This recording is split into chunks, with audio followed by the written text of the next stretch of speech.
very sharp, very focused.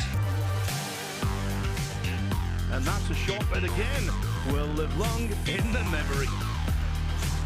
It's just ridiculous. Absolutely ridiculous. What a shot that is. Got the hot shots all to himself. The break of a multiple world champion, exuding class.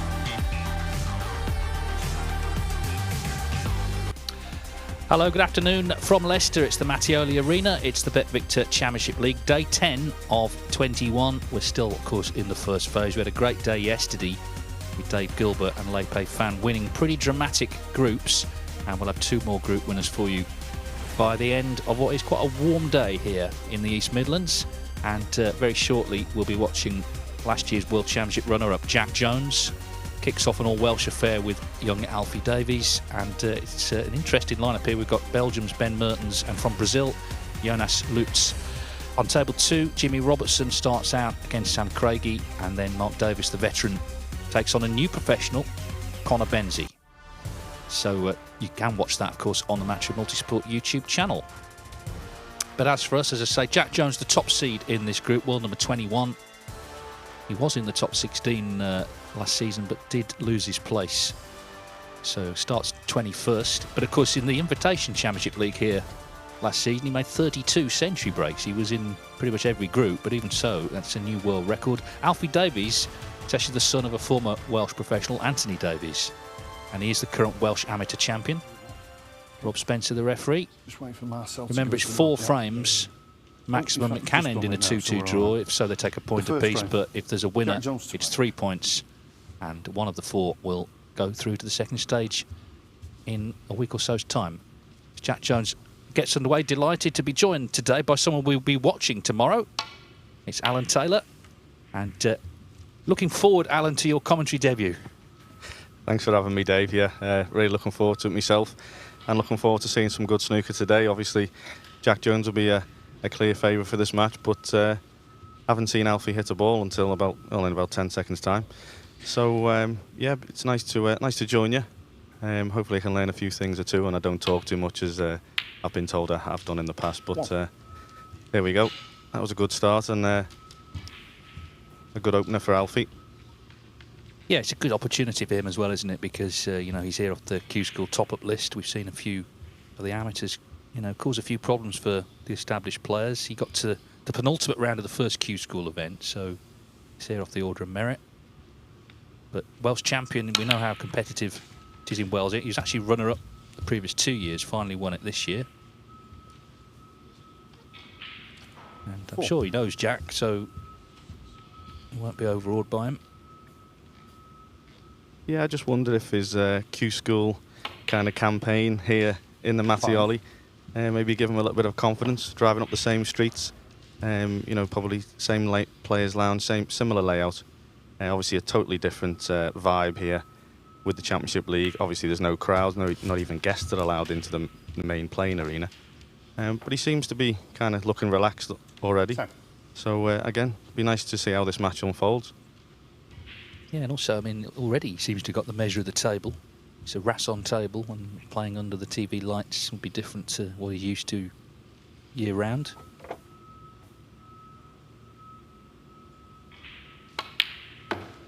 Are you a great watcher of snooker, Alan? Some players are, some players aren't, and some players sort of pretend they aren't. I'm the other one, I pretend to do. I don't know, I think when I was younger I used to, but now as time goes on, mate, you've got kids, it's tough to get near the remote control, if I'm honest. It's you know, it's normally YouTube and stuff like that with little legs. But yeah, I mean, I do like to see new players coming on the scene. I think there's a few players who've probably shone even these last couple of weeks, and even like massively last season, you know, as top-ups that, like I say, you see them hit just a couple of balls or make a little 40 break on the debut. And you know, if it was a different arena, maybe a different scenario, you know, they'll probably handle the situation a little bit better. But like you say, you know, it's about, you know, showcasing talent, new players. Obviously, like you say, Jack will be totally aware of Alfie, and I'm sure he'll be on his game. I'm looking at Jack Jones's safety shot there, and you can tell as soon as he reached that final of the World Championships and crept into the 16 that he had the game for it years before that. And it just boils down to shot selection, I'd imagine. He puts a lot of hard work in, and it just proves there. And you never know, Alfie could be the next Welsh player to come up through the rankings and achieve what Jack has. Yeah, he was going well, and just tried to get into the Reds, but it didn't quite work out. This is an important match, I always think, for the top seed. Jack Jones won't play again until 5 o'clock, so if he doesn't get anything out of this match, there's a chance for the other players, particularly Ben Mertens, the second seed, to really put him under pressure. Other side of the coin, if he wins the match, it's up to the other players to then keep pace with him. So this first match often seems particularly big. I mean, they all count the same, but the top seed to really stamp their authority on the group. Yeah, you don't want to be stewing till 5 p.m. really, coming out of a loss or even a draw for someone like Jack. He kind of wants to get in and get the job done early. But like you say, we've got Ben Mertens. He's a great talent. I know he's had a couple of struggles in the last year with has he got tremors, something along them lines. And it's nice to see him. He was hitting the ball well there back in the World Championships and before that. So it'll be nice to see how the group unfolds. But like you say, looking at the experience already with the just even a simple dump shot, Alfie's kind of got no answers, and you feel like you're playing a game of chess with Jack Jones. And I think he may try and expose Alfie a little bit on the tactical side.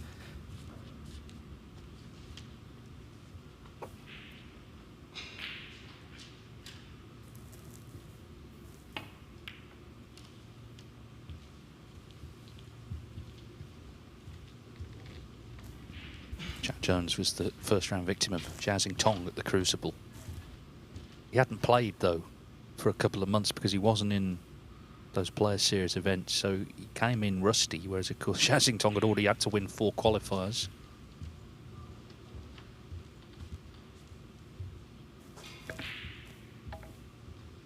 I think you could come in as sharp as you like against Zhao Jintong. The form he was in, even leading up to that with the Q Tour and the maximum breaks he was floating about. There's a lot of players on that Q Tour who were suggesting the conditions in some of the venues weren't as good as they potentially should be. I don't think it matters to that kid. He was on fire all season, but yeah, I mean, it's just a spectacle. You kind of find yourself, being a privilege to watch this kind of snooker because we're just used to hearing the Rockets' name over and over again. But there's plenty of talent out there.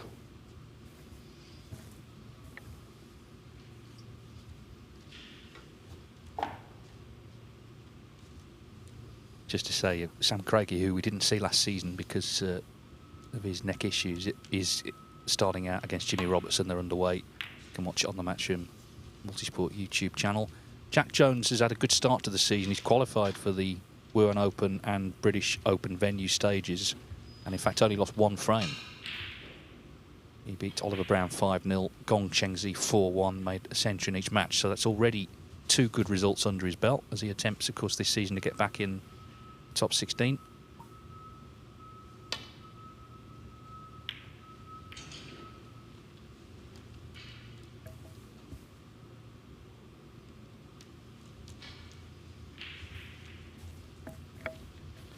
It's left half a chance here for Alfie. It's just, I feel the negotiation from the red, possibly round the back of the pack, is a little bit tricky. He might just have to use a bit more power than he possibly would like to, which potentially could change the direction of the cue ball. Obviously, you've got the yellow near its own pocket as a semi backup. He's got to get the red first, though.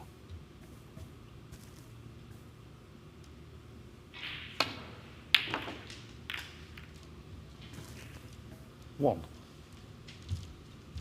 And that yellow could come in handy.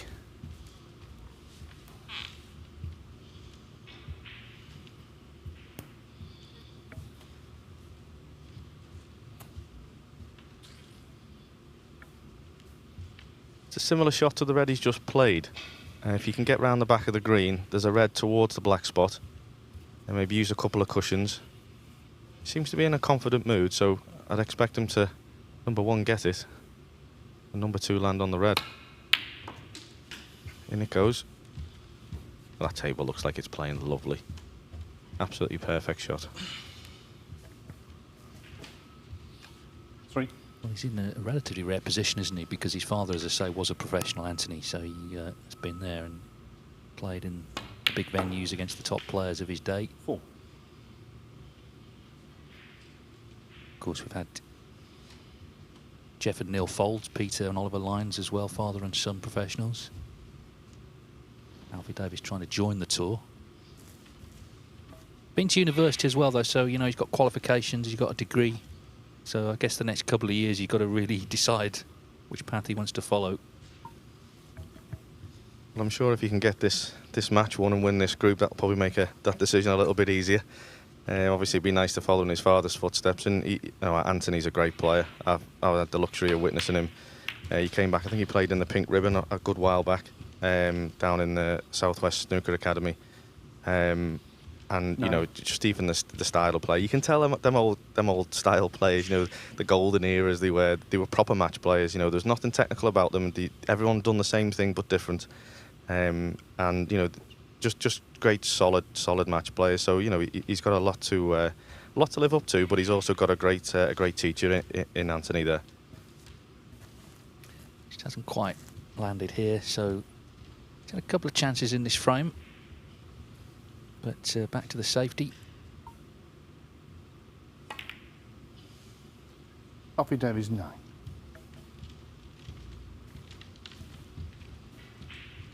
Yeah, I just think the safety, the tactical side, it could be a test of patience with someone like Jack Jones, because he's a very strong scorer as well. Like you say, he mentioned the 32 centuries he had in the last campaign. I mean, you know, if there was any evidence how well he hits the ball, I mean, that has to be up there. But yeah, if Alfie can take his chances, I know he hasn't yet, but still the first frame.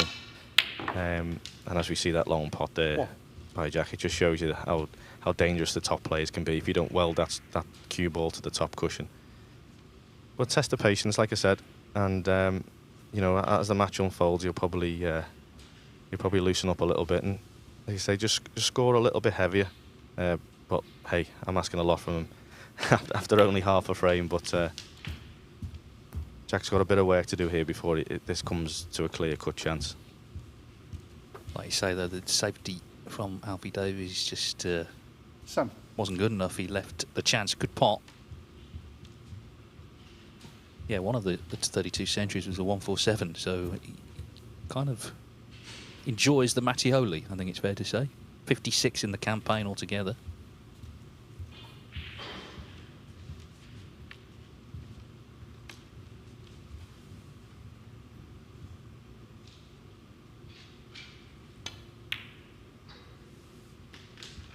Eight.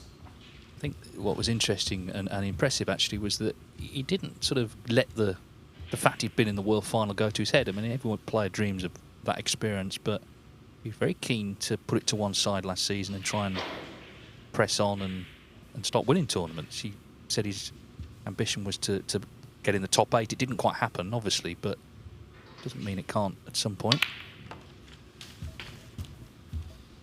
Yeah, I think he's that type of character that he would always want more without being cocky about it.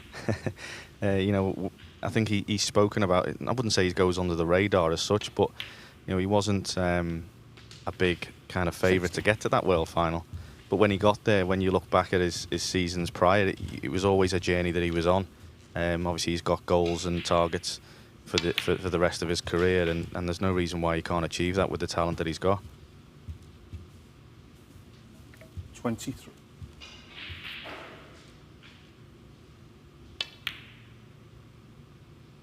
$24.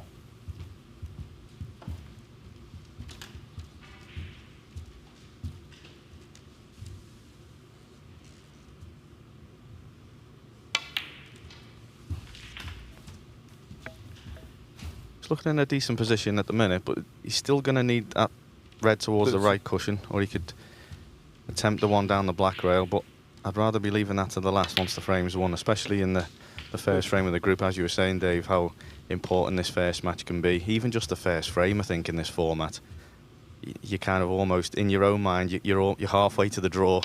You can't lose. Obviously, Jack will be looking at getting the magic number of 3 and getting the job done. But I say 37.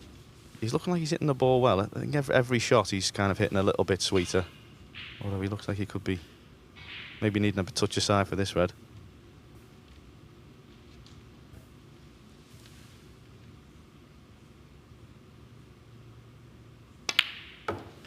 $38.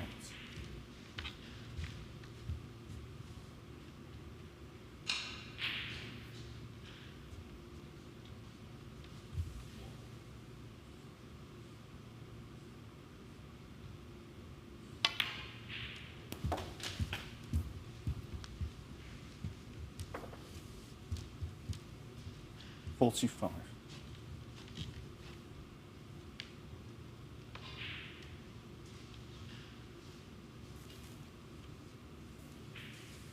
Yeah, he's just doing his numbers here, whether he can play for pink or black. He's chosen the black. 46. He might go black, red, black, and then probably just, if it's frame ball, just trickle the red down the black rail. See how he feels.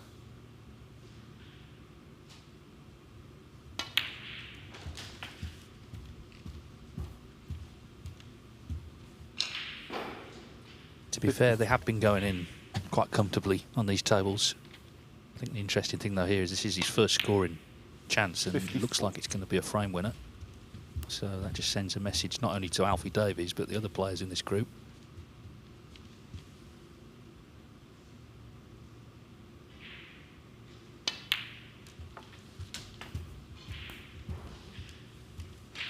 Check of the scores tells him that 61. just needs the red.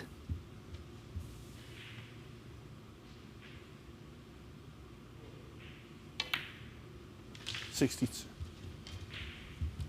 So a good start. Alfie Davies had a couple of openings. In the end, he left a long red from his safety, and Jack Jones has been what he often is, just very clinical. Yeah, hopefully for Alfie it's not the story of the entire match, but I mean, it's the reason why Jack is favourite. As he cannons the brown there on the way round, but I say it doesn't matter, he's over the line. I'm just wondering how he's going to play this. Is he going to take the red on? Is he try and clear up?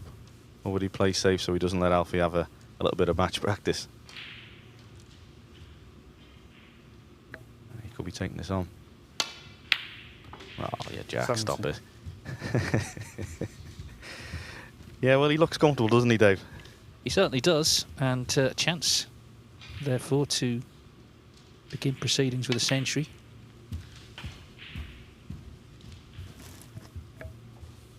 We've had 53 already in the Championship League. This is day 10.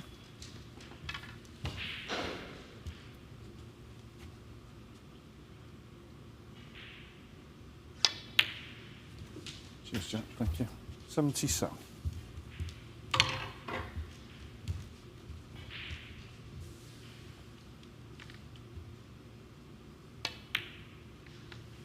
$80.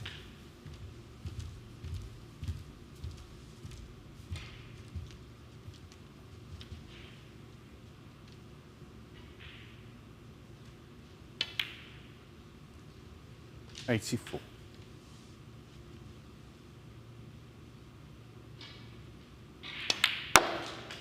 he played a great frame, hasn't he? He played some good safety. And then first scoring chance he's made, it would seem a century break. So just laying down a marker for everyone else in this group. To say he's had 2 good wins already, 95. including 2 centuries this season. So starting the campaign looking good is the Welshman. Yeah, terrific stuff from Jack Jones. A clearance of 102 to take the opening frame.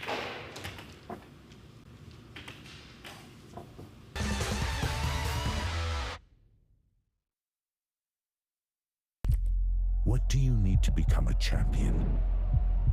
Vision, drive, discipline, finesse.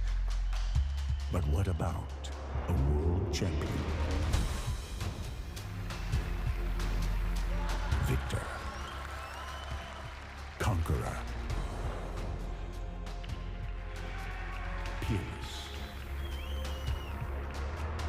The history. Reyes is the champion of the world. It's the king of the 9-ball ring.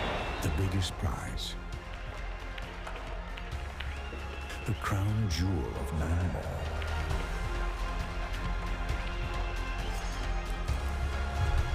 A return to the kingdom where a champion will rise.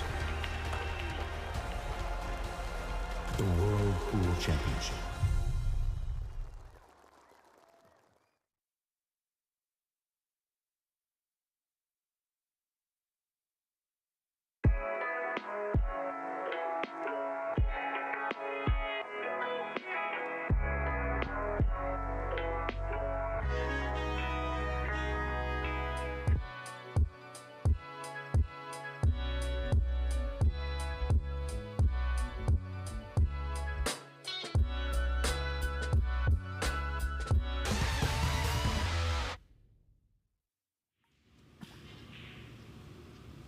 BetVictor Championship League continuing here in Leicester. First frame The to second Jack frame. Jones with a century clearance, 102 Davies against Alfie Davies. Jones the top seed.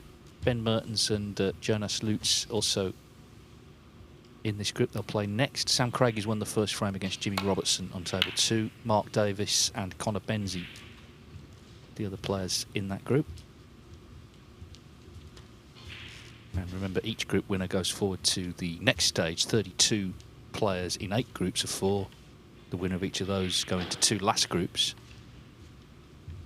And then the winner of each of the final 2 groups play a knockout final, best of 5, to decide who becomes BetVictor Championship League winner 2025. That'll be July 23.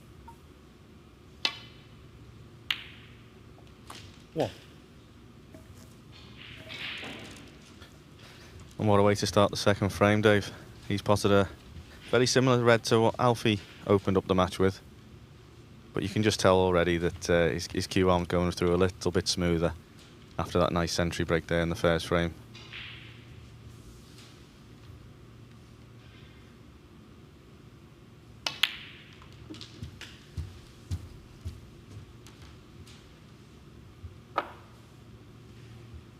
Three.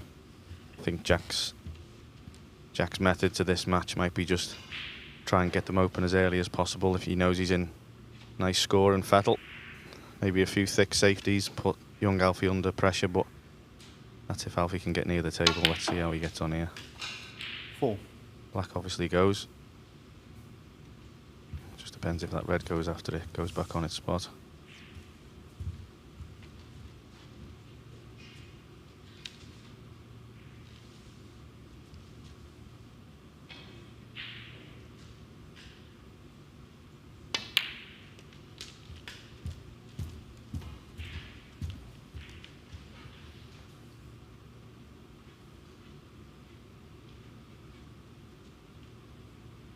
Eleven.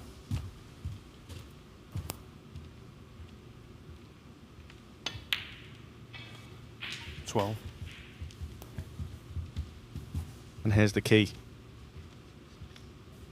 Top scorer. Plays a lot of these. Plays them well. Slightly lower on the cue ball to get an extra stun into the pack. Lots of power. Look at that. Wow. Such a great strike. He's very, very unlucky there not to be on anything. And if he is, something a little bit easier. Yeah, I mean, if he lands nicely, it's probably 2-0 there, isn't it? But just need that little bit of fortune as well. Yeah, no matter how many centuries you made in the Championship League, Dave, you always need a little bit of luck, don't you, along the way? Absolutely.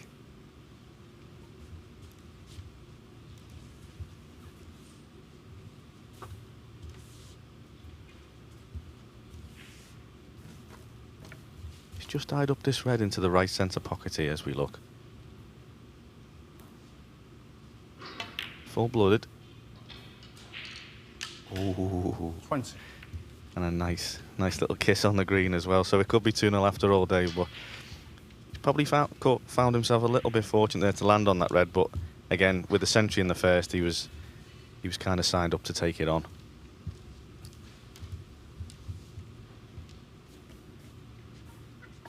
Well, he hasn't really put a foot wrong yet, but of course that can change. But he has a chance now to, as you say, pile the misery on to Alfie Davies.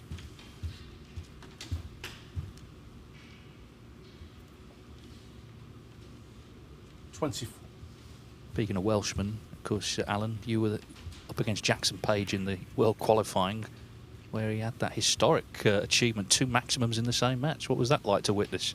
Yeah, thanks, Dave. I just got over that. I mean, in all fairness, you know, when people say, you know, I had the best seat in the house, I definitely did. His first one was magical. I didn't even realise that it was his first ever as a professional. You know, the talent the boy's got. I mean, I haven't followed his career that closely, but I know Jackson, he's a good lad. I know he works hard. You know, so you know, nice to see him get the first one. But I tried my best in that match, mate. Wasn't much I could do. You know, I missed a couple of long ones, and he didn't. So when it got to 9 frames, you could kind of sense that he was going to go for the second one with the massive prize pot that was up for grabs. But yeah, best seat in the house, mate. I mean, I was cheering him on after he got past 80. You know, he's over the line, and you know, fair play to the lad. Such a nice lad to go with it. You know, he's not big-headed at all. He claimed that he was very, very nervous. You know, you try not to think about the pound signs. 37. But he plays very, very quick. So he kind of he was overriding a few of them scaredy thoughts. But yeah, I mean, listen, I wouldn't be honest if I said I wasn't a touch jealous. I would like at least one of them. But to make 2, and I'll be in the history books for something, Dave. Well, it was an incredible achievement. Of course, he was disappointed in the end not to qualify. Meanwhile, Jack Jones still going, still looking good here.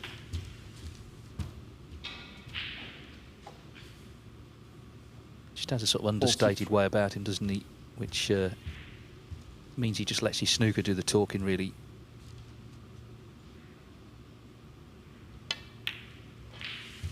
They tried to get a nickname going for him when he was on that run to the final. The beard to be feared, but now he's clean shaven. That's out the window, isn't it? Yeah, I think the sponsor with Gillette was quickly dropped. Other razor manufacturers are available.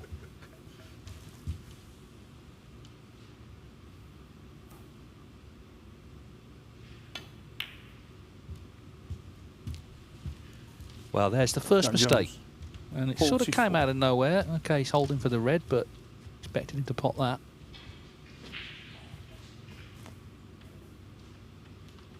Yeah, I just think when he overran the blue, he put maybe the table's playing a little bit slick off the second cushion, off the blue.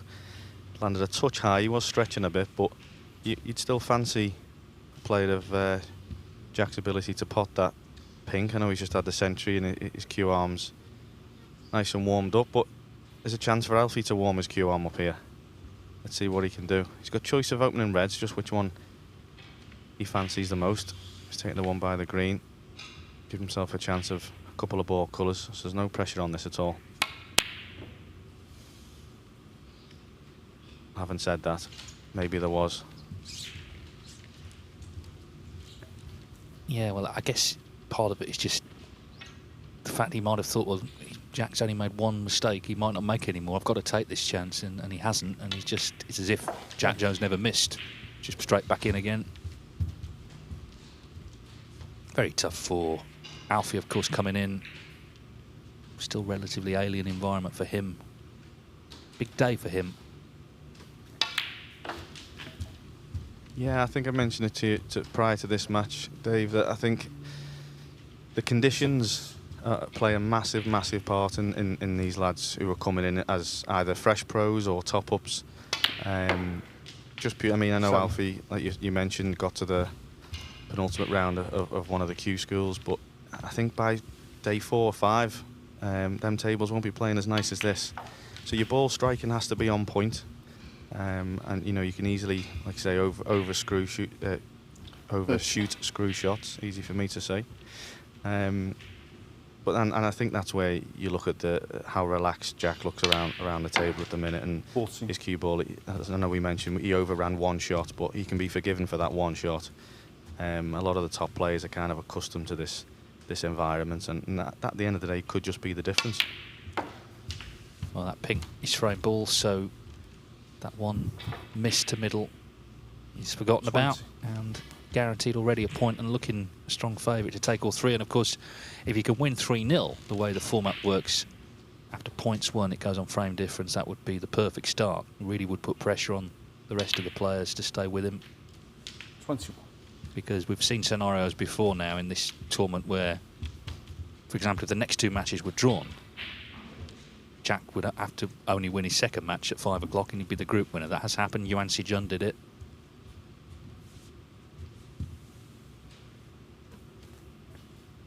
Yeah, and I think something like that Jack would be thinking about, especially now with that's the 2-0 definitely in the bag. Like we mentioned at the start of the show, he's not back on till this evening's session, so 28. I think if he wins the game 3-0, he'll probably just go for a nice spot of lunch, and he won't have to keep an eye on the group because he knows what job he's got to do when he gets back. Yeah, on the frame. Well, Alfie Davies up against it. He did have that half chance, but it's Jack Jones who is really dominated so far. He leads 2-0.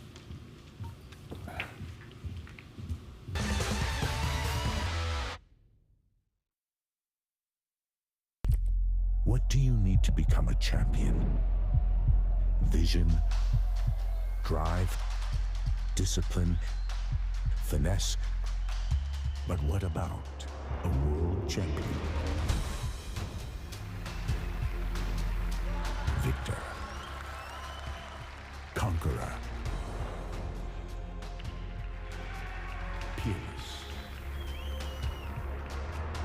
The history. Reyes is the champion of the world. It's the king of the 9-ball ring. The biggest prize. The crown jewel of 9-ball.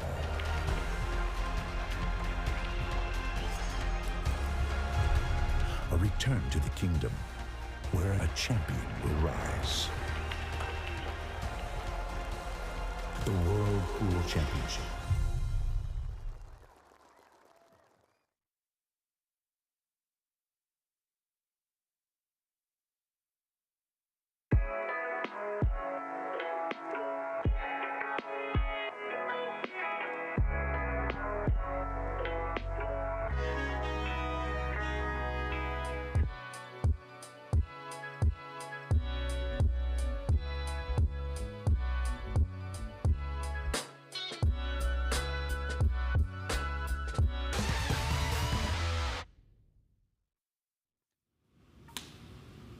So 2-0 in this all-Welsh affair between Jack Jones and Alfie Davies. Let's drop in on table 2, where it's good to see Sam Craigy back. He couldn't play last season. He had a terrible neck problem, but he was given a medical exemption, which meant he could resume this season. He won the first frame against Jimmy Robertson. Now, Robertson's the top seed, but I'm sure Sam, he's not back to full fitness, but I'm sure he's looking to really make up for lost time this season. It's a tough group, though. Mark Davis, of course, very experienced. And Conor Benzie, new on tour, determined to make a splash as well. So it's going to come down eventually to Jimmy Robertson, Mark Davis, who of course are great friends, practice partners. May even have travelled up together.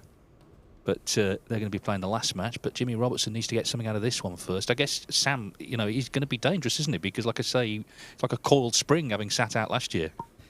Yeah, he's kind of like coming back in as, I wouldn't say an unknown, but his form is unknown. Nobody knows, obviously, how long he's been not practicing for, you know, what form he's been showing. There's no previous kind of, you know, scars from last season. Pardon the pun, I mean, because I mean, I seen his recovery on the social medias, and you know, it's great to see him back. You know, fantastic player, what a cubist. And you know, I think Sam's mentality is you know, he wouldn't be thinking of who's favourite for this group. He'll still fancy his chances. But like you say, you know, you've got Jimmy Robertson and Mark Davis. You know, I bumped into him in the practice room before, and he said he's 53 in a couple of weeks. You don't look a day over 54, mate. But one thing is, if they travelled up together, him and Jimmy, they wouldn't be travelling home together. I know that. And what a day for young Conor Benzie. Fantastic achievement to get on tour, and nice little set of tournaments, this Championship League snooker. You know, to kind of warm you up for the major ranking events. We've already had a couple of qualifiers in the same arena. a few weeks ago. So hopefully he finds his stride. You know, and most of all, I think he's just got to enjoy it. The great thing about this event, you get matches, you get 3 matches, whatever, and we've seen players improve as the day's gone on, so that continues. But here we go with frame 3. Jack Jones looking to make the perfect start by not only winning, but winning 3-0.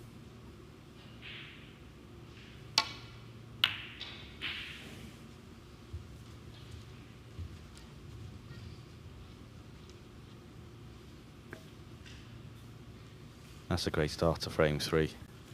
I think just a minor point, I think, when you're watching these top players is first frame, he's left the long red for Alfie, he's knocked it in. Hopefully, you know, he was hoping he would miss potentially and leave him a nice early chance. But Alfie knocked the red in and didn't make much of it. And here we are 2-0, and straight after the break, Jack's changed his break ever so slightly. Red's tucked back in and he's left him welded to the top cushion just to put the extra bit of pressure on his long game or his safety. And as I say, that's where Alfie will soon see the difference in playing amateur snooker to these top boys. Just while we watch this, Alan, we've had Kelly Barker, great snooker fan, he's watching and looking forward to watching you play tomorrow. She says, what are your goals for the season ahead? Well, I think the main one for me personally is obviously staying on tour. It's my second season of the campaign. I think by rights, I think I'm starting around 74 on the rankings. You know, obviously I want to try and go deep. I like probably just a cliche of answers, if I'm honest with you, Dave. But yeah, you know, I've got a few personal goals I want to achieve, but you know, I will keep personal. So I appreciate your question, Kelly. Hope you're well, and yeah, we'll just see how the season pans out. But I mean, definitely into the top 64 and higher up. I mean, I truly believe, you know, that I can be in the top 48. I don't think I'm speaking out of turn when I say that.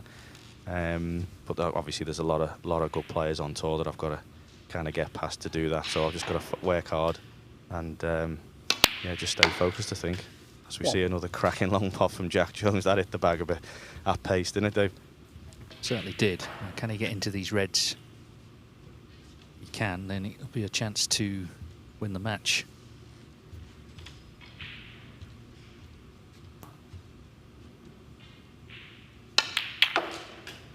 He certainly can. The cue ball, though, has gone back down to bolt. The pink might be in, actually. Ooh, it's clinging on for dear life. 6.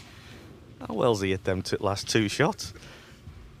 I mean, I haven't hit the ball that well.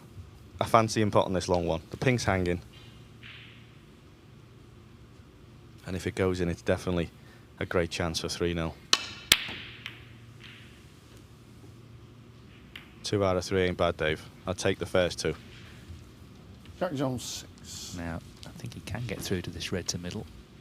So, chance for Alfie Davies. Just on the sort of season's goals. I mean, Matthew Stevens was saying, and of course Matthew's, you know, he's won huge tournaments in the past, but it'd just be nice to go deep and experience that excitement of being like in a semi-final, being there at the end, all the other players have gone by your opponents, and just having that excitement back rather than trying to win a couple of matches here and there.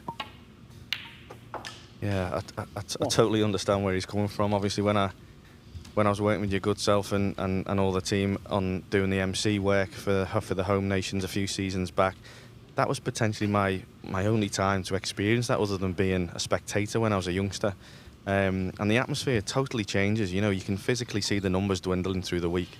And in the semi-finals, you've got 4 players, 2 on the match table, 2 on the practice, and nobody else. And you know, even just the glitter at the end, it's such a magical moment for a player to be lifting that trophy. It's nice to experience that. Even say most of these events now are going to a 1-table setup for the semi-finals. So, you know, to experience that is definitely on most players' target list, I would imagine. Meanwhile, this has gone wrong. He's glued to this red, so it was an opening that has unfortunately not come to much.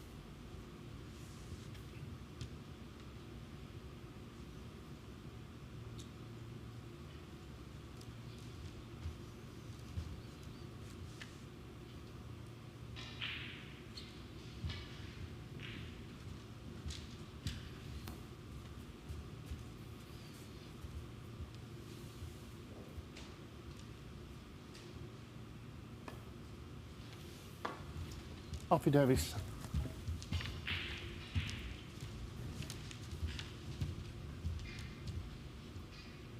And even that shot there, Dave, where it was potentially just such a simple safety shot. Even the weight of the table, he's been sitting in his seat for the best part of 2 frames, and you can see how long he took to weigh up that, even getting down to play the shot. And that's just the pressure that Jack Jones has put on him in the first 2 frames, knowing that if he leaves even just a solid safety shot, he knows Jack's going to put him in trouble in the next visit, and that potentially could be his last shot in this match.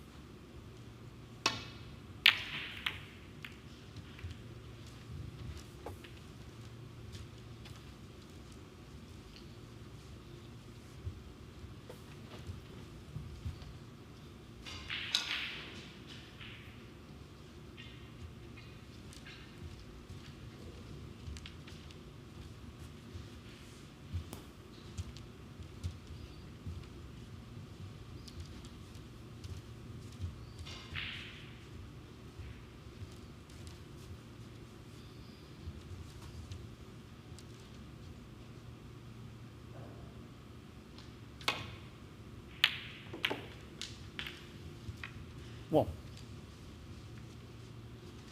Well, it's a terrific pot, and he's on either pink or black. So after a couple of full starts in this match, maybe this will lead to something.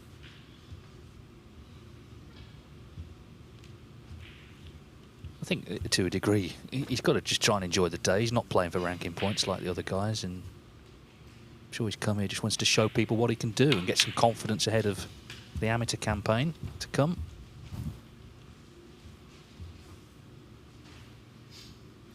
Sam. Yeah, definitely. And I think when you're dealing with kind of the amateur champions like Alfie is, you know, Welsh champion. I think he won that final quite convincingly as well. I think we were saying 8-1. He beat John there, and listen, great player in his own right back in the day when he was on the main tour, and you know, I believe he's trying to make a comeback, which is, you know, great to see. But Alfie, he's obviously a winner, and you know, like you say, I think he wants to do more than just show us how he can play. And listen, Dave, that amateur scene isn't cheap, so you know, there's a few pound notes up for grabs. So he'll be giving it his all, and this is a great chance to show us exactly what he can do.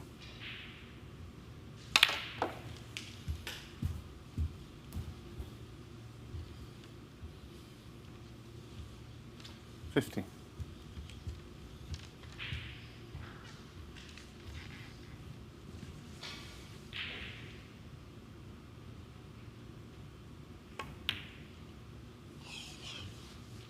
Alfie Davies, 50.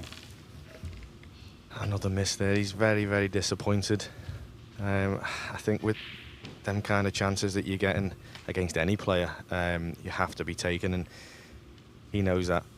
He doesn't need us to tell him.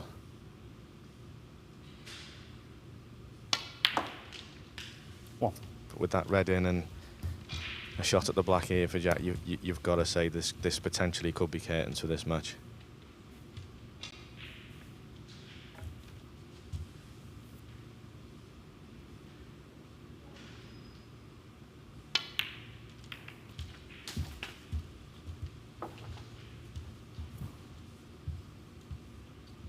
Eight.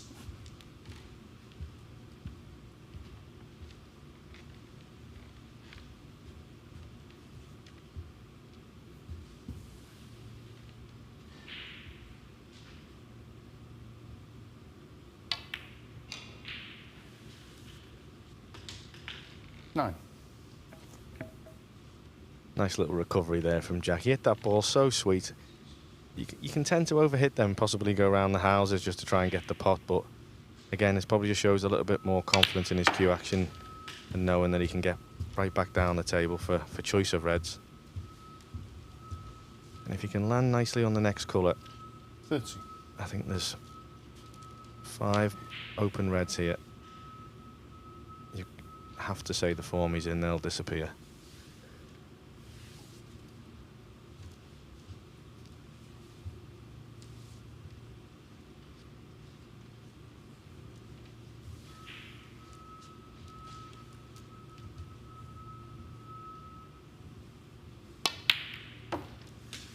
40.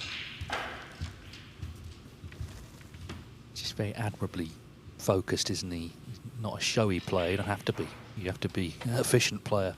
And he's been clinical in this match, and whatever errors he's made have gone unpunished. Hasn't made many.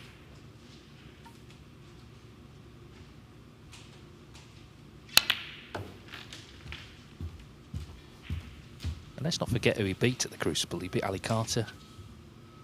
He beat Neil Robertson. He beat Judd Trump. 20. This is over the 2 years. I'm talking about the quarterfinals the year before as well. Stuart Bingham in the semis. Various other players, Yang Ander. You know, players, Sir Jarway, players who he wouldn't necessarily be favoured against, but doesn't matter, he beat them. Corin Wilson eventually beat him, but he put him under pressure because he was 7-0 down in the final. He made it a lot closer towards the end. Yeah, I think Jack going into that final there, he was obviously 28. hyped up, and it's just everything's just brand new. You've got the media knocking your hotel door down potentially, and as he chucks one in there. But like you say, Dave, he's beat a catalogue of players there who potentially would, fancy the chances any day of the week. But Jack's one of them players that he just never goes away. And like you say, to come back from that 7-0 deficit in the final against Kyron, it just shows the mettle of Jack Jones. But let's hope we can see a little bit of mettle from Alfie Davies here, because he's got yet another chance in this frame, and hopefully the nerves are starting to go. Backs against the wall, nothing to lose. And he's underhit that ever so slightly, but if you can get this in and just pot a few more balls, get to the end of this frame, hopefully we can see a little bit more from Alfie. Well, we'll see how significant that miss from Jack Jones is in the group itself, because he was poised to win 3-0. He may still win the match, but if he loses this frame, that could play a part later in terms of the countback.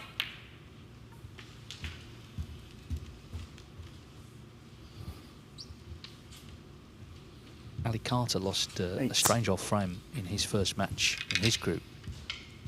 Just the catalogue of sort of strange things happened towards the end of it, and that made a difference in the end.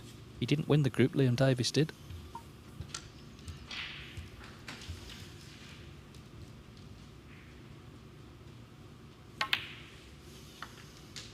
Nine. Yeah, I wonder with the format whether it changed to simple best of fives, would people's kind of mindset change, or you just be banking on winning matches rather than frames. And a 2-1 lead is nothing in a best of five, but it can mean something at the end of the group, like you say, Dave. If Alfie can nick this frame, because you might relax during the day, and nobody knows what's to come.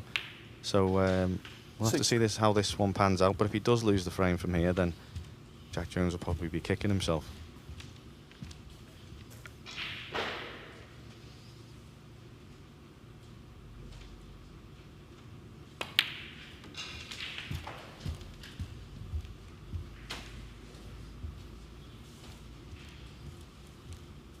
$22.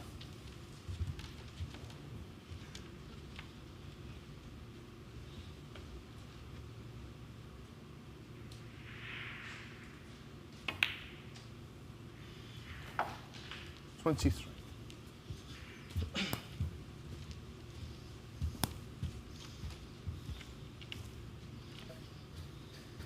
He feels like he's come short on that pink a little bit, but it might be a blessing in disguise if he can come off the top cushion and cannon that top red on the right-hand side cushion, stay on the bottom one. Gives him possibly a better chance of finishing this frame off in one visit. Let's see how he plays it. Might just need a touch aside, so need some fine judgment on this one.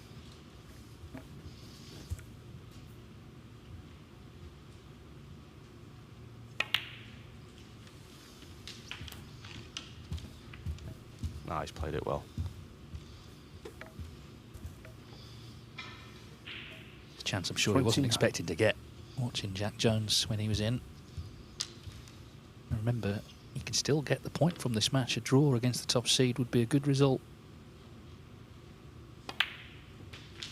30.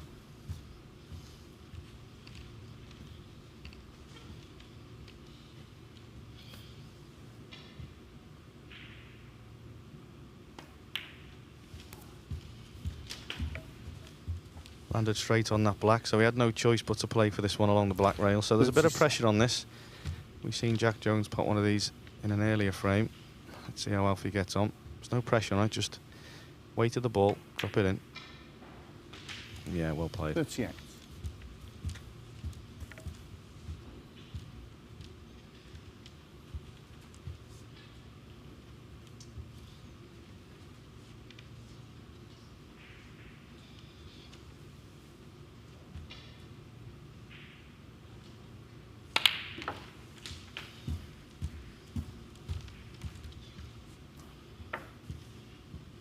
Well, this is the one. 45. There's nothing safe if he misses it. Yeah, you could tell he's kind of stunned, faded the white back there off that last black. He wanted to get a little bit deeper on the cue ball, maybe even come closer to the cushion. All he's got to do is pot the red. Oh, come on, Alfie.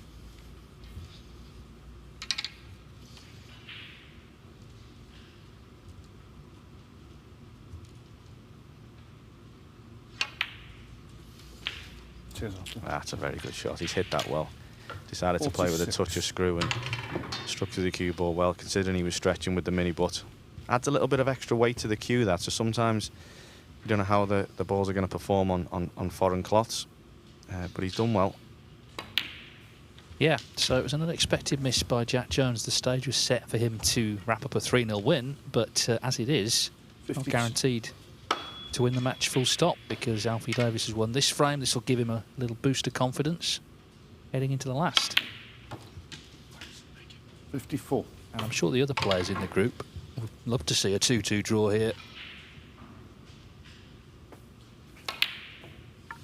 Well, he's missed that, but the damage has been well and truly done. It was a missed red from Jack Jones out of nowhere that opened the door, and Alfie Davies has made the most of it to cut the gap to 2-1.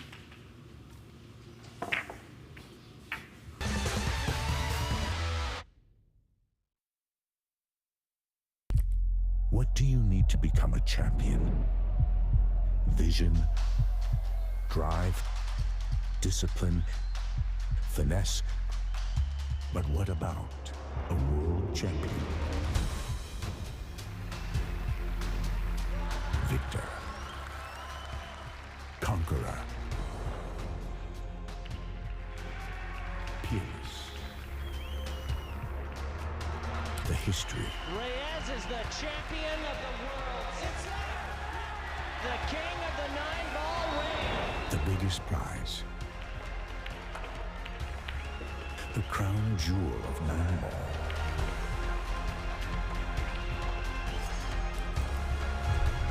A return to the kingdom where a champion will rise. The World Pool Championship.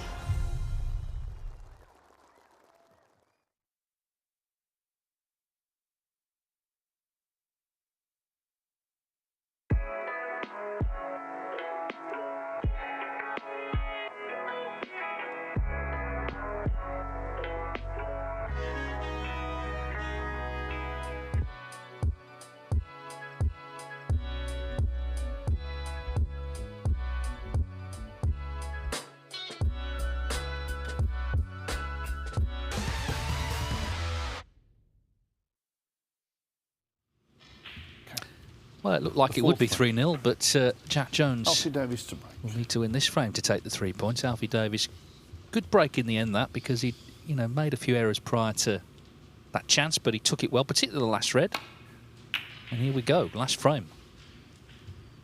Still 1-0 to Sam Craigy against Jimmy Robertson on table 2.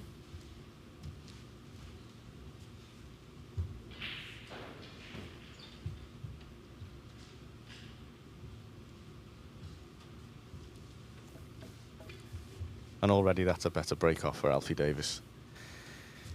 Jack will be looking for an early chance here to get this job done. You can kind of sense the frustration he lost that last frame. He wanted to be out of there, come back at 5 o'clock, like you said, Dave, to finish off his other 2 matches, but that's not the case. Alfie put away a good clearance there in the end. He just catches the edge of that red. Gonna wobble in the jaws. He's holding on to that top 16 form, Dave. Well, in these short matches, you know, any little bit of running can make a difference. But if it ends 2-2, he's going to be seriously disappointed because he's played well and also he had the golden chance to win there 3-0. I think put pressure on him later tonight to win his last 2 matches. The last one will be against Ben Mertens. I guess he coming in, he seemed like the main threat today. And he plays the next 2 matches, Mertens. So, I mean, it's all ifs and buts in this format, but let's say this did finish 2 each. If Ben Mertens won his next 2 matches, he'd be a big favourite in this group. Yeah, and going into that last match, Ben's obviously, you know, got the two matches under his belt at that point, and you know, just every little bit of kind of time on the table, and you know, frame wins and little breaks here and good shots there, and he's got time in between his next 2 matches to probably sit on the practice table, keep his arm going. So Jack will be have to be on his game the whole day here, but like we said after that last frame there, Alfie Davies has become a threat now for this 2-all draw. As he plays another decent safety shot there, might need cover on the yellow. That's a good shot.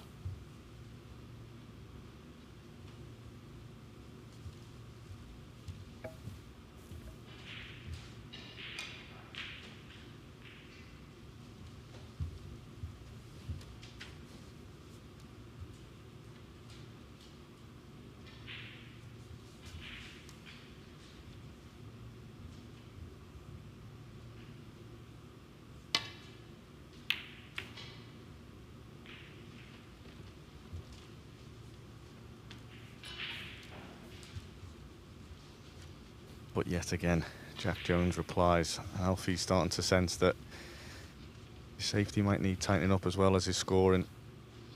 He's got a couple of shots to go out. He might fancy the little snip on this red at the bottom cushion. It's half a safety in it. And of course, if it goes in, which it has done. Oh. Nice kiss on the L will be order of the day. He just needs an angle. I don't think he's got it. He's put his hand up, so maybe he has. Needs some cue power though.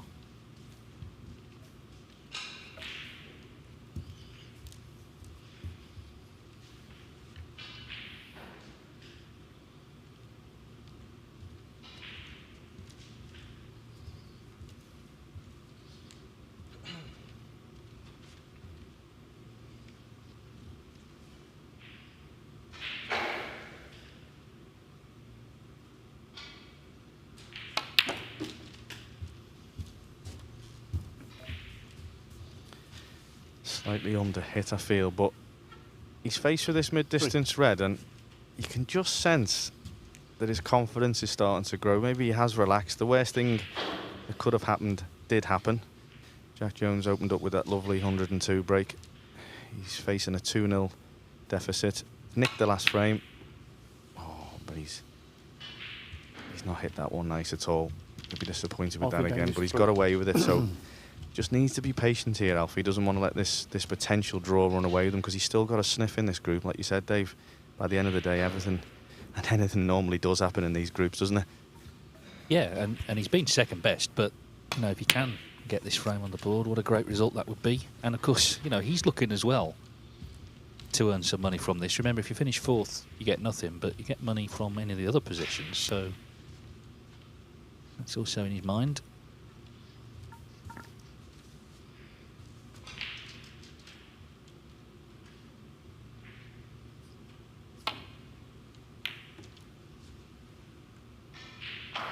Now then, he desperately needs cover and he's not got it.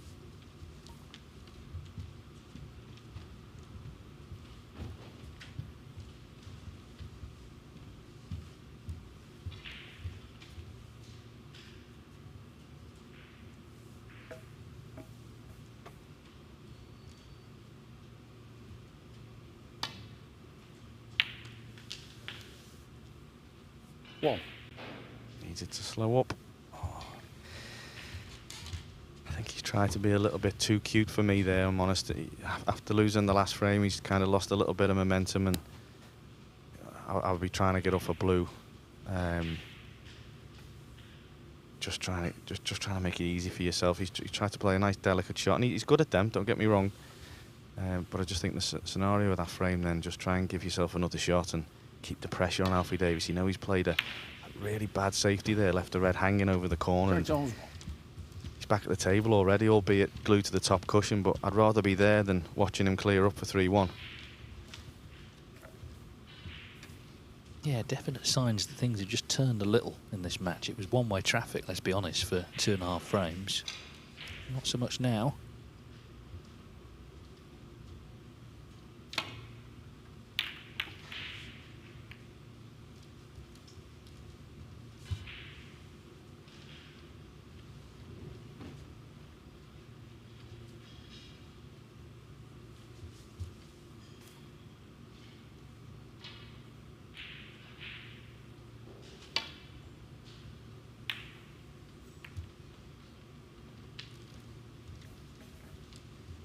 He's forced an error out of Jack Jones there. It's not his usual top-class safety as we're known him for. Like I was saying earlier in the match, that his tactical game that Jack Jones possesses is one of the reasons why he got to the final of that World Championships. But these chances are coming for Alfie Davies. He's just got to take one.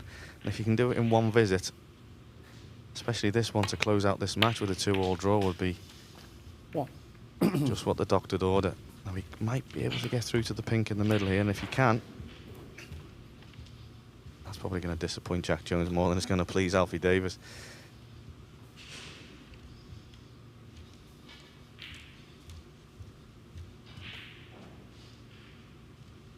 As you can see, he's clearly on that pink. Just another loose red to the left of the pack. It's just an easy stun shot here. Just keep your cue ball nice and tight.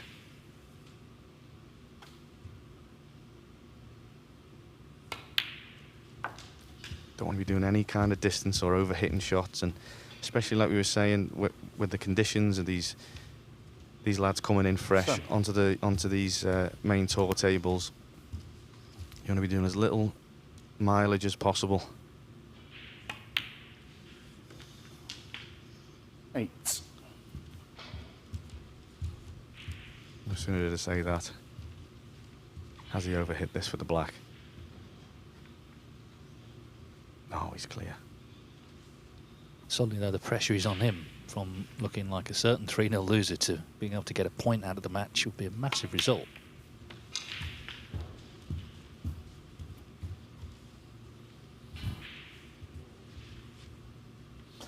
$50.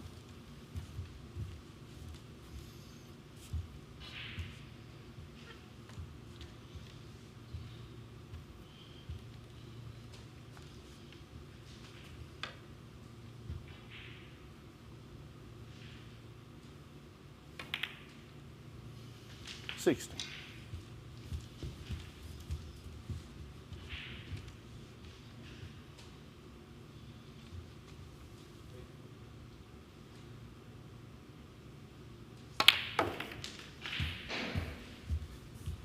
Well, he decided to go into them, and he's got a result there. 23.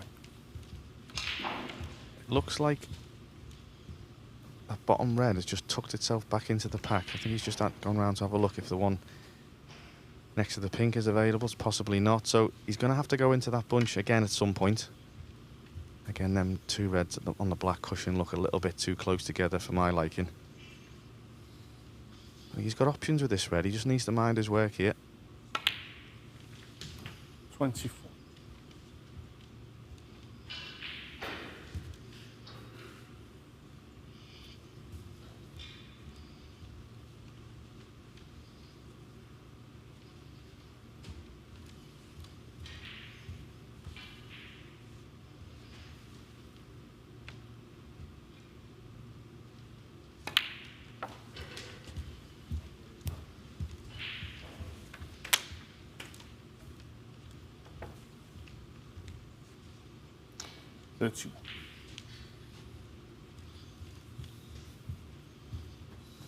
He's checked that red next to the pink a couple of times now, but he's got a chance now to get on the blue. Screw across the face. 32. Doesn't want to be straight. He potentially could have gone into the pack there, but he's looking again at this red. Now it is tight, so this could be the turning point of this frame. If he lands on it, he's got half a chance. And if he doesn't, well, we're here for a bit longer to find out what the outcome will be. But he's starting to look like he's moving around the table with a bit more confidence. Looks like he's starting to fancy the job, Dave. I agree, yeah. He's settled now. And there's not that much time in these short 37. matches, but just the way he won the last frame, he stood up well. Just got to keep standing up for a few more minutes. 38. And it would be a big result in this group. As I say, it puts pressure on Jones for later on. We don't know what the next two results would be, of course. But potentially Ben Mertens could be on 6 points going into the evening session with Jones just on 1. 45. They play the last match tonight. So this man would have to win it.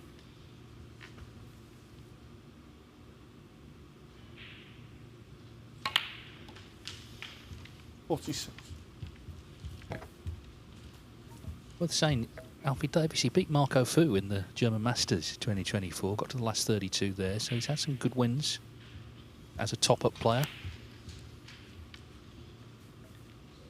Yeah, definitely. He's shown his talent in the past, and we're talking about Ben Mertens winning 2 games here and potentially setting up a group decider as such at the end of the day. But who's to say if Alfie can win this frame and get the confidence and potentially win another match or two?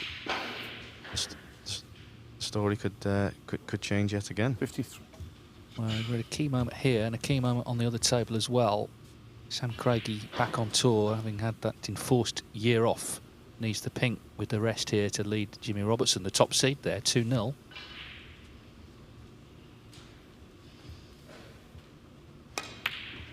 And pots it very nicely indeed. It was a long frame, but it's been won by Sam Craigy as Alfie Davies continues. This has been a terrific break. And now he's a big, big favourite. Did beat actually in this event last year Leigh Pei Fan, who of course went on to win the Scottish Open and indeed won his group here yesterday. So it's amazing how quickly a match can change, because Jack Jones played very well to lead 2-0, was in to win 3-0, missed a red actually to this pocket, which turned the whole match around. And now he needs snookers. And he's not going to get the chance, is he, to play for them. So very good performance from Alfie Davies here to take a point from this match and really shake the group up. 69. Yeah, fantastic. I mean, the way I'll be fair. I think the little clearance to go 2-1 was possibly the turning point for him, confidence-wise. And you can see how quick he's moving around the table and getting down on the shot with not much thought. The confidence is brewing now, and who knows what he can do in the rest of this group. But wouldn't it be nice if he can have a century of his own in this match? 75. It really would. And I think he's got the belief here to do it as well. Oh, well, after all that, he's missed that red, but no matter, because a break of 75 is a great finish for Alfie Davies. So Jack Jones was looking really good to win 3-0. In fact, he's only taken a point from his opening match here. Alfie Davies winning those 2 frames to draw 2-2. So a very interesting start to proceedings, and we will be back in 5 minutes' time with the other 2 players in this group, Ben Mertens and Jonas Lutz.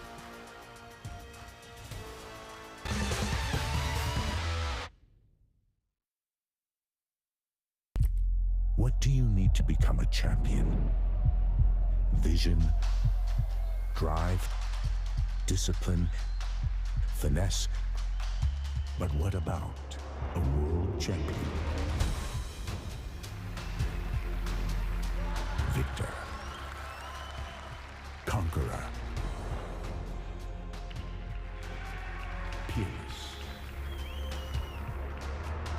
The history. Reyes is the champion of the world. It's the king of the 9-ball ring. The biggest prize. The crown jewel of 9-ball.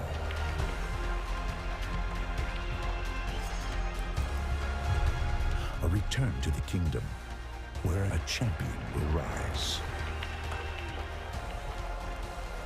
The World Pool Championship.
Arena looks just spectacular, and I cannot wait for you all to see it.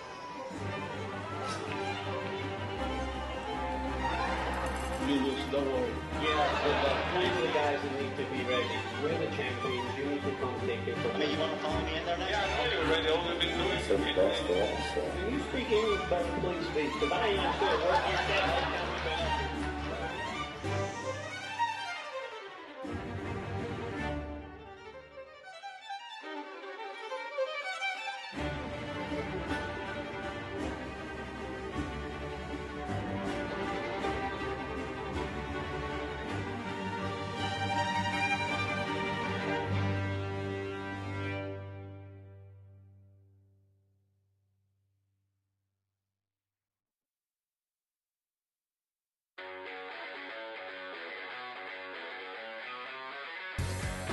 We are guaranteed 4 phenomenal days of action right here in Florida.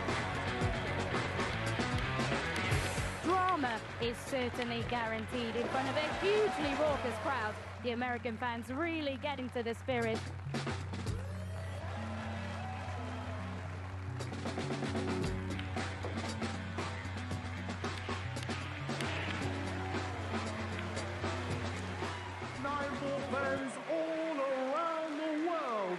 So much history, so much prestige, and it all comes down to this.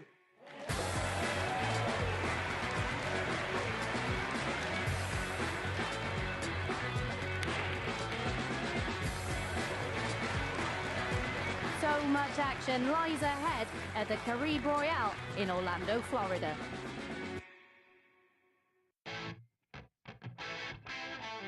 We're back at the Harrah's Resort in Atlantic City for the US Open.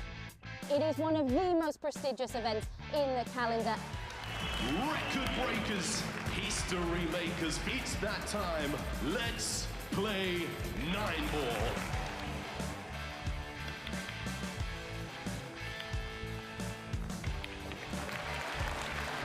Nine-ball pools on the growth. And the governor gets on the board. Next year's prize money in the US Open is going to be $500,000.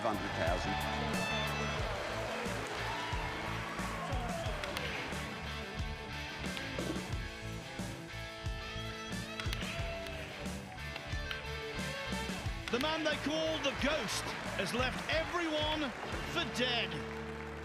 We will take this sport to places it's never been, and that's a bloody guarantee.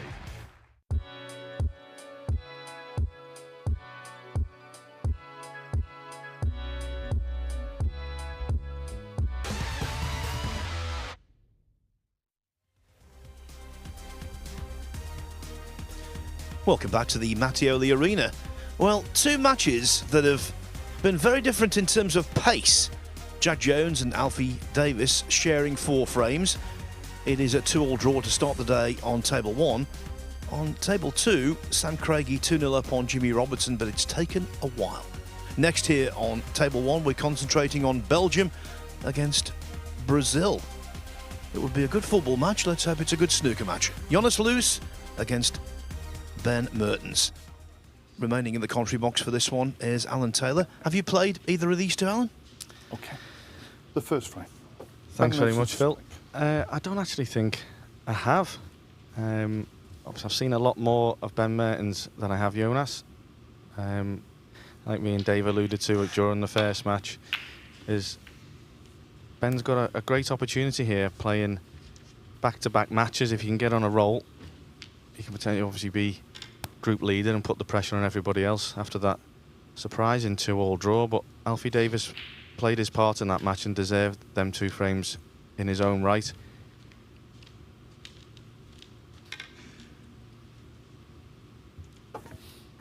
I was watching earlier on Ben Mertens practicing, and he was knocking in everything basically, as you all do, and he was as still as you like.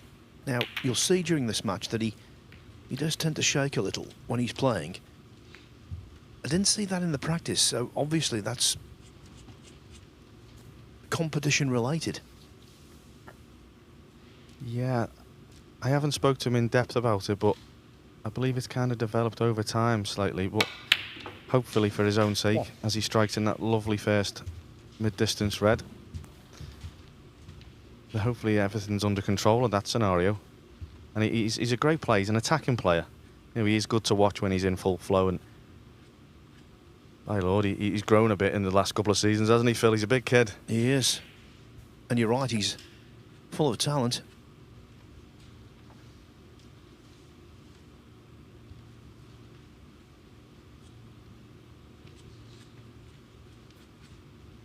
I suppose we can call him Big Ben, but will he strike?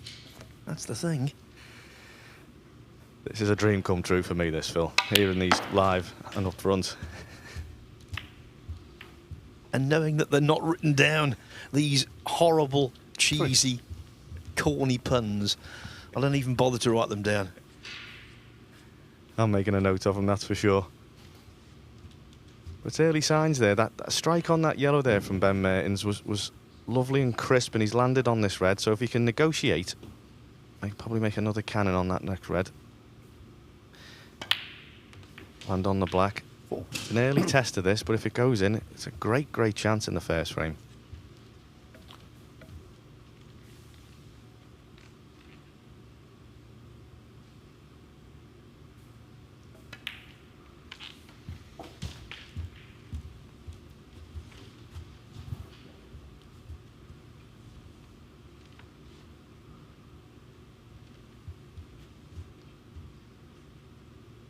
He'll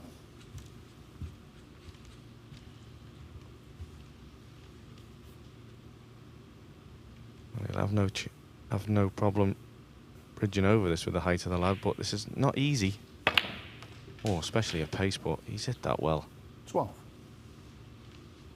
Got to settle for the low blue. I'd be happy with the red in.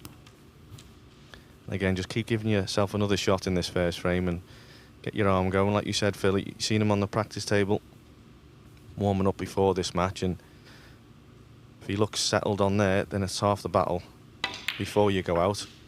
That's another great strike. Just needs a little bit of luck here. He might have got it. 70. Could be back in business.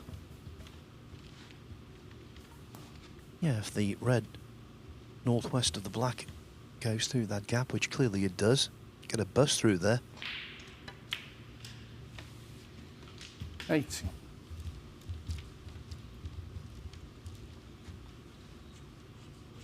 You could actually say he's Belgium's leading active player, because Luca Russell isn't active at the moment. He didn't turn up for the World Open qualifier and then pulled out of the British Open qualifier he was supposed to play, and he's pulled out of this as well. So the former world champion yet to get the season underway. 24. Yeah, it's a frustrating one now, especially for Luca Breckel fans. It's hard to say what's going on because you can't get hold of him to speak to him at tournaments because he doesn't turn up. But obviously, we all hope everything's okay behind the scenes, and he'll be back soon, because what a talent he is, and it just shows the kind of the ability roaming the streets of Belgium, and he's done a lot for the game over there. He's inspired a lot of players, probably Ben included. It's just nice to see Ben Ben Mertens coming into a play of his own right, you know, and hopefully he can achieve similar things. But he's achieving in this frame already, Phil. Yeah, so many players enhanced what was a vintage World Championship, I thought, this spring, and Brassell most certainly did. Played some touching ball, wonderful crowd-pleasing snooker, so we want to see him back. Anyway, white and red close together here, but just dabbing it in from a great height. Yeah, he's negotiated that that shot very, very well. They're very difficult and very easy to play the push shot. But again, he looks very, very comfortable, Phil. Hopefully there's more of this to come. Like I said before, he's very easy on the eye when he's in the ball. He's very attacking style. Doesn't hang around.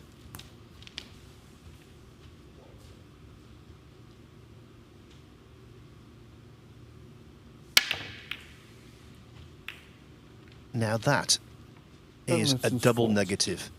One, he's left the table as a result.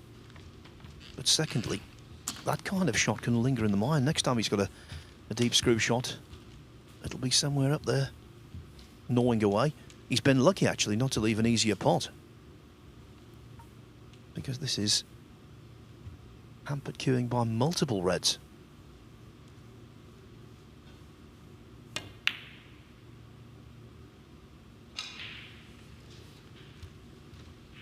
Yeah, they're not easy, especially when you haven't got a point on the board as well.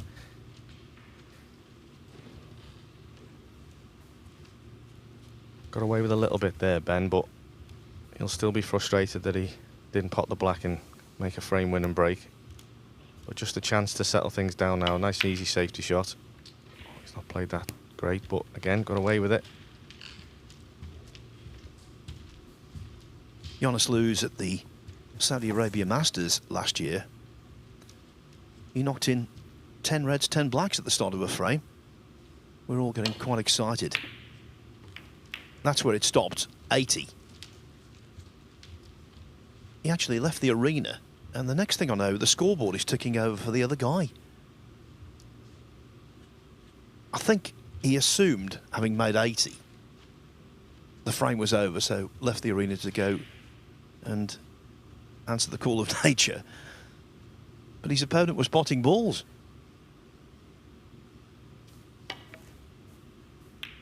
Probably that disappointed he didn't make the maxi that he left the arena in frustration maybe, but it just shows you sometimes that when you're in the zone, there's nothing can break it. He's probably just gone through the motions, and I'm sure it was a big shock when he come back to the table and it looked like his opponent was having a practice. Well, the record for the highest break to lose a frame is 80. My good pal Neil Folds potted 10 reds, 10 blacks years ago against Willie Thorne. Went for a red he shouldn't have done because he was trying to chase the maximum. Thorne got the snookers and won the frame. Foul. Jonas Luz foul. Jonas Luz didn't lose that frame, by the way, in Saudi Arabia.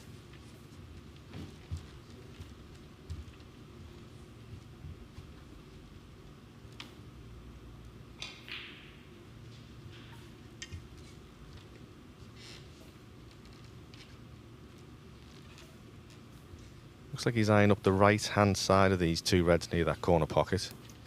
Just needs to be careful not to screw into the red on the black cushion here. Pink's available if it goes in. What? My mistake, he took the early one. And a fine strike at 2. Now hand on the bed. 35 behind. Could at least get back in this frame. If not, create a few more, develop a few more reds.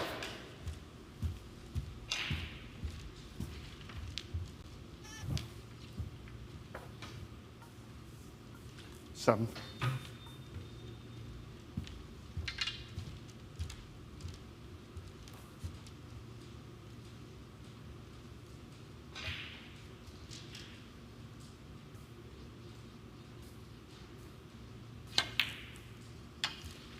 Thank you. 8.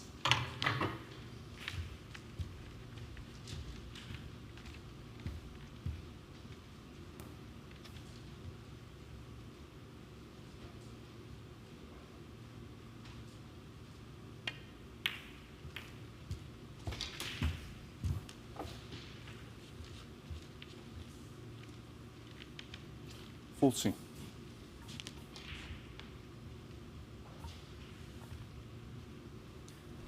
There's a very talented player out on table 2 who missed the 50. vast majority of last season because of injury. But Sam Craigy is back now. He told me earlier on he was feeling 99% after the neck issues he encountered. And he's made the perfect start John Sluice. to Group 23. 50. He's going to beat Jimmy Robertson 3-0.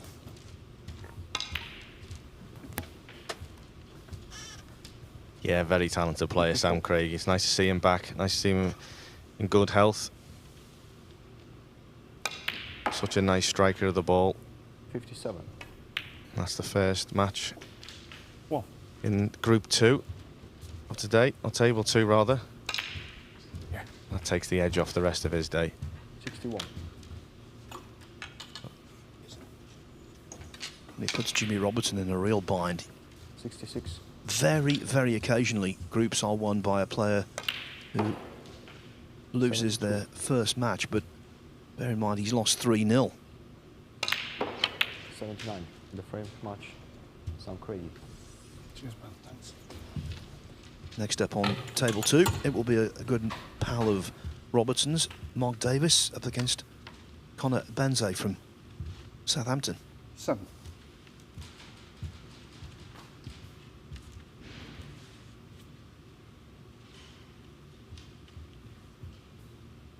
Yeah, but just as we were over on Table 2 there, we seen Jonas lose with his chance. Missed a relatively straightforward pink to give Ben the advantage back again, and these reds have gone a little bit messy here, so could be in for a little bit of a delay on the end of this frame.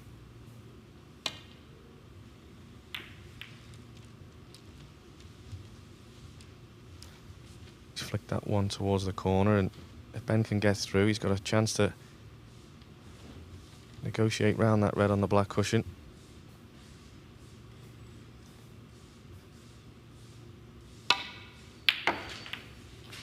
Well, on that close-up, we had a good view of the pronounced shaking, but he seems to overcome it. If you're still when you deliver the shot and the head is still, that's fine. Yeah, I mean, he probably won't like us mentioning it all the time. It's probably a conscious thing as well for him. But I know he travels a lot with his father. They're a very close team, and they're always on the practice table. And you know, he's just missed that ping. But you know, he works very hard to probably overcome this, and even harder because of that ailment. Well, what a player! You know,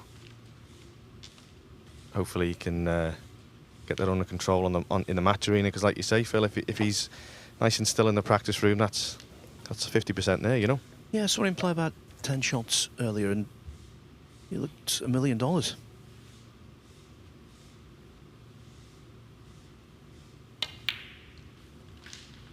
So, where the red is adjacent to the black, it's going to be very tough for Jonas Luz to clear up here, unless he doubles the black and brings the red out. Well, he's done one thing, but not the other. Jonas Luz. A little bit ambitious there, I feel. Maybe he could have flicked off the black and got the red out that way and played a nice telling safety, but also the couple of chances that Jonas has had and missed is probably a slight frustration and wants to stay at the table. And it has, well, it hasn't cost him, so yet another chance for Jonas Luz.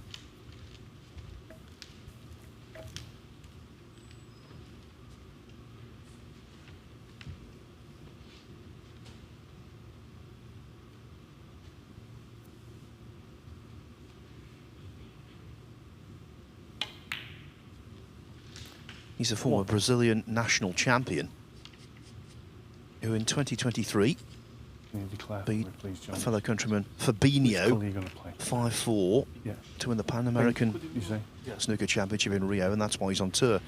Now, Rob Spencer just asking him to declare which colour he's playing, because obviously Green and pink are very close together.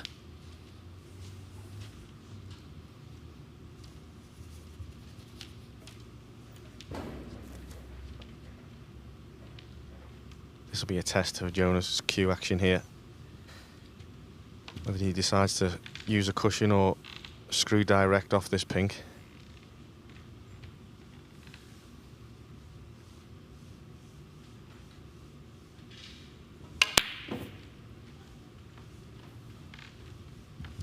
Jonas loose 1. This is the second year of his tour card, and based on what he did last season, it's going to be very difficult for him to retain tour status.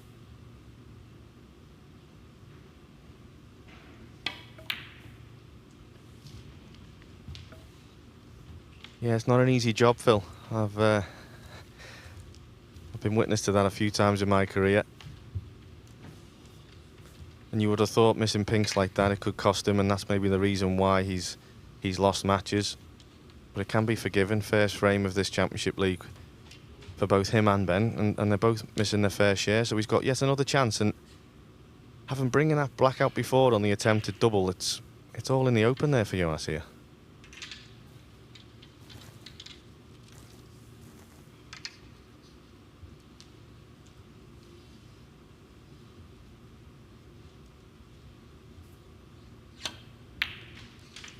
One. Thank you. Go on, all right.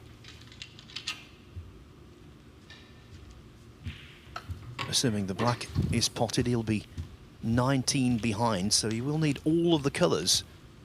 And maybe position from pink to black could be a saver for Mertens.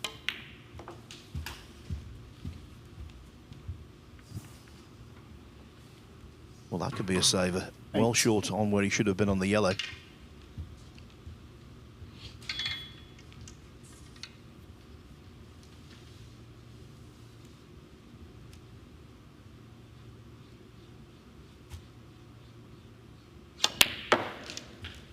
Thank you.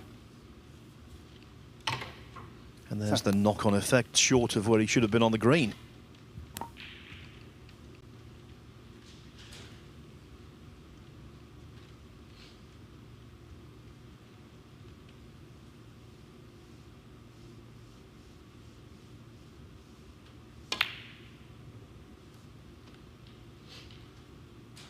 Jonas loose 10.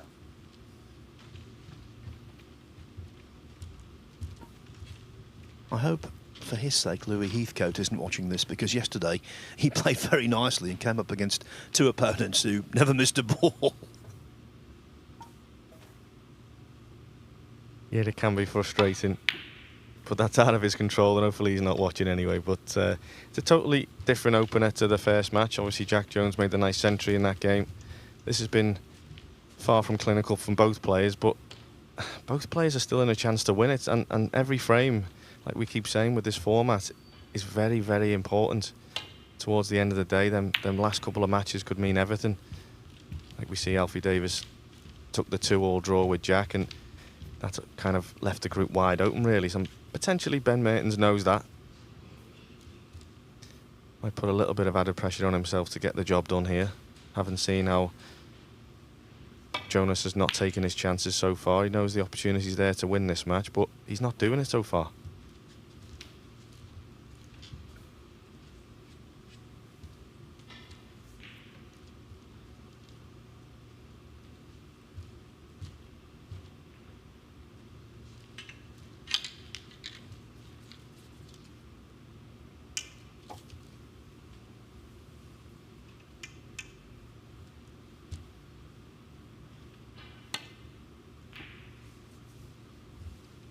Well, I'll tell you what, a top 8 player would have been happy with that one. Just skimming the green.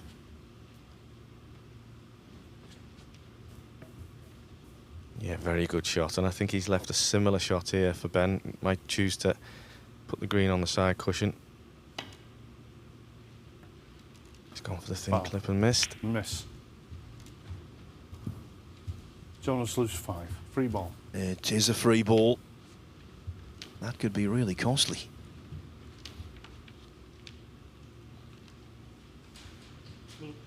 Blue ball.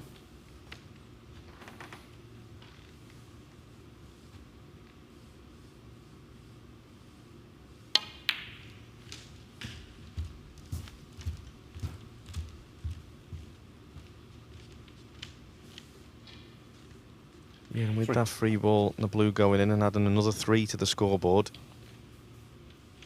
depends how these colours fall. He won't need the last black. He's played another little nice thin clip there, Phil. He's good at them, isn't he? Must be his forte. I'm old enough, Alan, to remember the first Brazilian to play on a professional stage. It was at the World Masters in the early 90s. Rui Chapeau, his name was. And he came out for his match in a white suit with a big floppy white hat. You've got to play well when you're wearing stuff like that, Phil. Did he win? No.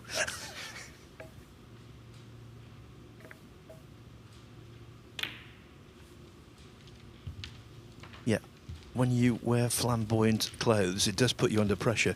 I remember my good pal Mark Johnston Allen walking out at the Crucible with one white leg, one black leg, and the opposite sides on his waistcoat, and I thought, that's a bad move, Mark.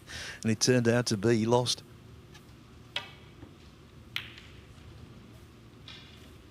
That's why you'll always see me dressed in black, Phil.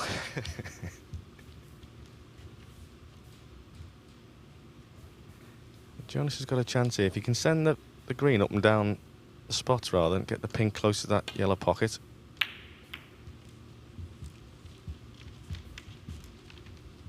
Hasn't quite got the snooker, but he's making the pink ever so easy at every shot here. So it feels like if you can get the green and land on the blue, it's on the brown, sorry, it'll be brown to blue is the big shot.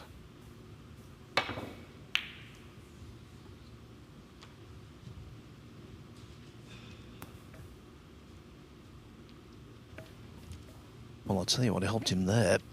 He swerved, and the side he had to apply to the cue ball was running side, as it turned out, and that's why the white made its way all the way down there and just behind the brown, having flicked it.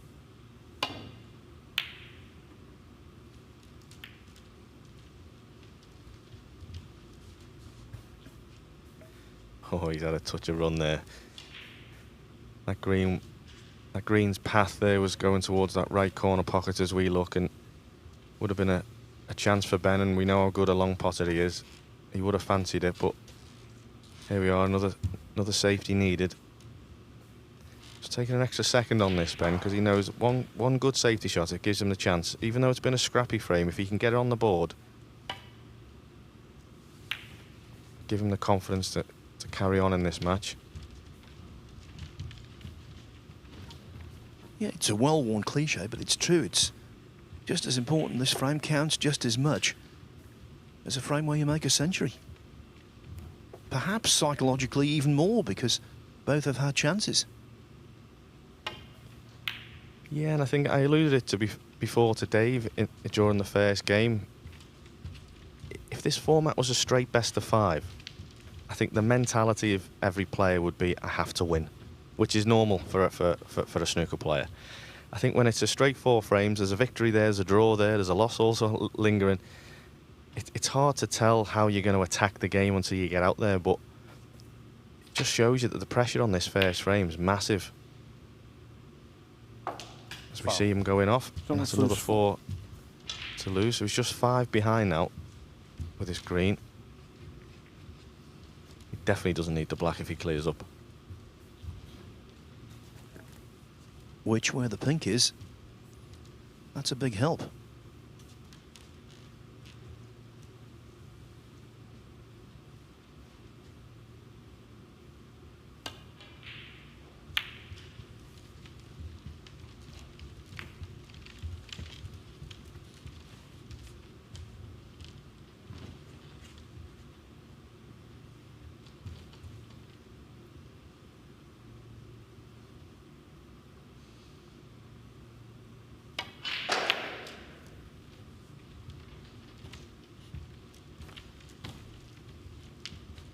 Well, best shot of the frame so far, and it could be the most important.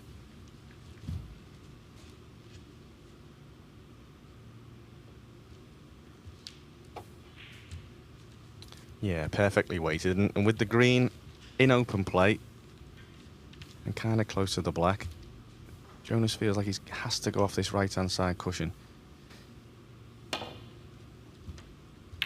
That's a good hit, very good.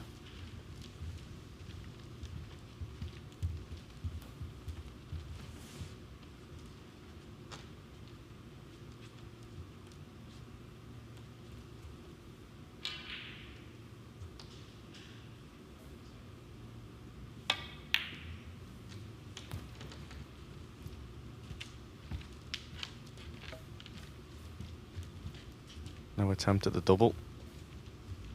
Got a nice white there now. But again, these shots are just up and down, up and down. One of them has to get a telling one here. Maybe even a snooker behind the black here for Jonas will be ideal. Looking good.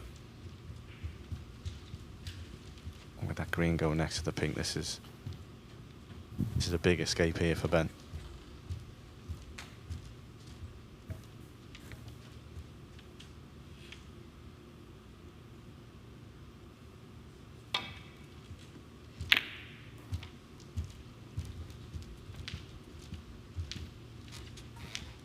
The connotation of a double kiss is normally bad, but that one worked out okay.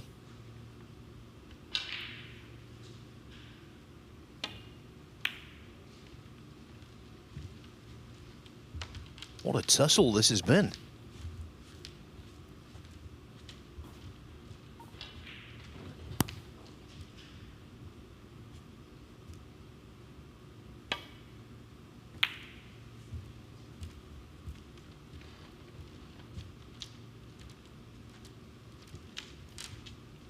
Well, the black is taking away any chance that Mertens would have had to cut the green in.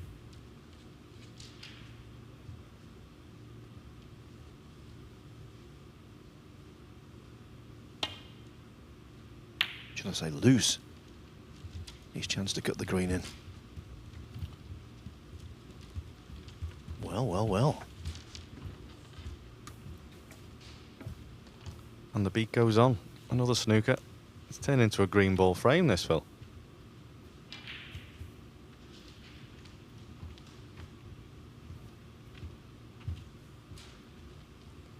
Having seen both players in this first frame, I think this ending potentially could suit Jonas a little bit more than Ben. Ben's a quick-fire attacking player, and he probably would like to think he's already halfway through the second frame at this stage.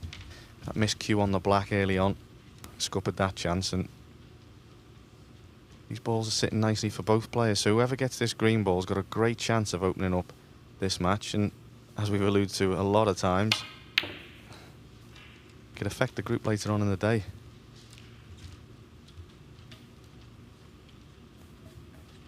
As we see yet another snooker on the green.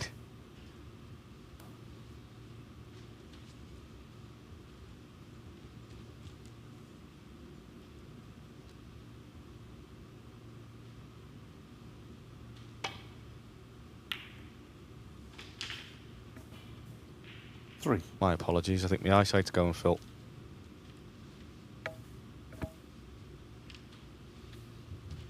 Well, a few moments ago I called the wrong player, so I can't criticise Alan. I get the impression if Mertens were to win this frame and just get over that first frame psychological hurdle, he would win the match quite comfortably. Mertens. Yeah, I think him seeing that green go in has given him the slight edge.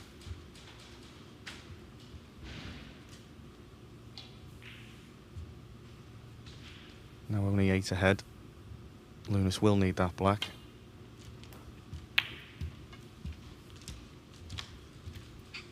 As he lays another snooker. It's becoming a very, very tactical opening frame here.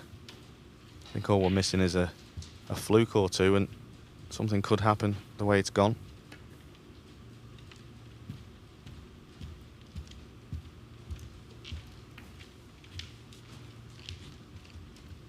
I will say the Jonas Lou's tactical game has been quite good. He's definitely picked a couple of incorrect shots when it comes to attacking. But defensively, he's done okay.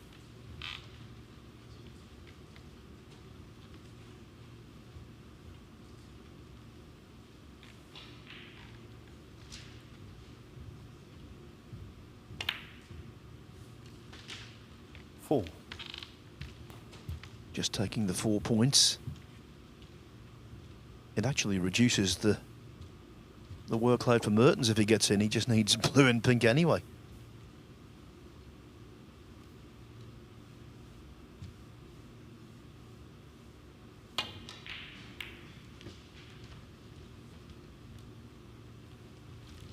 Jonas Lou's 4.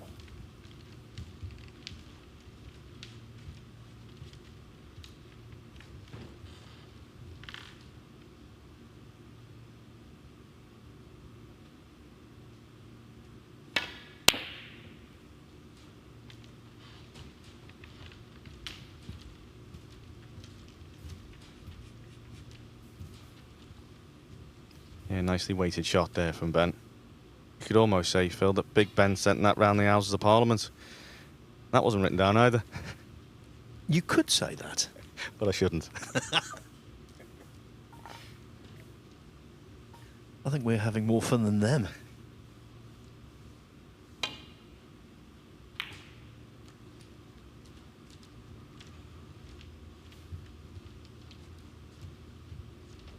Yet again, another great reply from Jonas Lou's there on the tactical side.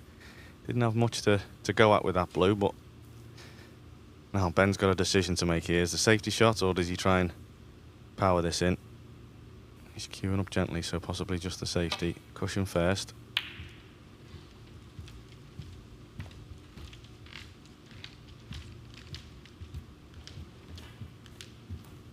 Now, this is one of those frames that is slow, despite both players having a swift average shot time. It's just the number of shots that have been played. That can happen. You can have a slow match where both players have been quite quick. But there's been no fluency in a lot of tactics.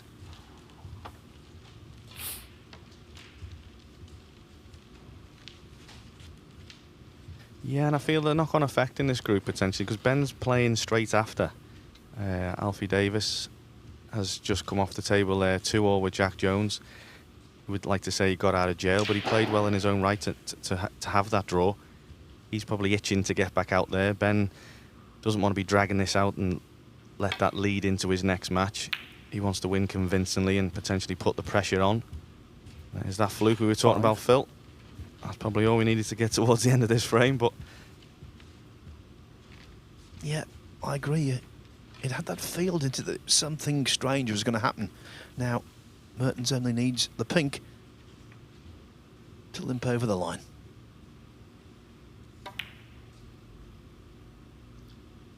Ben Mertens 5. The other feel it had, it was never going to be straightforward.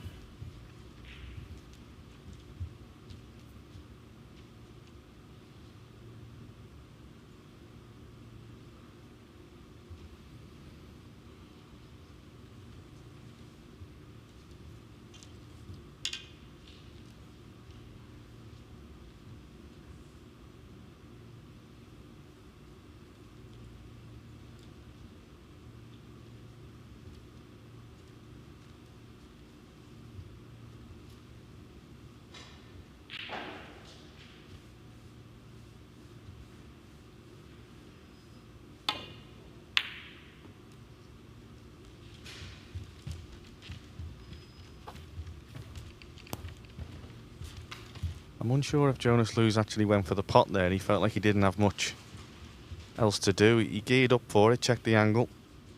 But this is now another chance for Ben Mertens to finish this first frame. 6. And the first frame. Ben Mertens. And it's a chance that's taken with aplomb. I think he will do good things in the match after that. It took a while to win the opening frame, but young Ben Mertens has won it. He leads Jonas Lou's 1-0.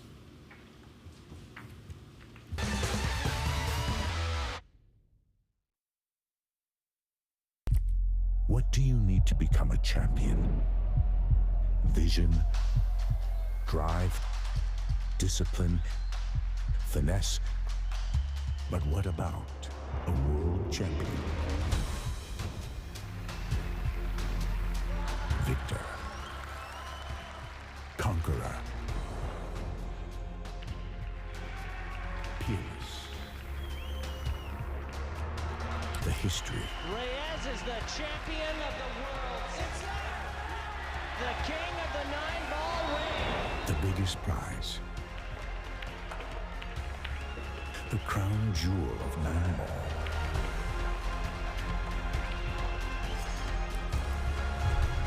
A return to the kingdom where a champion will rise.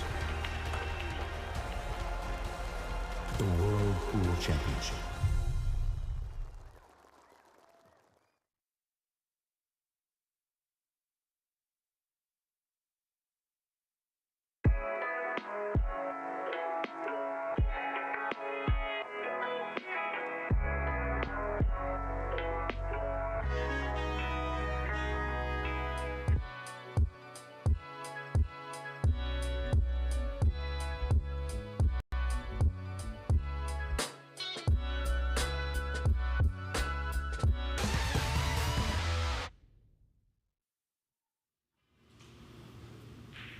Welcome back to day 10 of the BetVictor Championship League. If you're just joining us, Jack Jones, the top seed in Group 10 here on Table 1, started out with a century, but ended up with a 2-all draw against a fellow Welshman, Alfie Davies. This is the second match of the day. The first, quite drawn out. It was error-strewn, but in the end, Ben Mertens spotted a really good pink from distance to get the verdict.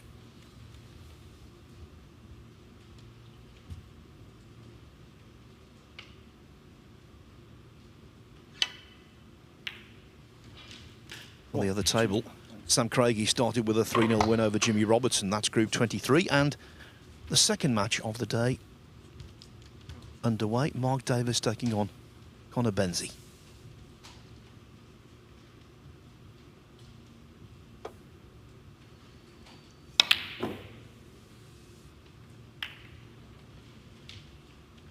Ben Mertens won. So that's one of those times as a snooker player, Alan, where you change your mind in a split second. He wanted to take the cue ball into the bunch. As soon as the brown rattled, he was hoping it didn't go into the bunch. Yeah, he looked back over his shoulder with trepidation. Left a thin red there for Jonas Lewis, but he hasn't left it. And he straight away, he's back at the table. So he must feel now, after taking that first frame, if he can just get in and score. I mean, he was on a nice little break in the first frame, had the miscue on the black. So he was showing form straight away. Oh, but he's missed that red. Ben. And Jonas is straight back in. So a chance to undo that first frame. Maybe that first frame was just taken a little bit out of Ben. And like we said before, that if he's straight back on this table in the next match against Alfie Davies. So if it's long drawn out, that will favour Alfie for sure.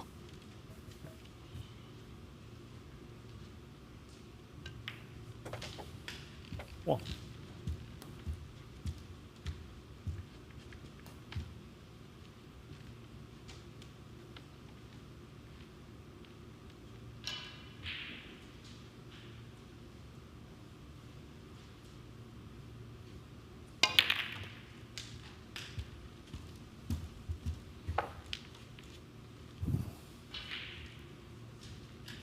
Eight. There has been a professional event in Brazil at a beach resort, actually. Beautiful place. Sean Murphy captured the title.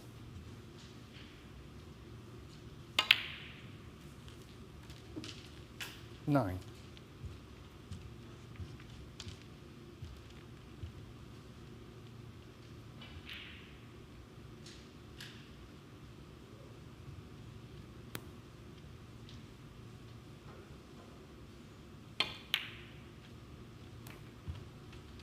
Jonas Lewis, 9.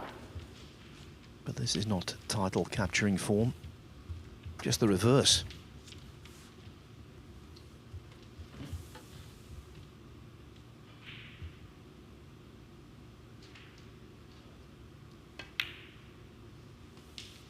One. It's youth versus experience on table 2. And young Conor Benze has taken the first frame from one of the senior members of the tour, Mark Davis.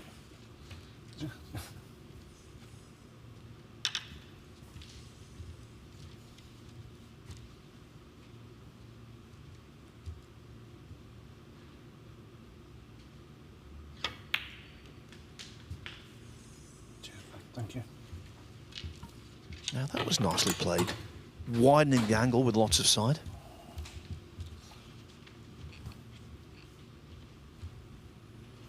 Eight.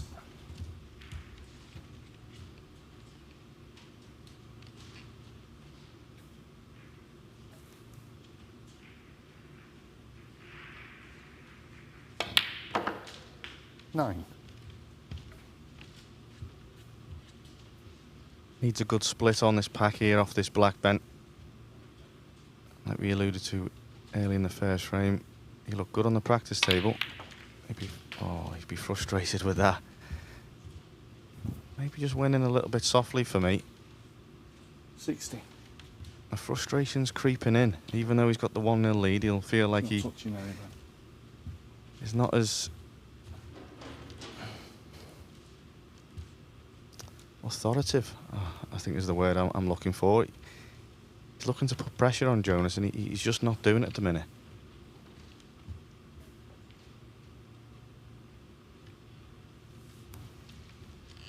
Ben Mertens 60.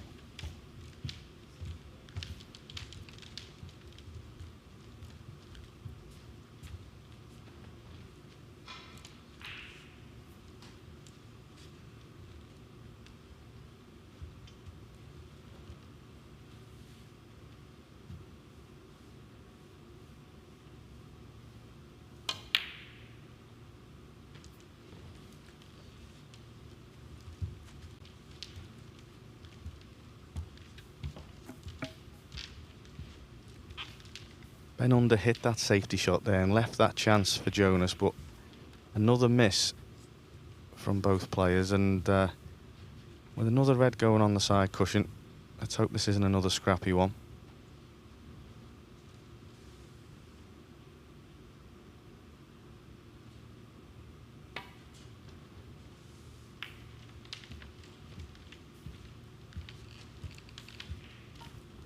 He's had some good results on tour, Mertens. He turned professional in 2022 after winning the European Under-21 Championship. And the following year made it to the last 16 of the Welsh Open, knocking out someone who played beautifully yesterday here, Dave Gilbert. That's what I was saying before about Ben, the style of player he is, and you don't beat a player of Dave's ability if you haven't got anything about you yourself. So that's where them types of results will still be in his mind, the confidence building results them. And to come here and play like this in the first 2 frames is not what he was asking for. But listen, it's the Championship League, 2nd frame. Still early on in the season, still early on in the match, still early on in the group. He'd just be looking for that magic 3-0, take the lead after the 2-all draw with Jack and Alfie. Just got to stay patient here, I believe.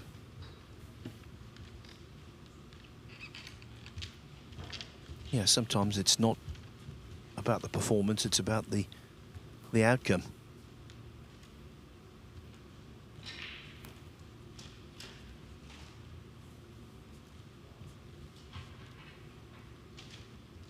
Mertens also, in 2018, won the World Under-16 Championship, beating a fine player from Ireland in the final, Aaron Hill. So he had a really good junior career.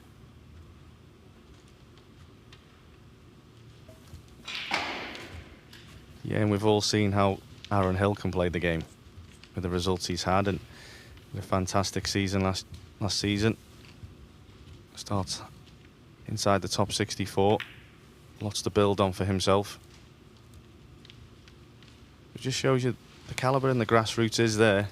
I mean, myself, Phil, I've been on and off the tour a couple of times and had to negotiate my way not so nicely through Q School a few times, and you're seeing there's a new influx of players coming through. There's still the old ones coming back for it, and there's even the odd veteran who fancies his chances every now and again, which is keeping the game kind of strong in all fields. It's getting better. Yeah, I remember many moons ago, a pro from your neck of the woods, actually, Ian McCulloch, in a press conference, he said, the trouble is these days, there are more than 16 top 16 players. Now, I knew exactly what he meant. Now, you can apply that phrase and change it slightly to the modern game. Trouble is these days, there are more than 64 very good players. So, talented human will be relegated from the tour. Yeah, it's part and parcel of the game, I'm afraid. You know, not always the best players win, and not always the most talented players stay on tour. Foul. So we see a bit of unfortunate run there for Ben. He's played a good safety, actually, but now he could be back there himself. Yeah, you've been around a while now, Alan. I think you're well qualified to make a judgment on this. I think today, right now, the strength and depth on the World Snooker Tour is better than it's ever been. Totally agree. Totally agree. I first turned professional back in 2013. And back then, I think the lower ranked players right at the bottom towards the mid-season, end of season rankings, you could tell that they were kind of the draws that you would want for the rest of the campaign as such. Whereas now, you know, there's no easy games. Everyone's kind of match sharp, especially for the great that they've done with the game and increased the amount of tournaments. Every single player now is in their suit, almost couple of weeks of the month, and that can only help. Obviously, you've got all the academies around the UK and far and wide that these players are putting the hours in on the conditions. And I was alluding that before to young Alfie Davies about stepping onto the main stage and not being used to these conditions can be a bit of a disadvantage, if you will. But I think a lot of players have got access to them conditions now, and the game has just improved tenfold, really, in the last, well, since then, 10, 12 years, I would imagine. And long may it continue, you know.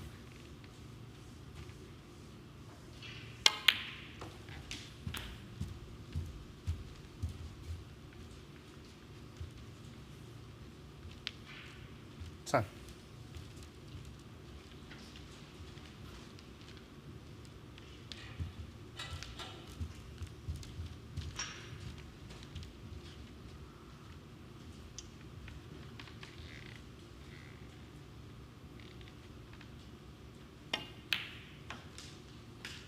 11. And you talk about no easy draws. It's not been easy so far this season for Jonas Luz. Beaten in his qualifier in both the Wuhan Open and the British Open. Beaten heavily, actually.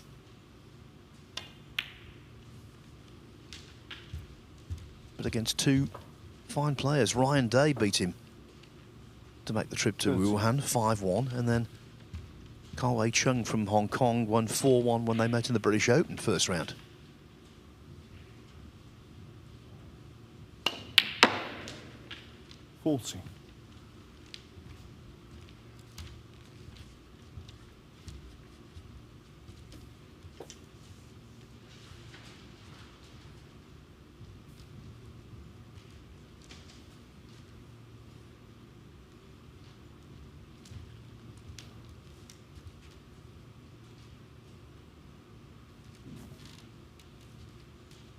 Nice strike on that last red. He managed to impart a little bit too much stun for his own liking. He's got this tricky yellow into the middle. He's chose to go in the corner. Jonas loose 40. And kind of playing it that way. Guaranteed to leave this red over the centre pocket. I feel if he dropped it in dead weight, there was half a chance of covering the hole if he didn't negotiate the yellow.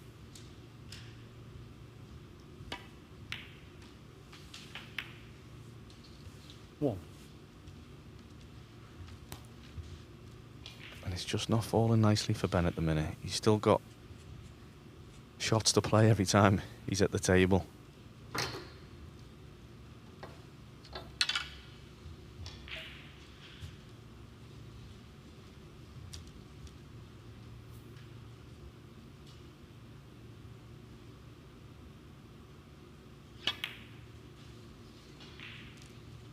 Thanks, man. And Mertens 1. When you can play as well as Mertens, which is exceedingly well, to start off the day, frame and a half like this, brings in all kinds of self-doubt. Can't quite work out what's going on.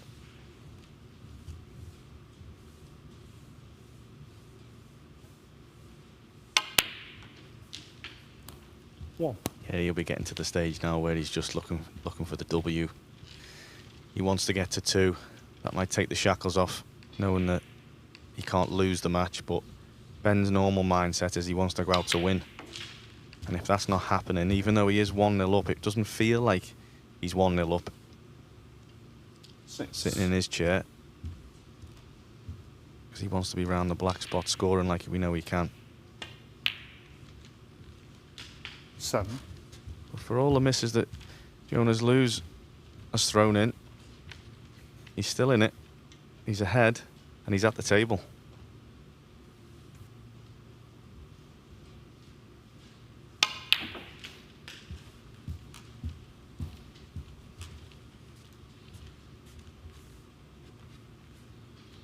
Forty.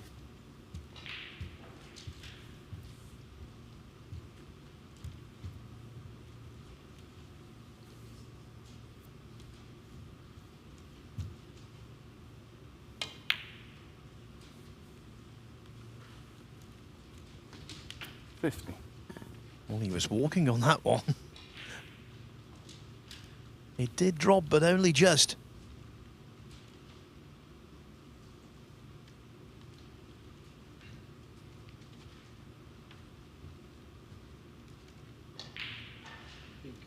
Pink ball.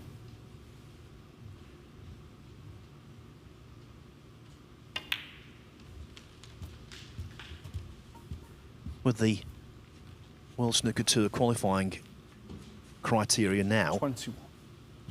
There's at least one player from every continent represented, and the geographic representative of South America is at the table. Jonas loose 21.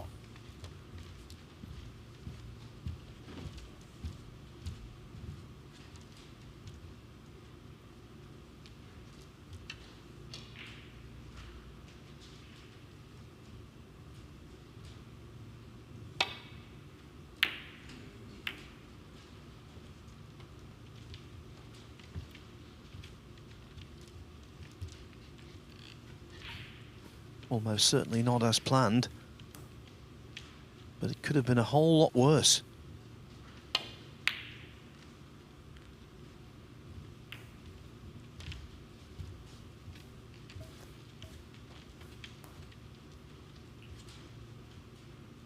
Yeah, I think he's got a chance at this long red, Ben, and this has to go in with the points as they are.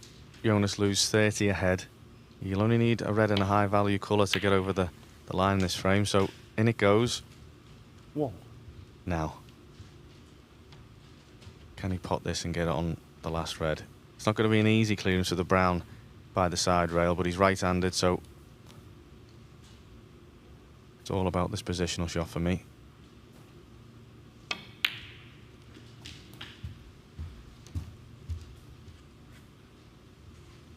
And all things considered, he's hit that 4. very, very well.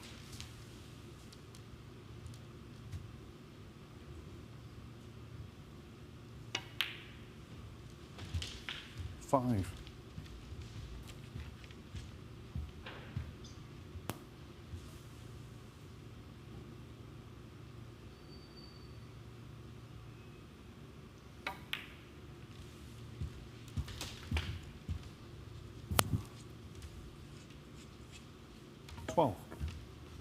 Well, it's important to pot the yellow because if he does that, the brown becomes Jonas Luz's problem as well.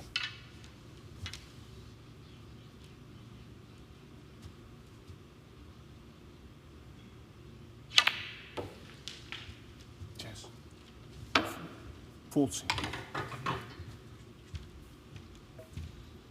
He's going to need another nice strike here on this green. He's got lots of Q power and Mertens.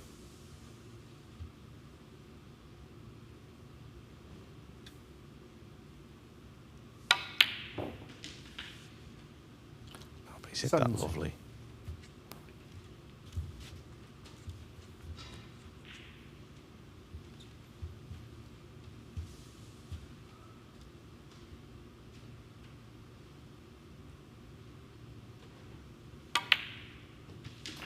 $21.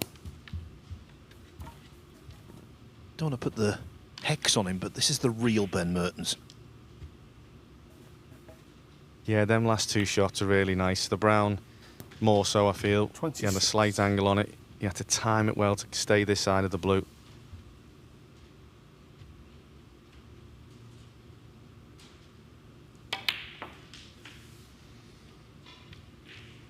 He's on to hit that. One ball for 2-0. Which pocket your money on, Phil? Corner or middle? Well, after that positional shot, maybe neither.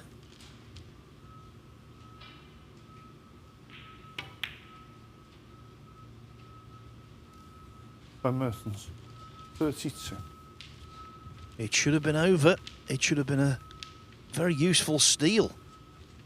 But everything now rests on the black. First frame decided on the pink. Here's another nail biter.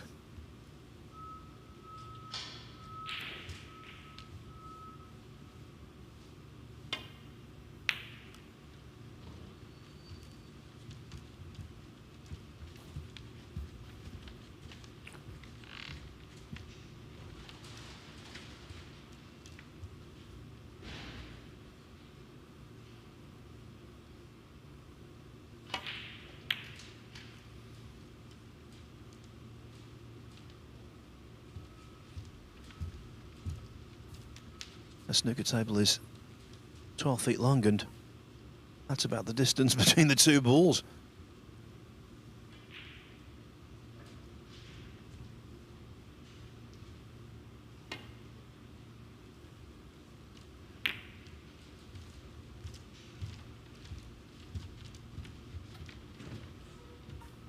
Alan, he did not hit that one well, but while he's got away with it, Mertens retains the tactical initiative here.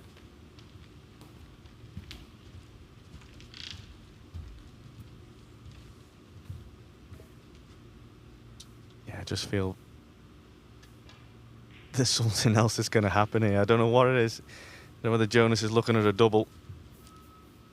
He's probably feeling like he has to do something out of the ordinary to get his campaign started in this group, but this could go close.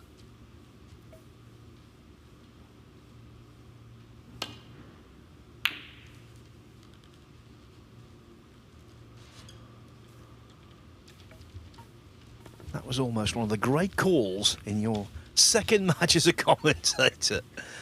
I'll tell you what, Mertens was concerned as that black went back down the table.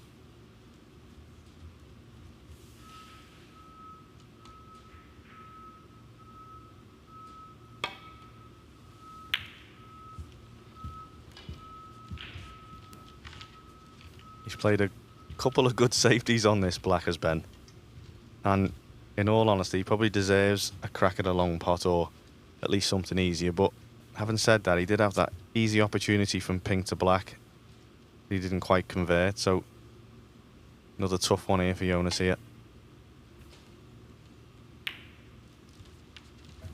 want it to go over the middle. Now, don't get the impression that this is a certainty. These middles are cut harshly. But Mertens does knock it in. And so it's first a pink ball win and then a black ball steal. Ben Mertens 2-0 up. He could have lost both of those frames. But in fact now he's just one away from the perfect start to the day.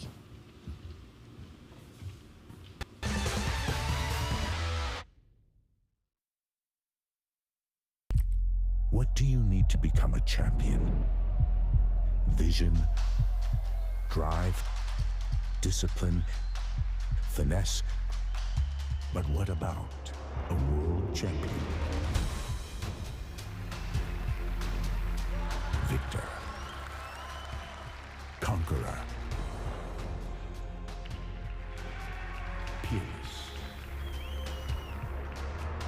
The history. Reyes is the champion of the world. It's the king of the 9-ball ring. The biggest prize. The crown jewel of 9-ball.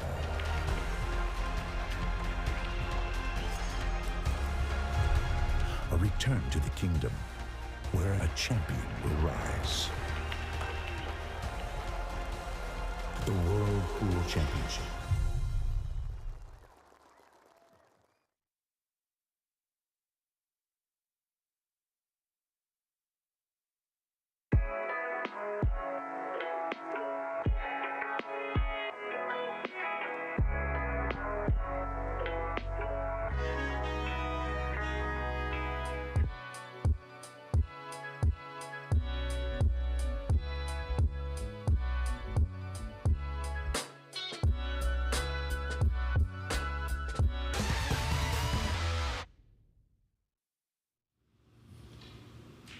In professional snooker, lots of frames are won convincingly because one player gets in and scores a lot.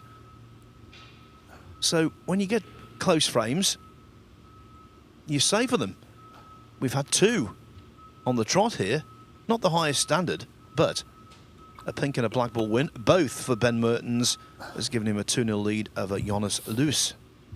As for table 2, well, Conor Benze won the first frame. He could still win the second by a single point by dishing the colours, but it's Mark Davis who's 26 in front with 27 on. He achieved quite a feat, you know, Mark Davis, in the Invitation Championship League one year. He made 2 147s in the same tournament. Still life in the old dog yet, Phil. It's kind of a clash of styles, this one, isn't it? With the Conor being fresh on the tour and Mark being around for many, many years, seasoned campaigner. But as we see both players return onto table 1, Ben will be over the moon with that 2-0 lead. You might see his pace around the table increase ever so slightly, maybe a little bit more attacking. Now he's got that 2-frame cushion, but if we keep going back to, Phil, about these frames in this Championship League snooker format, you don't want to kind of take your foot off the gas or let slip a single frame, because it could matter most at the end of the day.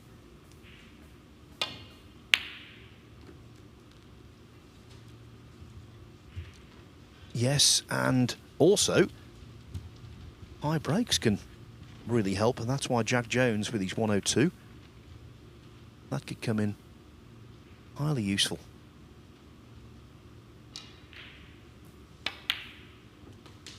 One.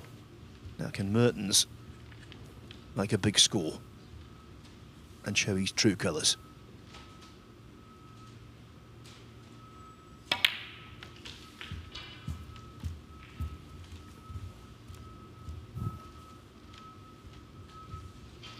Eight.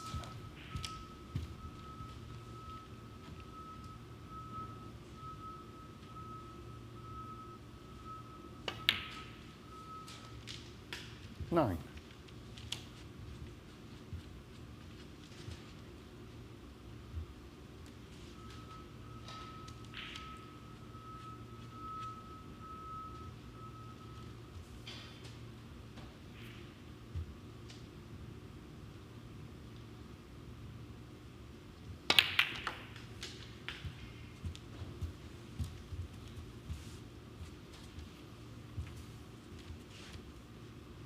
60.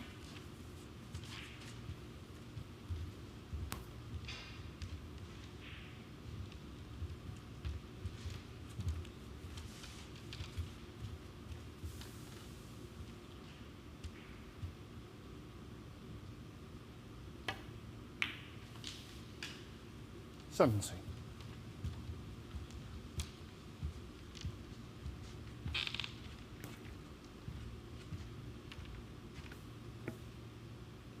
Negotiated that red quite well. He's on the blue to middle here, and he chose to come down for this red near the black. I think Ben's just in that groove now where he just wants to get the rest of that pack wide open and get this job done.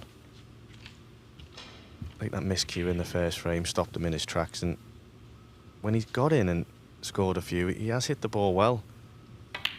It's just at the end of the frames when it's starting to get a little bit bogged down and you lose your timing a little bit. But he's got a great chance here now to at least take the loose reds. I think the red, the top just at the left of the pack there, as we see on that camera angle there, does go. So he might choose to even land high on the pack, pot the red and stun off the bunch. But 30. Let's see how he goes about it. He's got a backup red above the blue.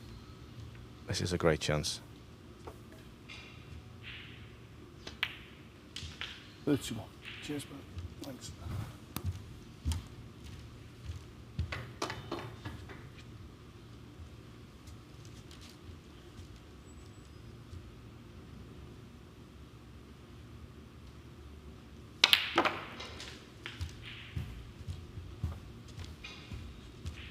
That's what you always need on that shot, that secondary fizz. 38. The great exponent of that shot, of course, well, the great exponent of most shots is Ronnie O'Sullivan.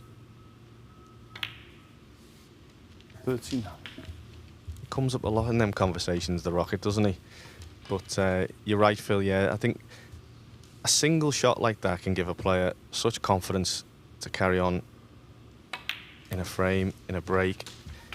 Just get your timing back, get your cueing back, and the feedback you get off them kinds of shots and the way that the white kind of dances through the reds, 45. especially if you land on a nice easy one, you can continue to break. All he's got to do now is middle a few of these, and he's looking very, very good for 3-0.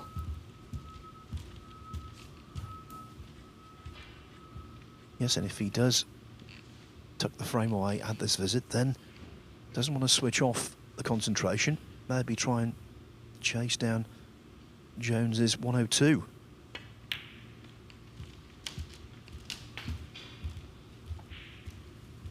It might not come down to high breaks, probably won't, 52. but every advantage you can get, you should grasp. 53.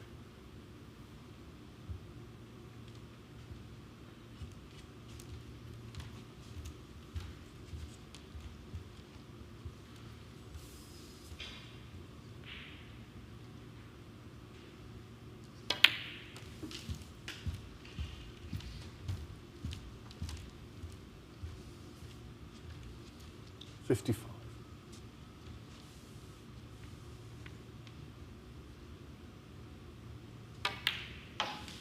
56.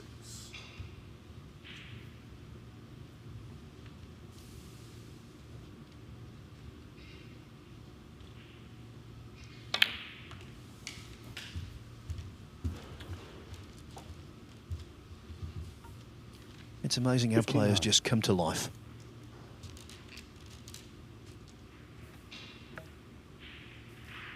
Yeah, that fluent style that we all know with 60. Ben, and even them styles of shots. I mean, he's hit that well to land high on the ping to make another cannon into the bunch, and he's literally a couple of shots away here from finishing this off. Oh, look, delicate. And now it's opened up them last three reds there. 66. And needless to say, 3-0 is looming, and very well played in this frame. He's put everything in the first two frames 67. behind him. And he's been itching to play like this since the start, Phil, hasn't he?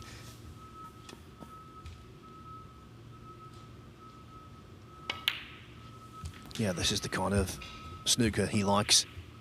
And of course, if Mertens can 74. beat Alfie Davies next, he'd be sitting pretty on 6 points, and it would mean that Jack Jones, in the second session from 5 o'clock today, would need to beat Lewis and Mertens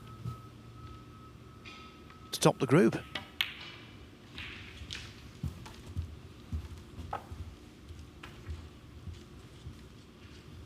$82.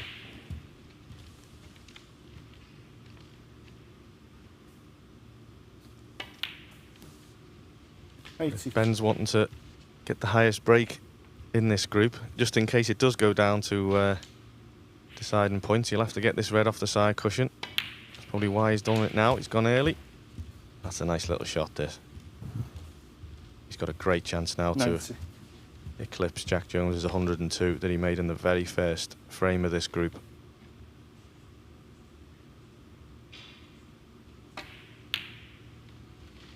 If he does go on to make a 3-figure contribution, again, just underlining what we were saying about the strength and depth on tour, Alan, he would be the 37th player to make at least 1 century in this tournament.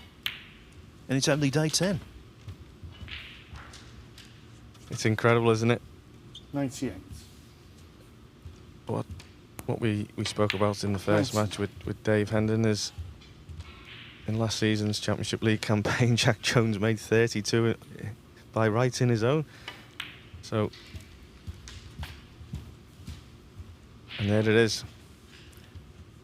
Great century break by Ben Mertens. Just what the doctor ordered and what we were all expecting of him.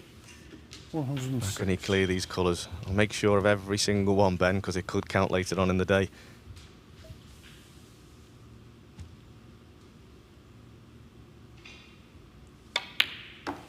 $109.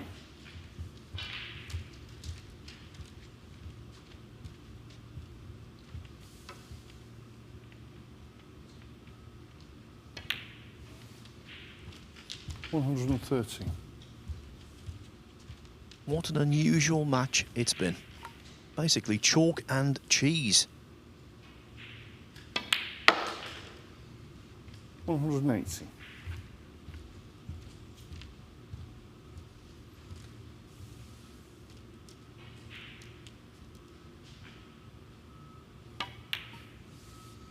He won the first frame unconvincingly on the pink.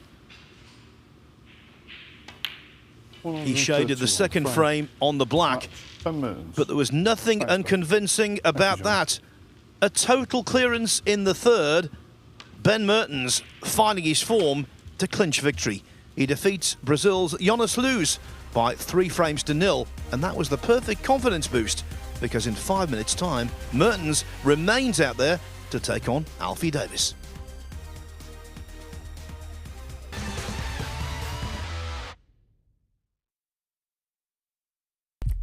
What do you need to become a champion? Vision, drive, discipline, finesse. But what about a world champion? Victor, conqueror, peerless. The history. Reyes is the champion of the world. It's the king of the 9-ball ring. The biggest prize. The crown jewel of 9-ball.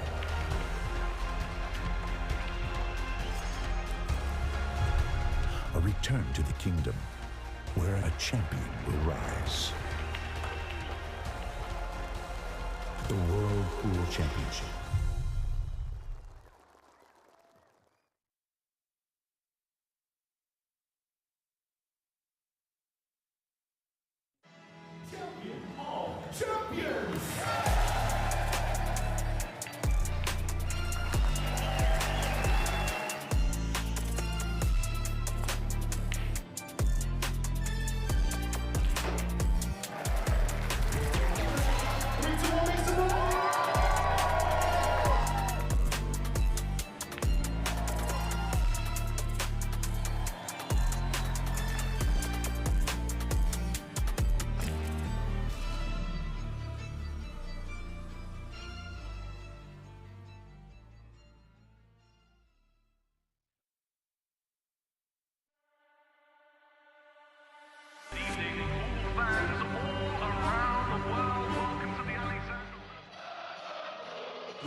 just spectacular, and I cannot wait for you all to see it.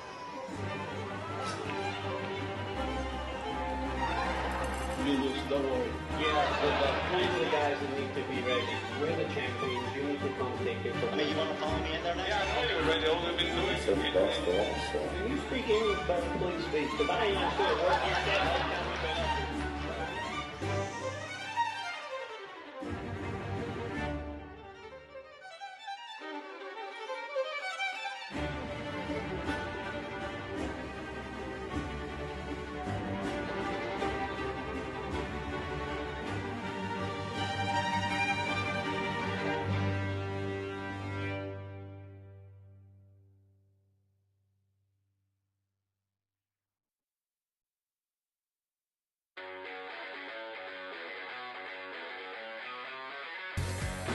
We are guaranteed 4 phenomenal days of action right here in Florida.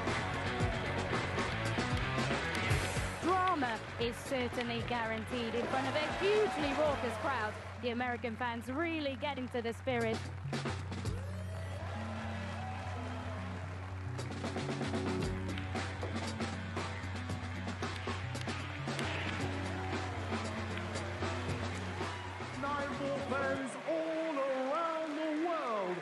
So much history, so much prestige, and it all comes down to this.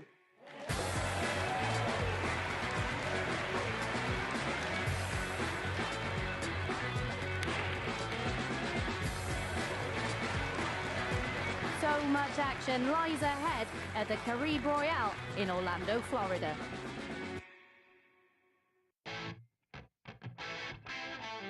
We're back at the Harrah's Resort in Atlantic City for the US Open.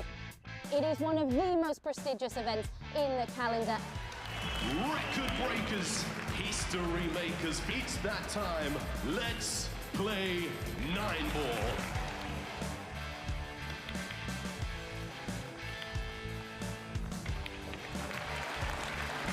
Nine-ball pulls on the growth. And the governor gets on the board. Next year's prize money in the US Open is going to be $500,000.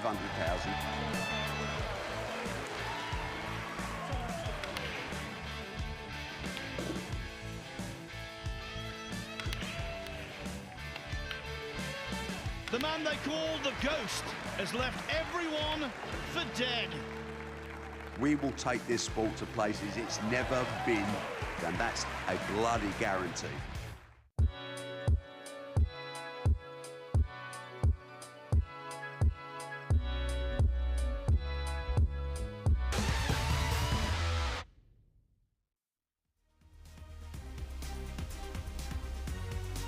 Welcome back, everyone. We are witnessing one of those groups where an early match, i.e. the one that's coming your way right now, is going to be very important indeed. Ben Mertens sits on top of the table with 3 points.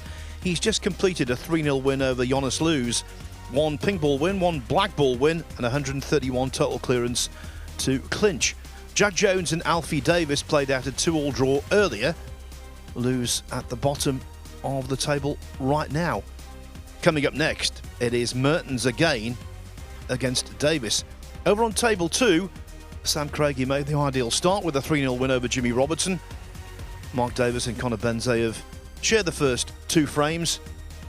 Currently in the third, Davis leading by 15 points, 3 reds left, with a good chance, the veteran, to hit the front at 2-1. Davis will play Craigy in the last match of the session over there.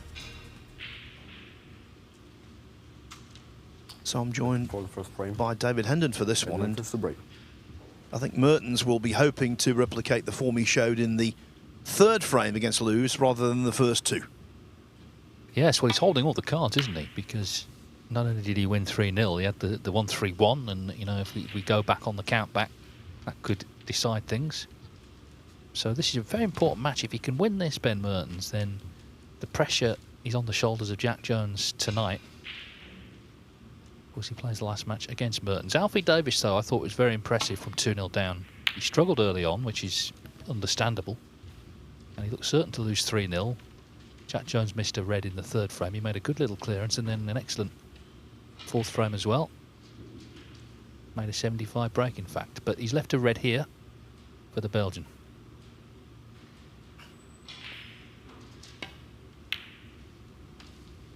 Gets taller every time you see him, doesn't he, Ben Mertens? Yes, Alan Taylor and I made that point in the previous match. Definitely a growth spurt there.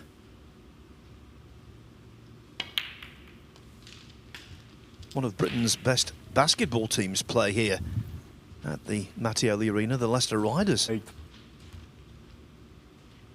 Ben might get a tryout.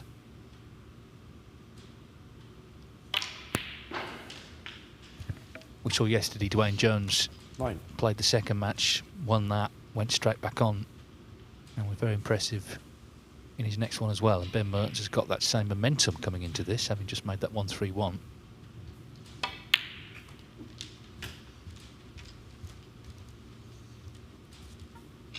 As suspected, Mark Davies has won the third frame 11. on table 2, so he leads Conor Benze 2-1.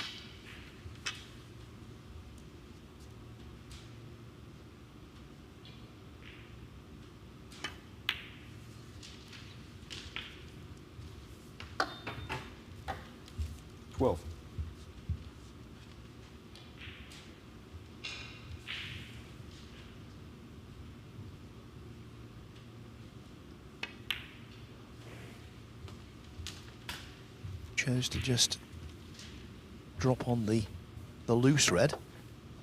19.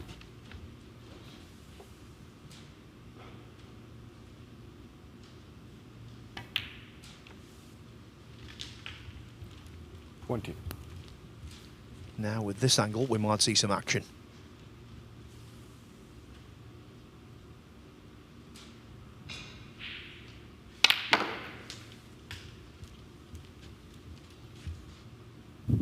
Well, the Reds have split very nicely. 27. But they've not been kind in terms of leaving a pot. Yeah, I mean, whether they all fan out into play or just a couple do, either way, one just want to be on the next one. And it hasn't really worked out.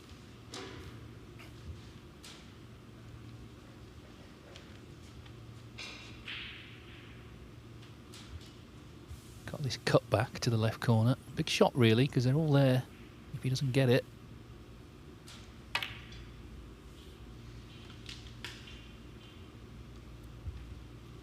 That'll do very nicely. So now it's about focus, because this is a golden chance to win the opening frame and indeed win his fourth frame in succession today. Yeah, I think after the effectiveness of the pack split, he deserved that.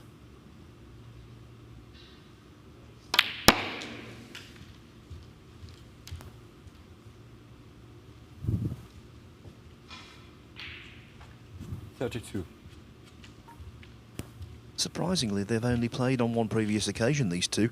It was in the Q School in 2022, and it was Mertens who prevailed 4-0.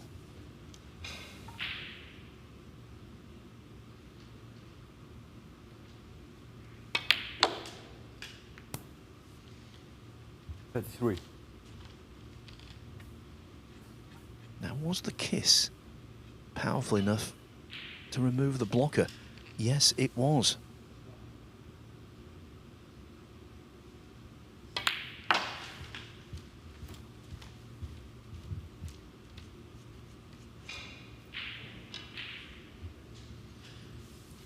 $38.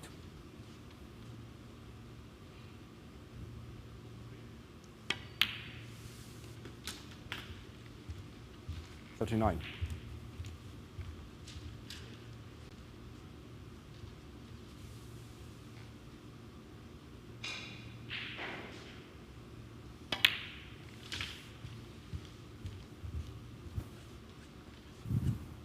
So fully in his stride now. 46.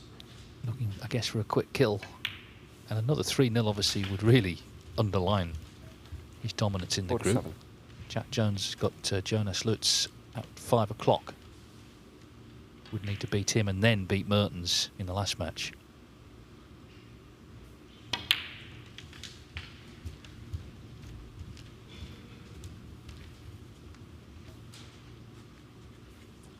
Made 4 centuries on the World Snooker Tour last season. Can he make 2 in successive frames here today?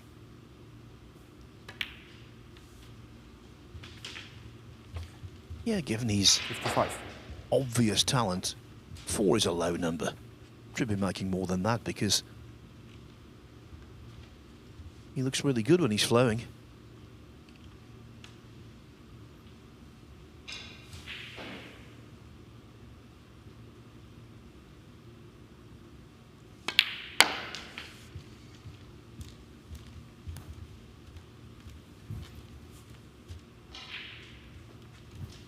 $61.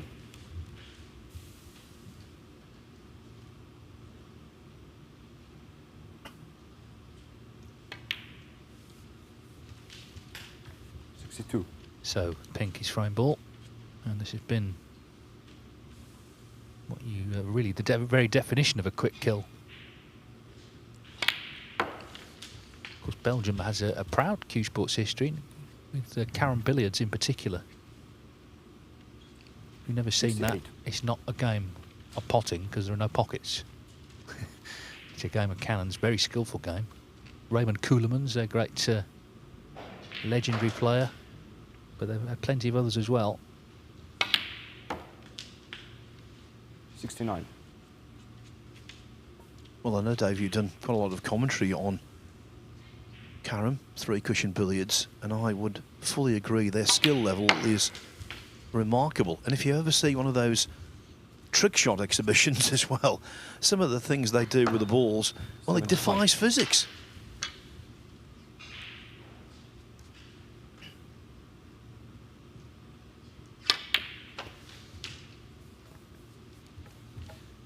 Well, this is very impressive. He looks super confident now. Obviously, the first 2 frames against his first opponent came down to the last couple of balls, but this has been complete dominance since.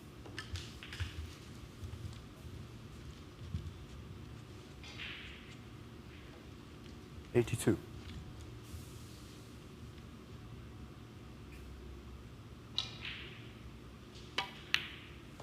If the World Cup did come back, Belgium would have a very good team. Luca Brissell, of course, and the man they call the Belgian Beast, Julian Leclerc, former shootout runner-up, plus Ben Mertens here.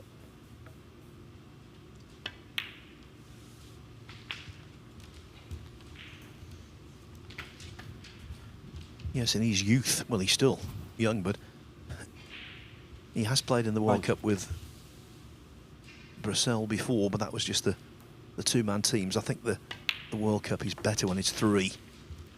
More of a team, Dave, than a pair. Absolutely. It's always what it used to be. Anyway, closing in on another century. The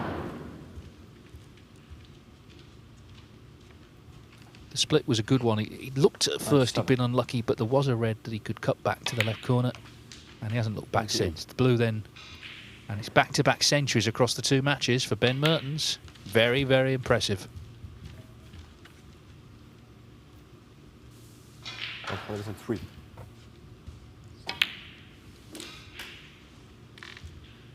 $105.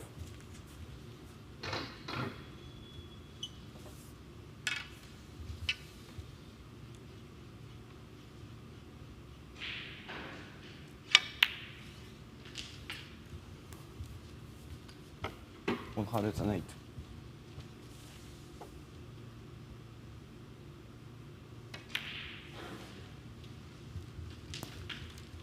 $112.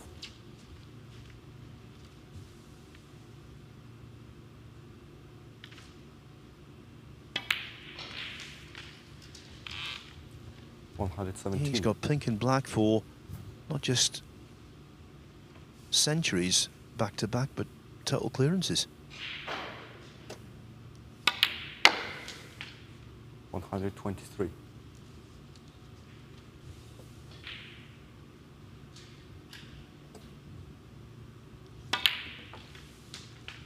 What a contrasting day so far for Ben Mertens. The first 2 frames he won were the height of scrappiness.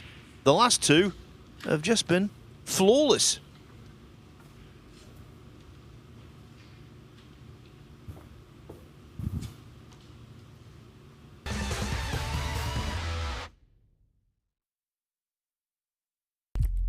What do you need to become a champion?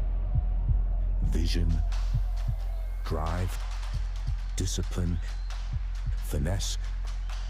But what about a world champion? Victor.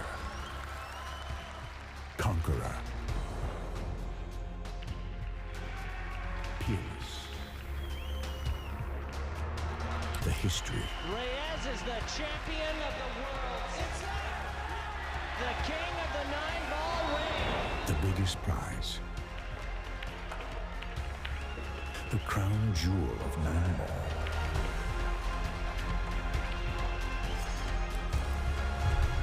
A return to the kingdom where a champion will rise. The World Pool Championship.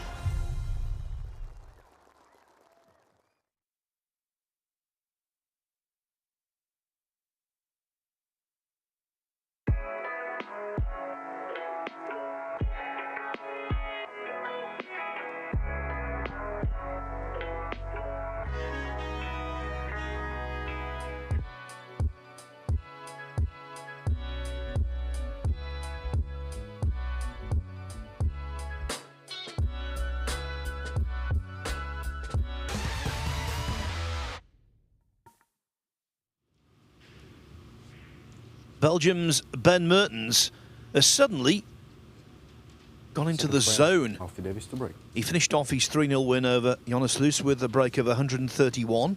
He started off against Alfie Davies with 130. Davies still punching in this group. But he would need to win the next 3 frames, you would think, to retain hope of going to the next phase.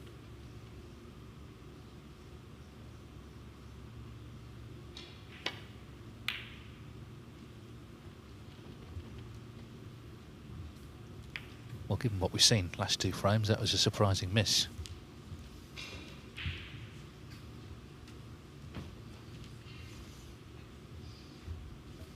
Alfie Davies has already proven today that you can't write him off in adversity.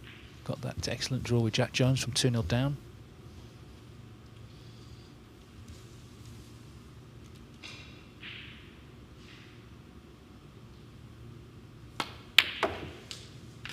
It's on that Welsh Amateur Championship Roll of Honour, and it's a considerable one because it was first held in 1928. And you've got, you know, Ray Reardon, Doug Mountjoy, Terry Griffiths, Darren Morgan, these great names of Welsh snooker, Cliff Wilson, all on there. He'd actually lost in the previous 2 finals, so I'm sure it was a great relief when he did win it.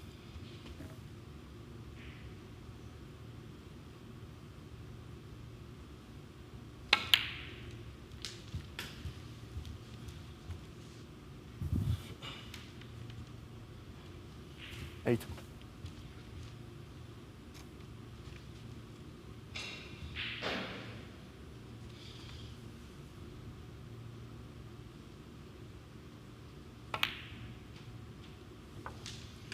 Nine. Now, when you go so close to the object ball, you need to be extra precise. Davies put a little more pace into that cue ball than he wanted to.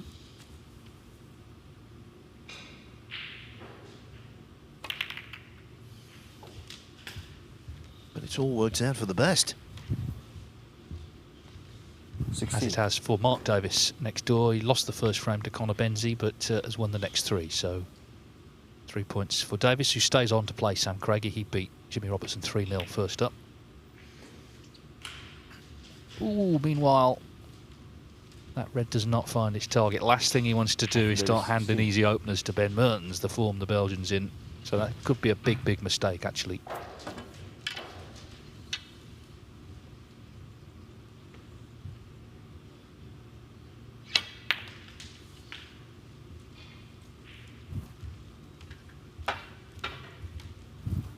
One.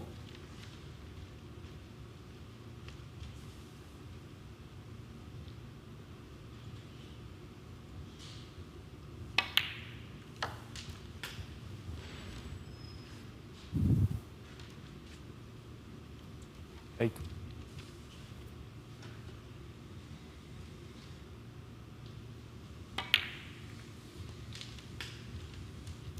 9.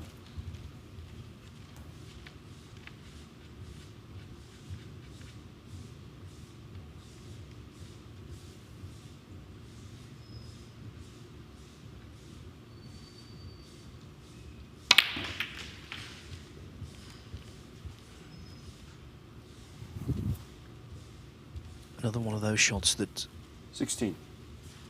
needed a little more oomph.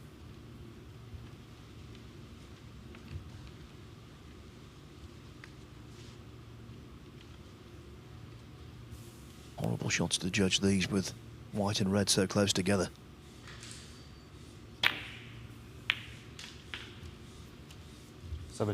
No, though, there's nothing horrible about this situation. He is potentially flying.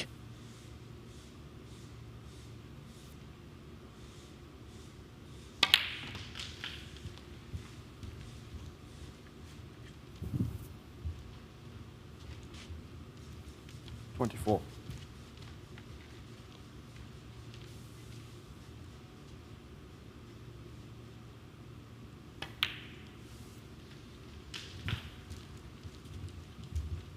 25.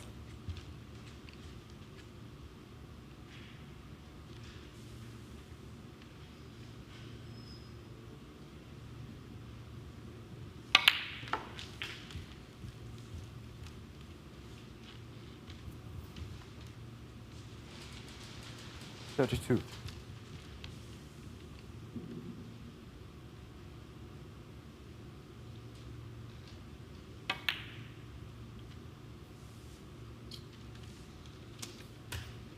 'Well, potting that middle of the reds there would have opened up another couple. Surprised he missed that, actually, considering he's had so much quality table time in the last couple of frames.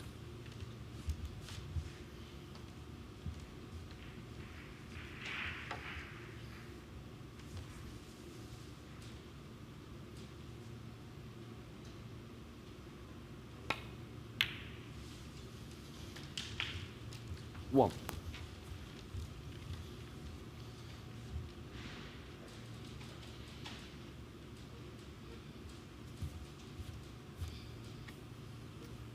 It's been a big week in the Davies household. Alfie's sister graduated from Bristol University yesterday, received her degree in law. Anthony, Alfie's dad, was down there. No doubt very proud.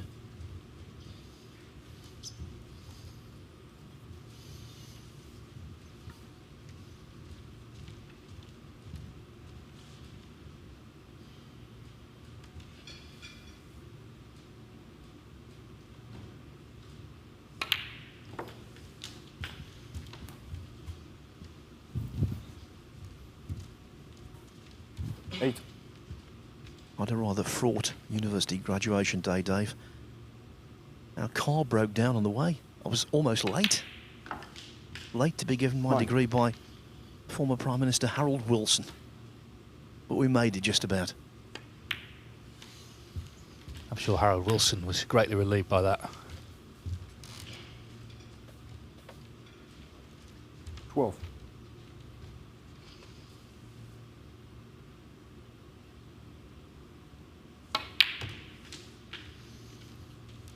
13.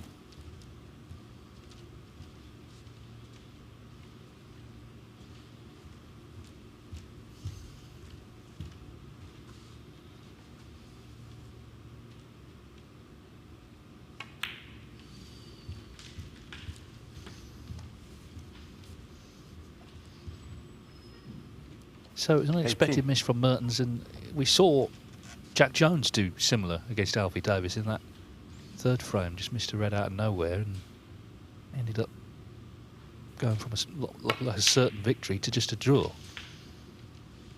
19.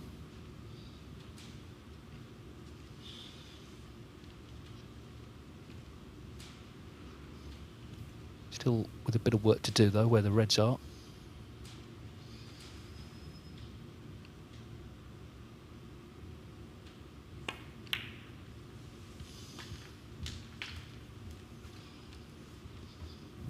especially now. It's not 26. gone to plan at all.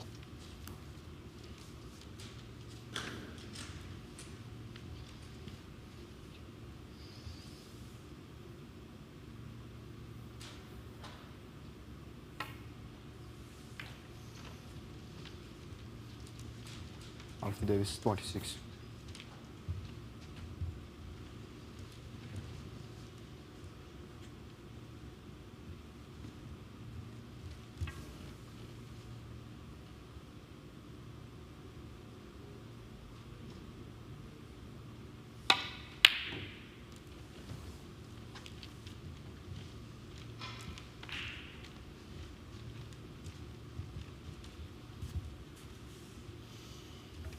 Table 2 just starting. Mark Davies and Sam Craigy, of course, both have already won a match.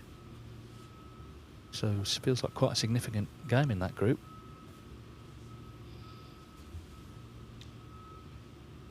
Jimmy Robertson, the top seed there. I suspect he'll be cheering the draw. At least sort of neutralise both players. He's got 2 matches left to play, Robertson, of course, against Connor Benzie and Mark Davies.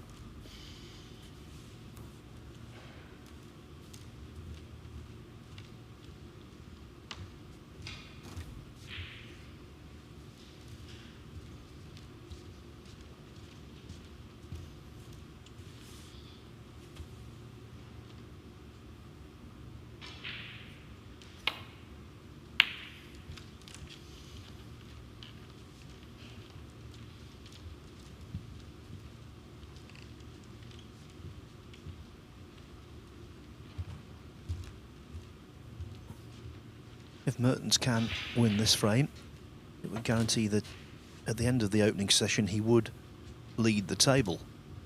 But having won the first, I think he would be mildly disappointed with the draw.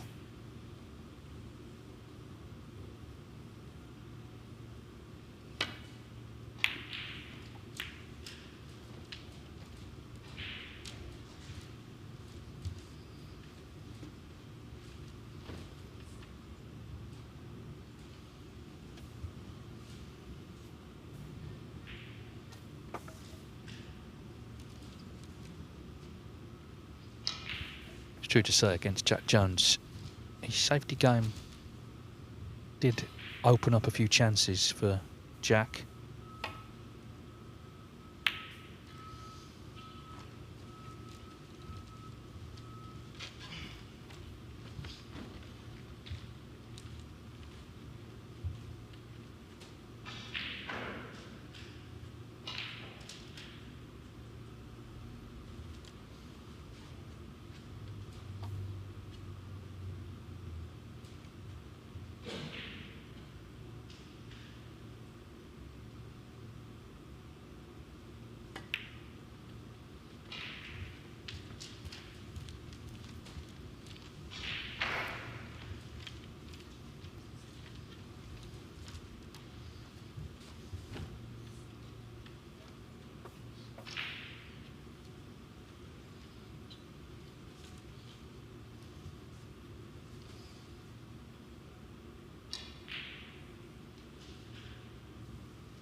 Well, that was nowhere near. Very poor shot.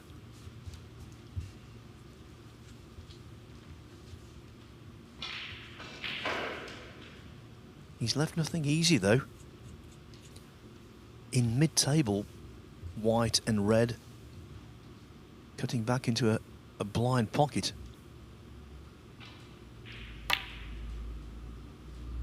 Yeah, I'm not surprised he missed that one. It was really tough to sight.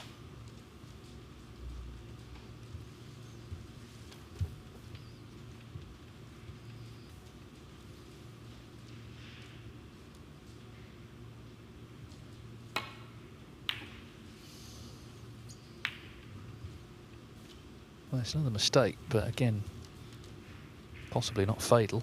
Caught the blue full in the face.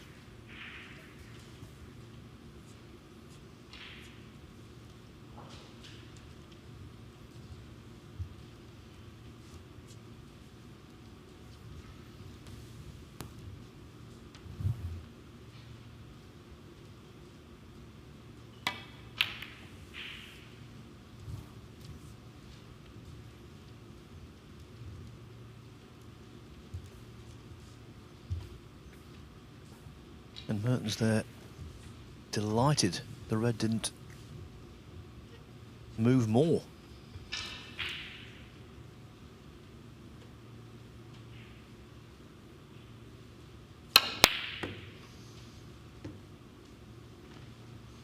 He could have easily left that to middle, Mertens.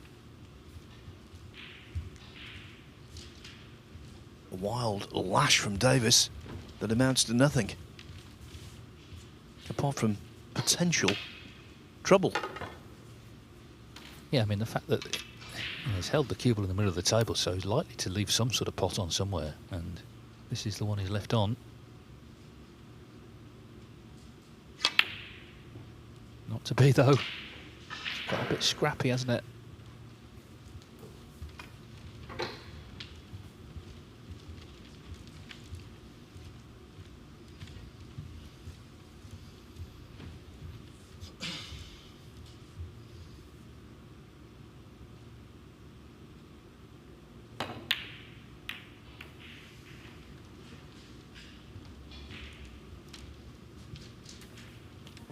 There was just about room behind the blue to lay what would have been a very nasty snooker.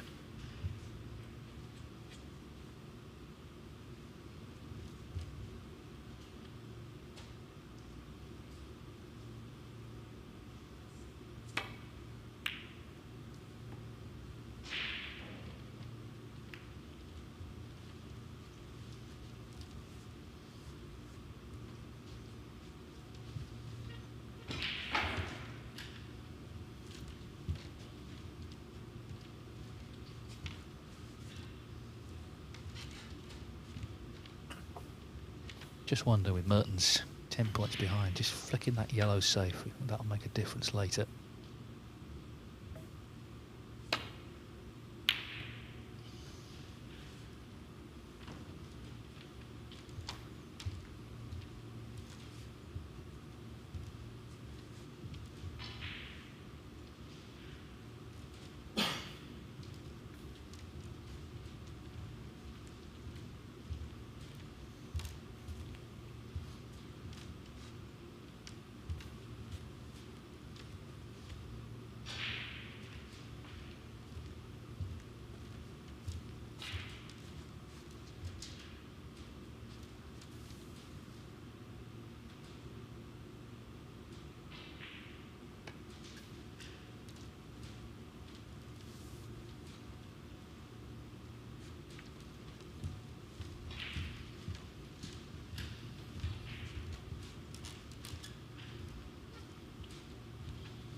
So this is a chance. He's close to the red, but he's just pot to the middle and beyond the black if it goes in.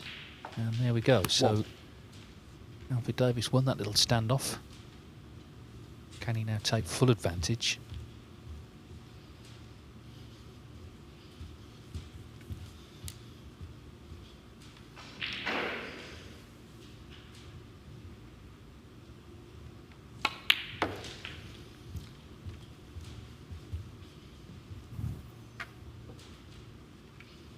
Eight.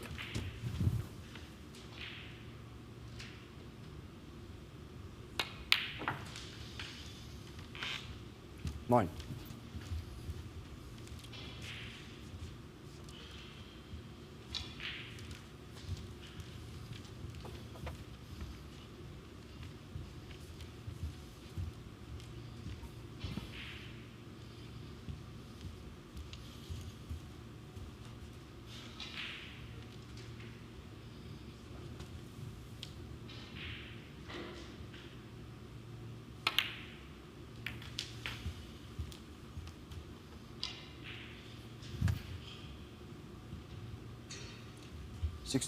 Next month, Mark Davis will celebrate his 53rd birthday. But one of the tour's elder statesmen can still play this game to a very high standard. Remember, he's already beaten Conor Benze 3-1, and now he's going to take the first frame from Sam Craigy.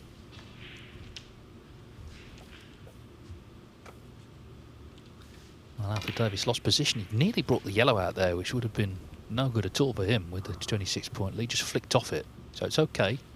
7-2.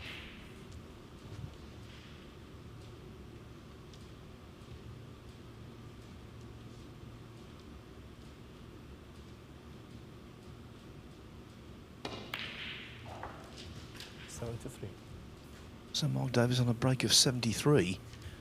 As a Championship League stalwart, he will know the importance of a big break.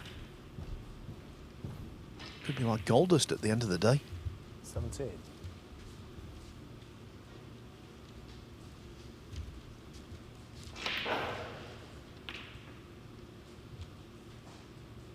Seven to 9.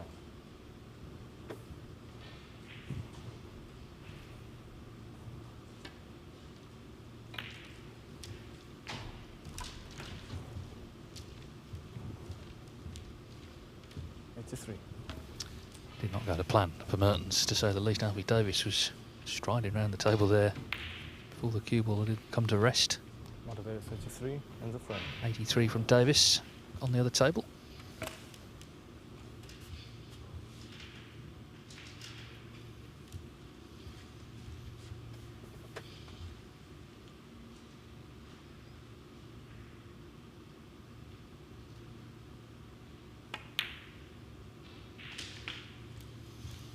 One.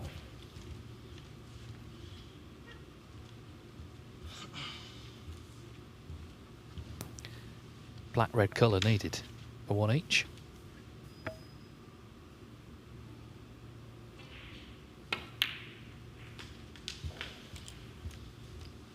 As he showed against Jack Jones, he's quite tenacious. 8. Davis. He's had setbacks today, but bounce back. 9.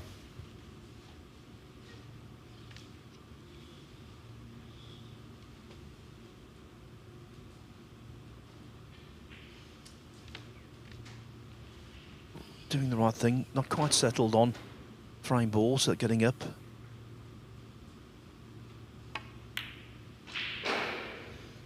Oh, and the recalibration did not work.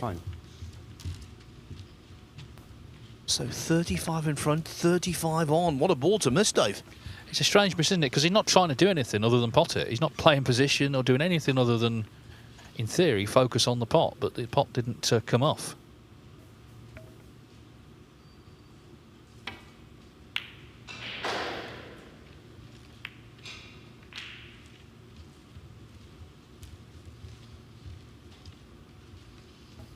Well, he's got that yellow safe. That's a little bit of insurance.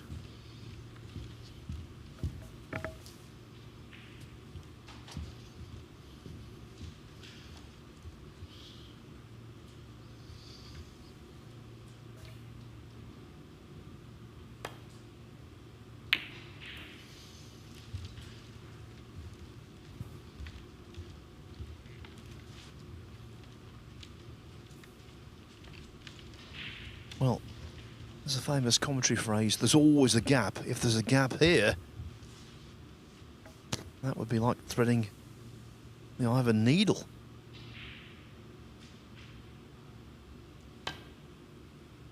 There was a gap.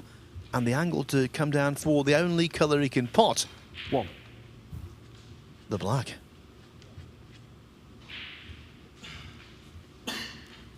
Well, the only colour he can pot without then going into a snooker's required situation.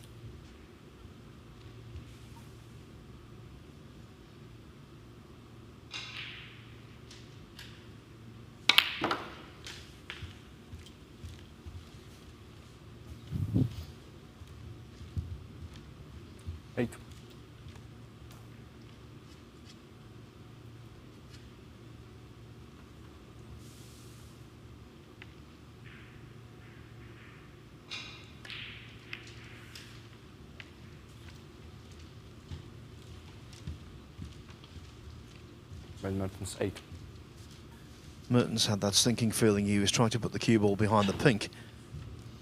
But he just caught the yellow slightly too thin, and that's why the cue ball drifted on an extra couple of inches.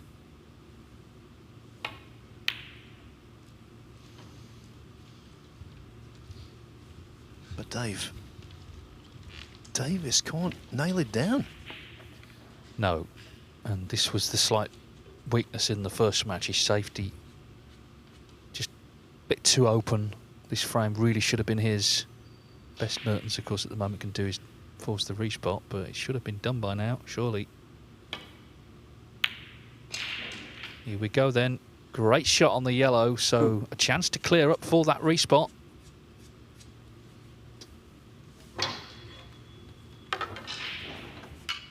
He has been a little suspect using the rest so far today, Mertens.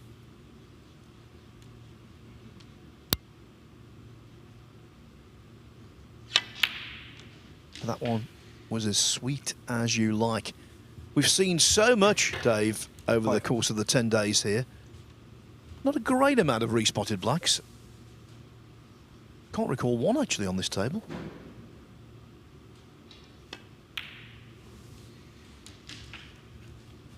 Nine.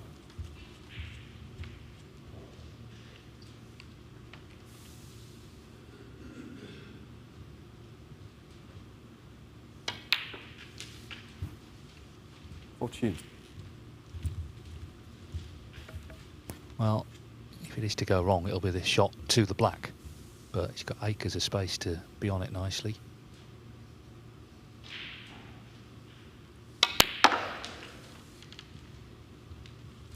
That black is going to be coming back on the table.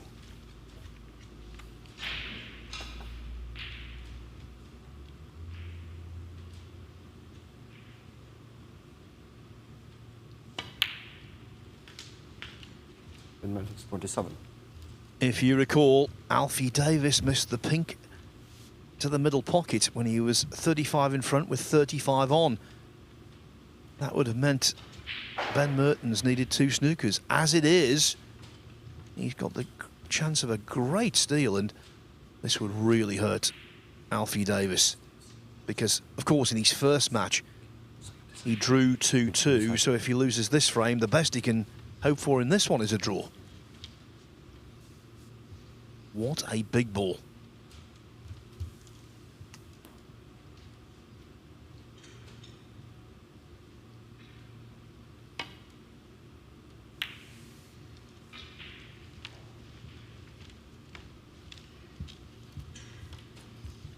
It's the conventional shot. Does sometimes invite a go at the double.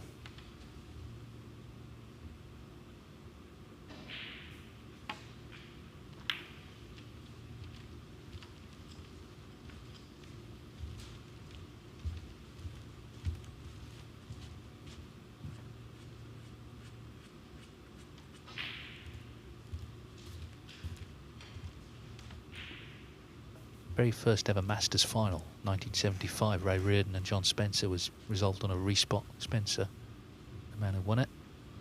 And of course the Masters final, 98, Mark Williams and Stephen Hendry the same. He's gone for the cross double. Now where's it all going to finish? He's going to leave some sort of chance, is he? Ooh, how do you fancy this?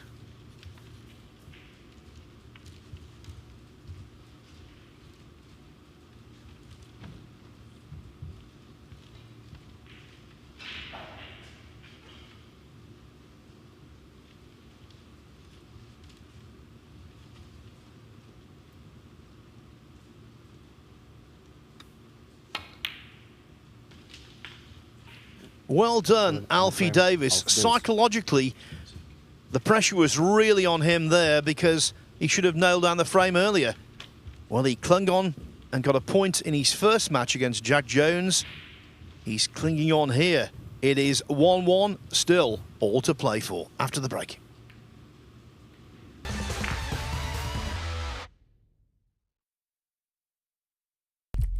What do you need to become a champion? Vision, drive, discipline, finesse. But what about a world champion? Victor, conqueror, peerless. history. Reyes is the champion of the world. It's the king of the 9-ball ring. The biggest prize.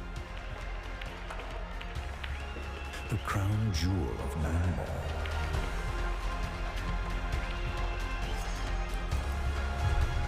A return to the kingdom where a champion will rise. The World Pool Championship.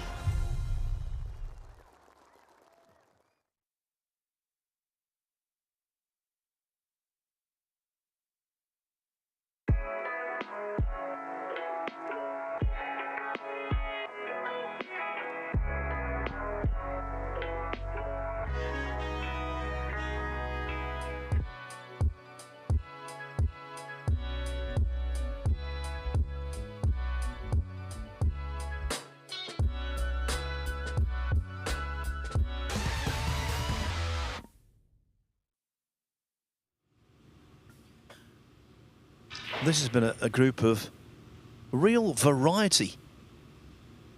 As for table 2, well, we went into the day thinking it was wide open, and it remains so. Second frame against Mark Davies. Sam Craigy has a 13-point lead. And although the black is off its spot, Davis will be very relieved the cue ball did not enter the pocket there, because look at these reds. First mistake in this frame, or indeed first piece of inspiration, could lead to plenty.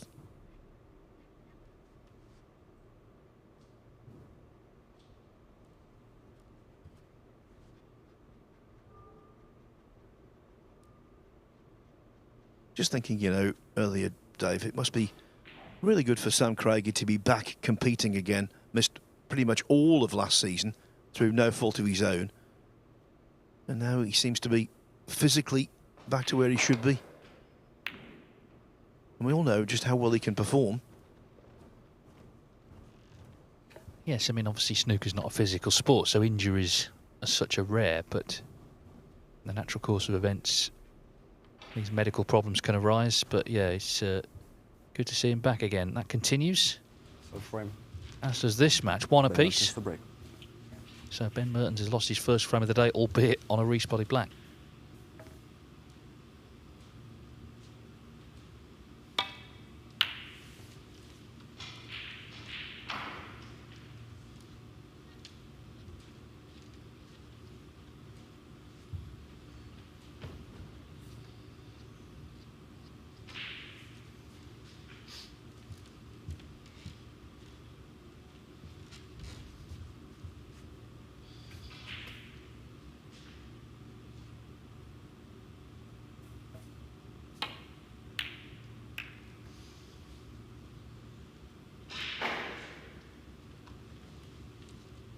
It's okay. Had that white gone in the pocket, it would have been a different story.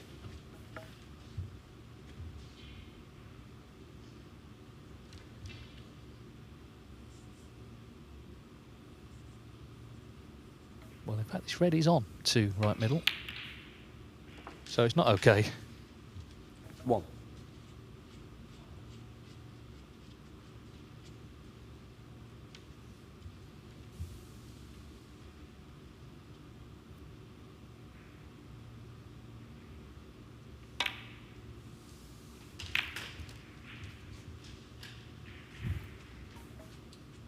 Went right into the heart of the bunch. I think for a second he thought, yeah, this is good. But the red he wanted to pot won't go because the last moving ball on the table scuppered.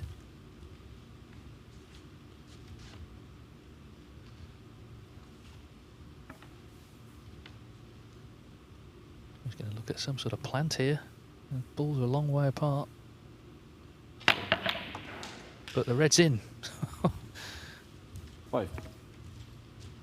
Well, I'm glad I didn't speak before that shot, because I would have made a fool of myself. I was going to say, this is ill-advised. So at least I'm honest, Dave. Well, it was low percentage, certainly, but he's knocked it in. And this is the thing, it's always a balance for players. And quite often you'll hear players criticised for being too conservative or for being too aggressive. But if the balls go in, they go in. And this is a chance now. And I don't think he'll be that affected by the last frame because it wasn't really his to win, was it? He did well to force the respot. 11. He was always trailing in the frame. So, in general, feeling good about the way he's played today and another scoring chance. Remember, he's had a couple of centuries already.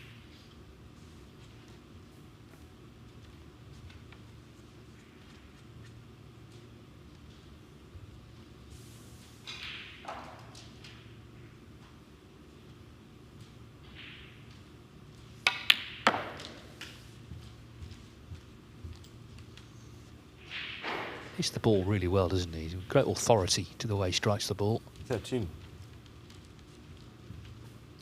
Yes, it was a remarkable upgrade from the first 2 frames against Jonas Loos, where he played poorly even though he won them. And suddenly clicked into gear.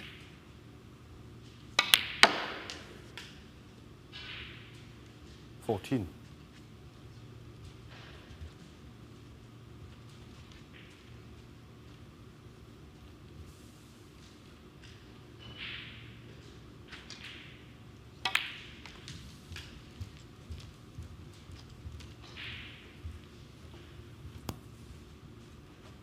$19.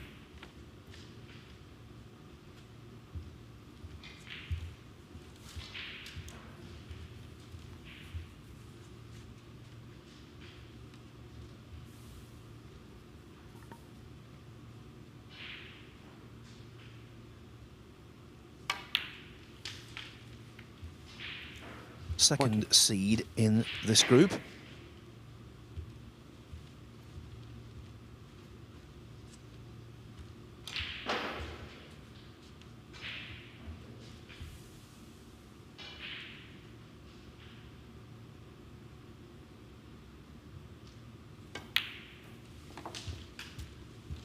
Surprisingly, only 3 second seeds have actually topped a group so far 26. out of the 18 completed groups we've had. 1 third seed, 2 bottom seeds, and 12 top seeds have been successful thus far.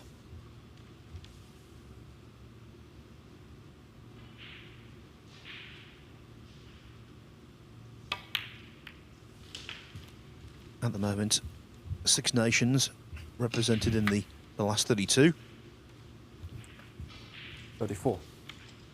Mertens and Belgium could quite easily come to the second phase party. 35.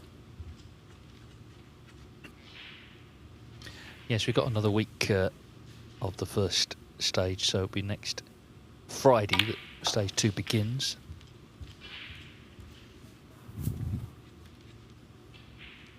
$42.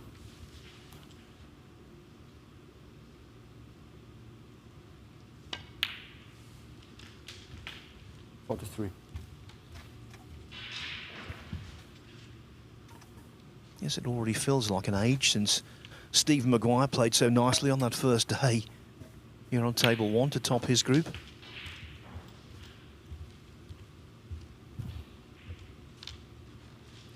$50.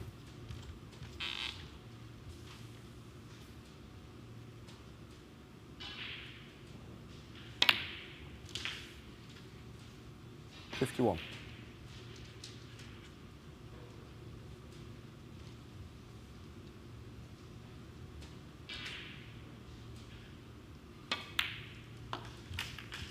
And we had a really good camera shot there.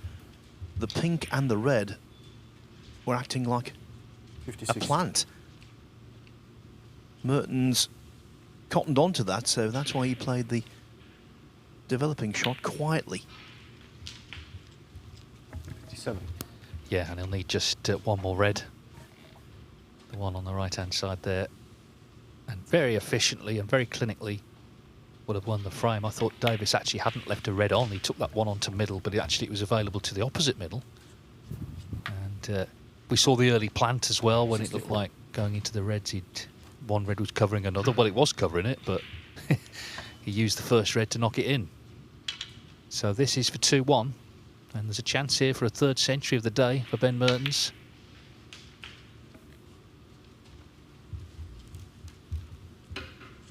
$65.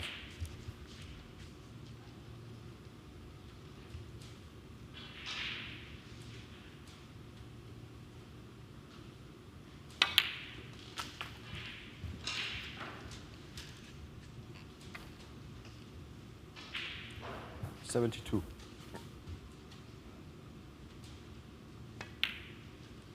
In his post-match interview last night, Dave Gilbert was saying just how much he enjoys playing on these Rasson tables, and he made the point that when you get into a groove, they're a delight because it's so easy to manoeuvre the cue ball around the table. And there's a prime example, someone who hits the ball as well as Gilbert, and indeed Mertens. It must be 81. Like shelling peas.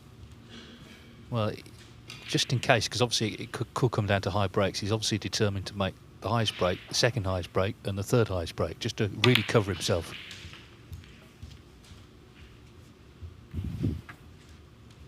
But if he carries on like this, 88.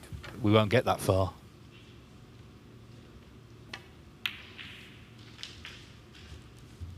Very impressive from Ben Mertens. He's been known as a talent for a while. He's still only 20, of course, but he's been around a while.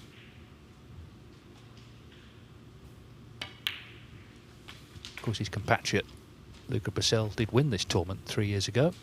And at the end of that season, 96. won another tournament in Sheffield.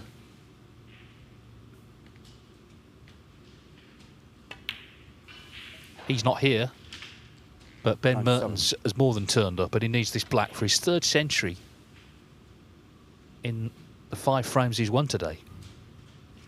Superb. Remember, he only made 4 the whole of last season. 104.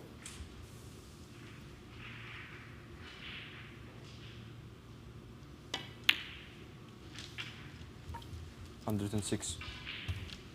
It is so good to see.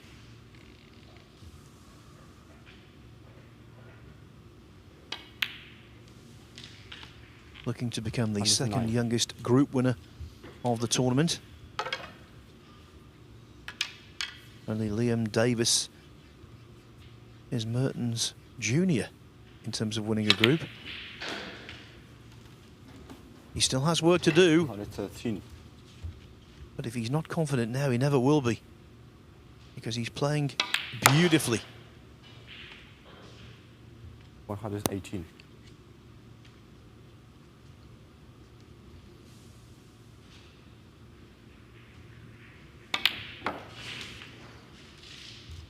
$124. And he's not just making centuries, as Dave told us, he's making total clearances.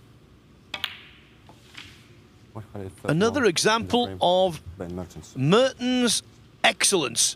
What a way to regain the lead. He's had breaks in this match of 130, and now the one we've just seen. But Alfie Davies could yet salvage a draw.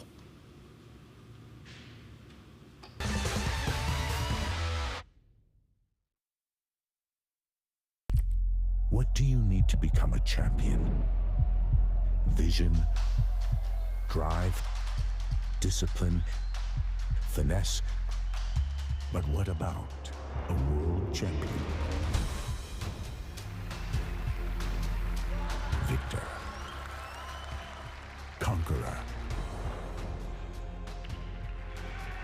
peerless. The history. Reyes is the champion of the world. It's the king of the 9-ball ring. The biggest prize. The crown jewel of 9-ball.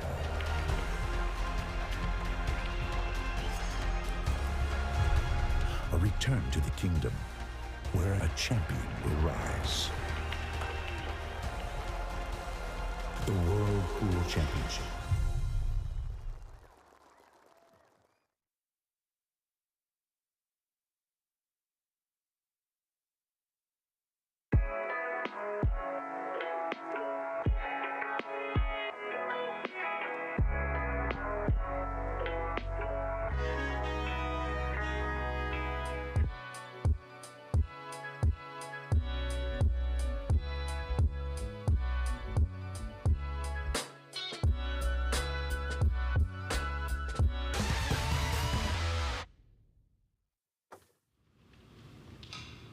The big question here at the Mattioli Arena, can Ben Mertens remain in red-hot form and forge to the top of the Group 10 table?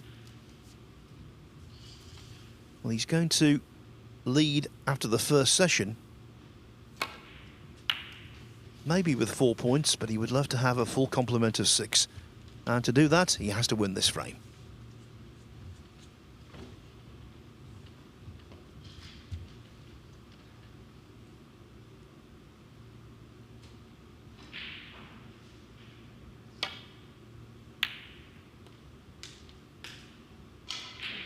One. Good pot, begging the cue ball to hold up. It's just about done so.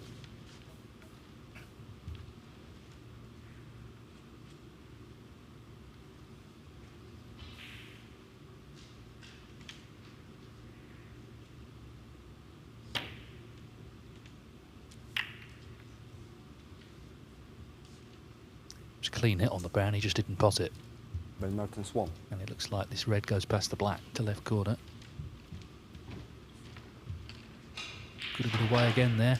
It's interesting to see the little fans by the players. I don't mean spectators, but Marcel Eckhart, ever the humanitarian, has sent out for fans because it is very hot. There it is. So if he needs that, he can cool himself down. 1. We've got no fans, Dave. In every sense of the word. I knew you were going to say that.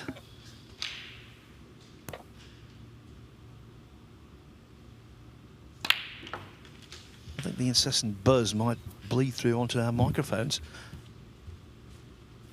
We can cope, though.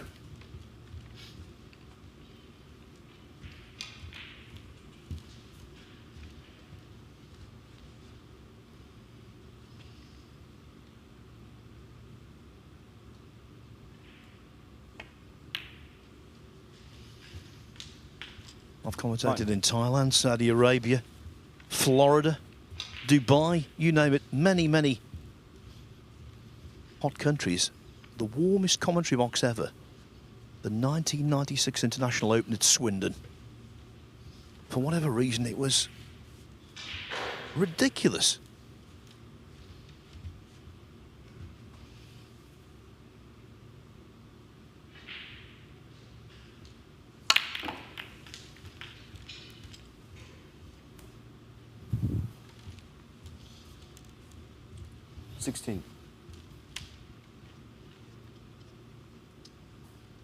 Thinking about it, Alfie Davies' father, Anthony, would have played in that tournament.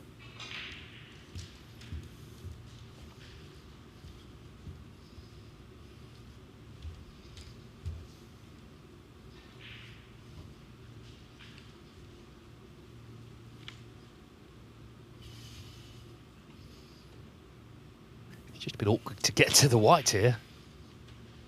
Long old bridge.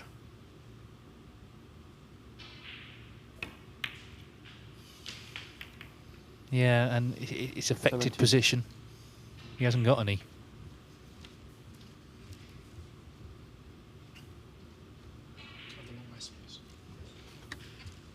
While he gets the tackle here, I can tell you Sam Craigy, with a break of 66, achieved the equaliser against Mark Davis on the other table, so 1-1 there.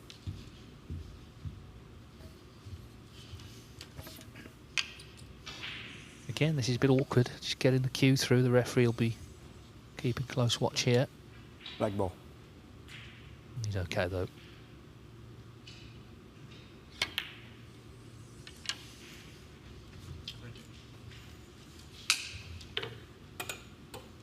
Alfie Davies 17.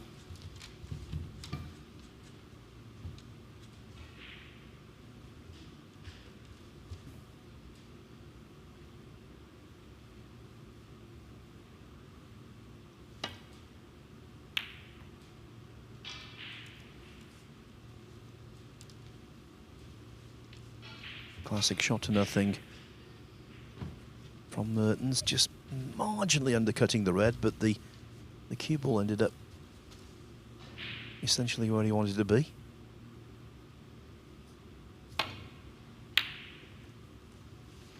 Yeah, that was risky.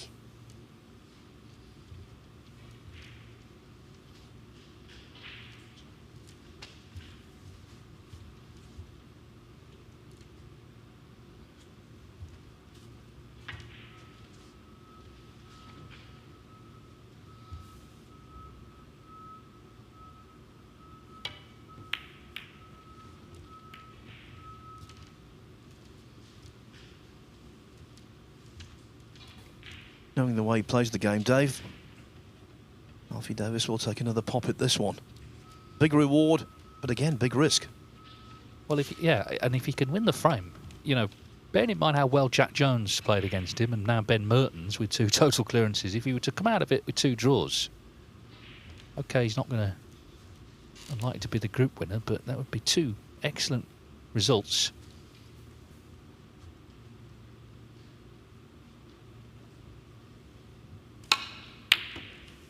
Oh, but that wasn't close. Oh, Ben Mertens 4. Well, the green going in gives Mertens a 4-point bonus, but the much more important aspect of the last shot is that Davies has placed Mertens right in, and given the way he's played in the last few frames, that is not recommended. Who would have thought he would have missed that one?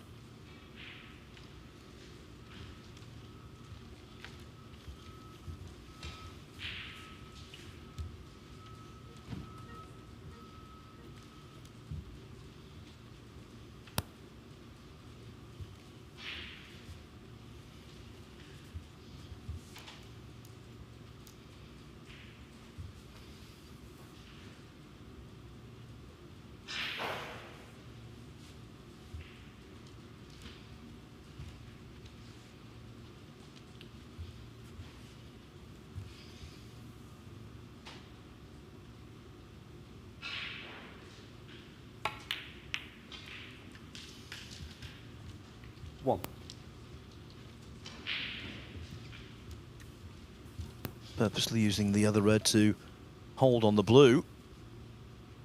Now, is that Davies' resilience that shone through against Jones going to resurface?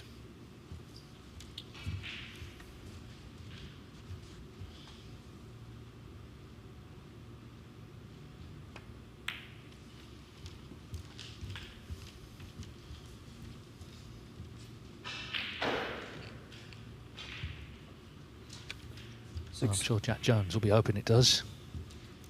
Just to clip Ben Mertens' wings.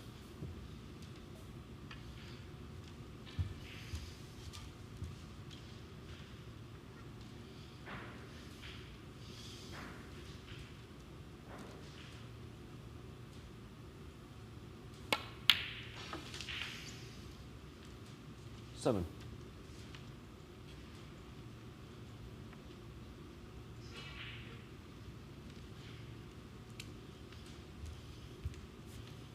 Quite an animated player, isn't he? Sort of lives every moment.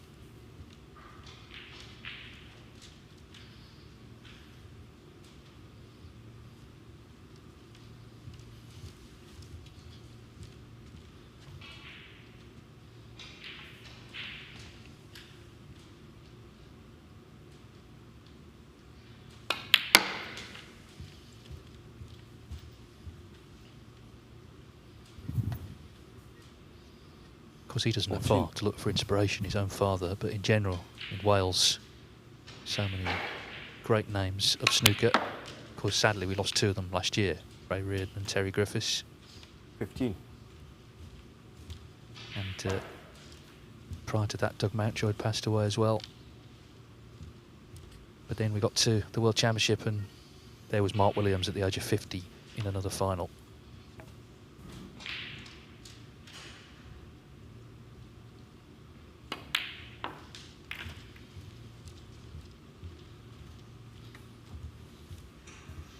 So the cue ball going through the gap,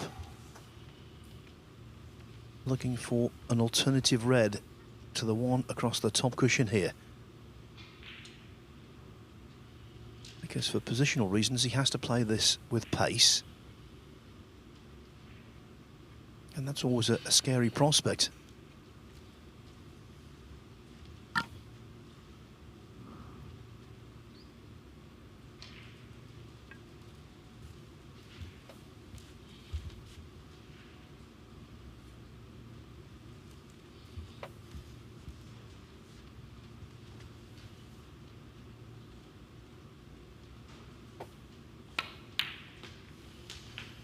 21. Well, in the end, just gave up on it. Knocked the red in. And he'll now run for cover.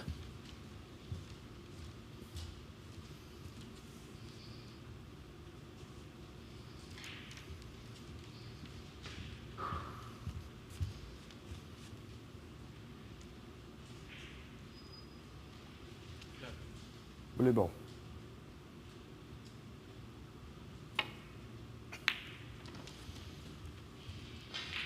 Alfie Davies, 21. Well, 33 ahead. Not a bad move because he's also messed up the table a little more.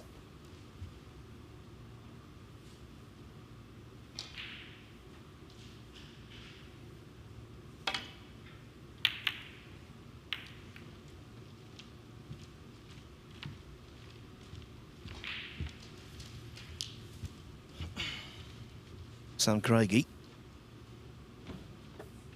currently on a break of 52. He's going to take a 2-1 lead over Mark Davies on table 2.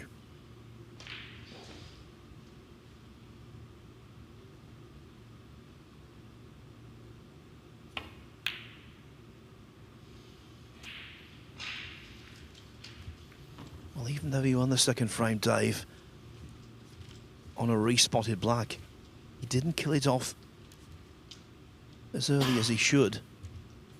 Will there be a repeat here?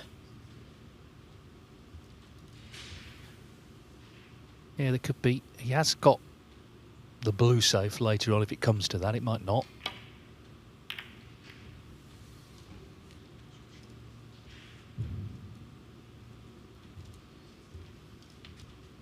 Pretty good shot from Mertens, though.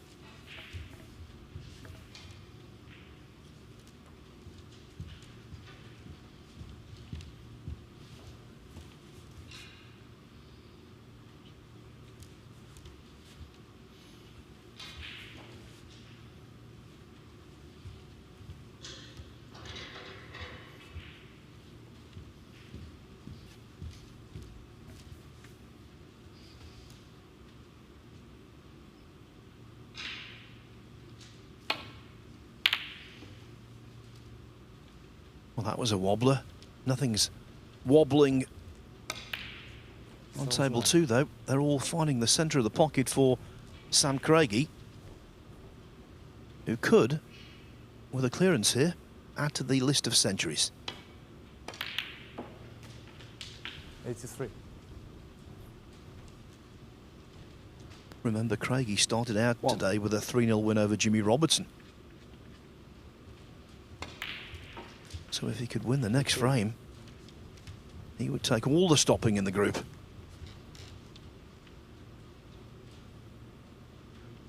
Blue ball.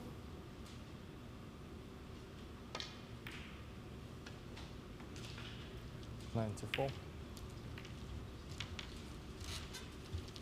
Then Mertens, 1. 101 break it is. Craigy hits the front, 2-1 up on Mark Davies. His first century since the World Championship in 2024, because of course last year he couldn't play.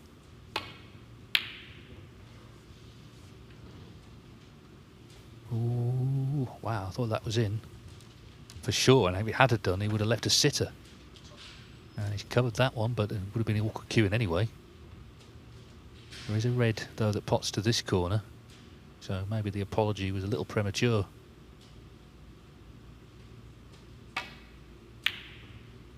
Not to be, though. It's got a bit edgy in this last frame. High stakes in terms of the overall group.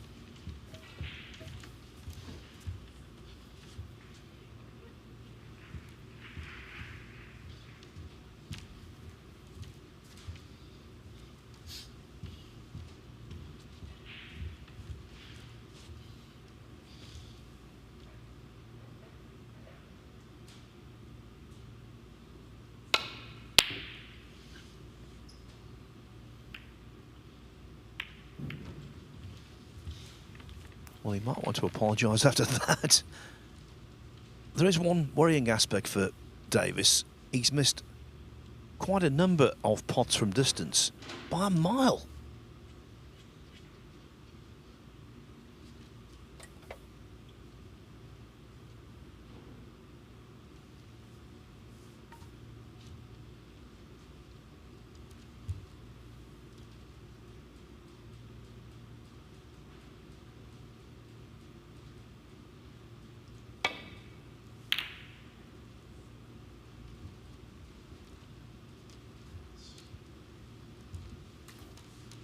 immediately that Mertens saw that red wobble.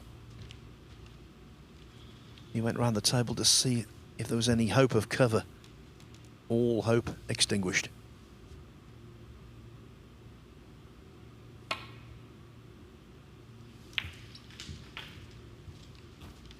One. Controlled that one well, so big chance now, and with the blue on the cushion, you know, he's got security down the line. 40 the lead with the black. A couple more reds and colours, and it's going to be another very creditable draw for Alfie Davies in a match where his opponent has played superbly.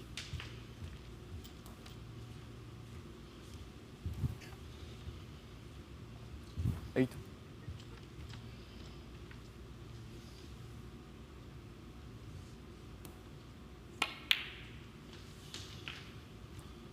Nine. And if it is to be a draw, then I guess the big breaks that Ben Mertens has had today does stand in his favour.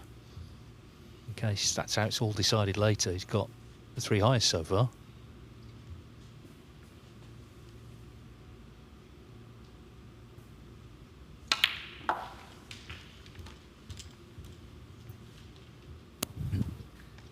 So still needs 16. a red and then at least a green to leave Mertens needing a snooker.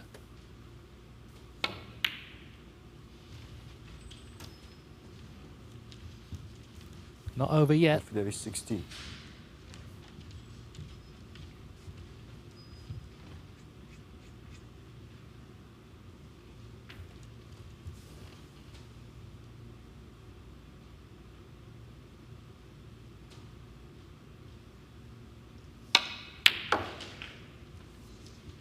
One.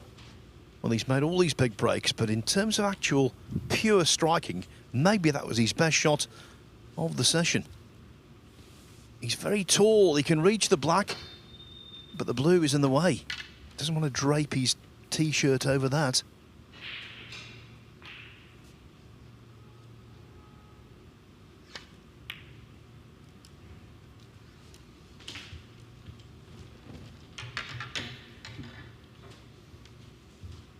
He won't be too excited yet, especially where brown and blue are, but he can certainly get right back into the frame.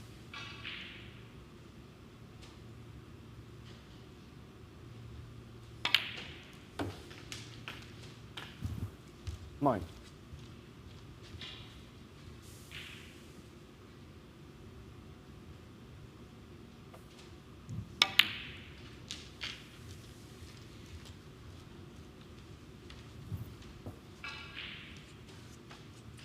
Twelve.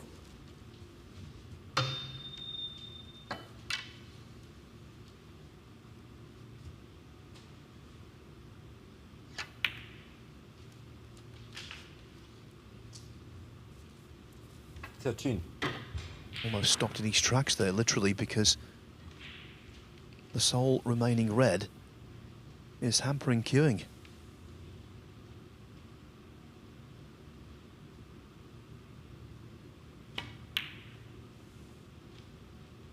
Yes, it was just enough of a distraction to cause him to miss the black. And so, Alfie Davies has the last red as frame ball. Yeah, and with the black over the pocket. It's a formality that it's his frame as long as he knocks this in. So everything is about just focusing on the pot here. And he will have got away with another draw, which is a great result the way Mertens has played. And it means Davies will still be unbeaten today with one more match to come later. Of course, he could still get to 5 points. Just tucking in his t-shirt here because that blue is slightly in the way. He doesn't want to foul, obviously.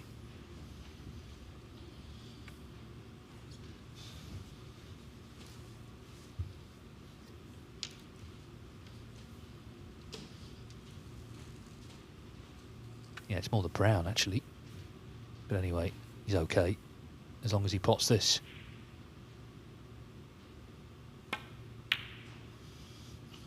But that little bit of extra difficulty has caused him to miss it. Could it be another respot? Why not? Mertens has to pot the black off the last red, but that should not be any problem whatsoever.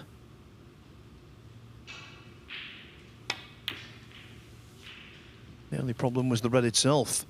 Oh, and the in-off. That is that. Alfie Davies 4.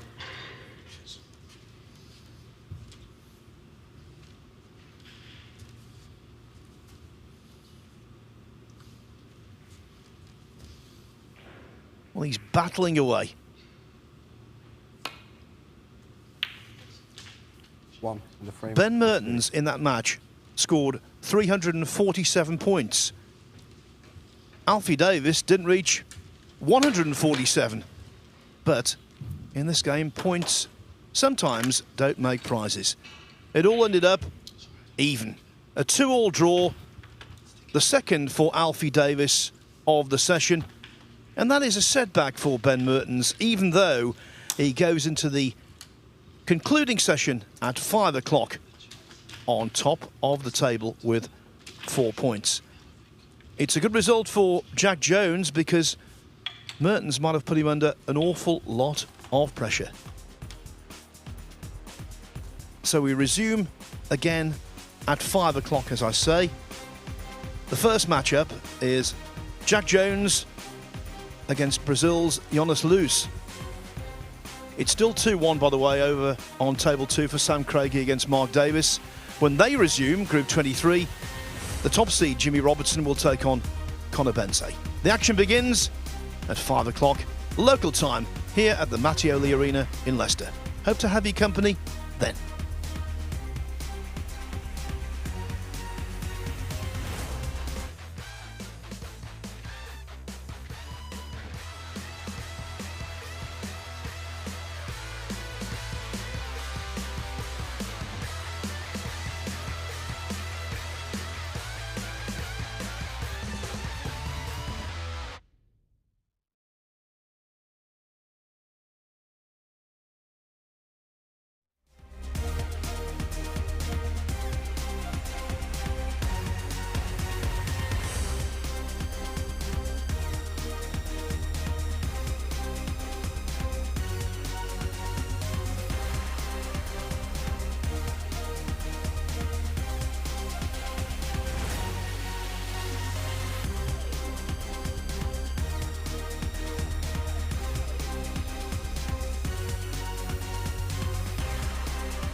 sharp, very focused.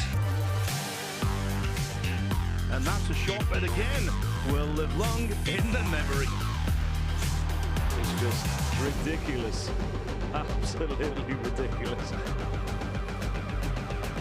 What a shot that is. He's got the hot shots all to himself.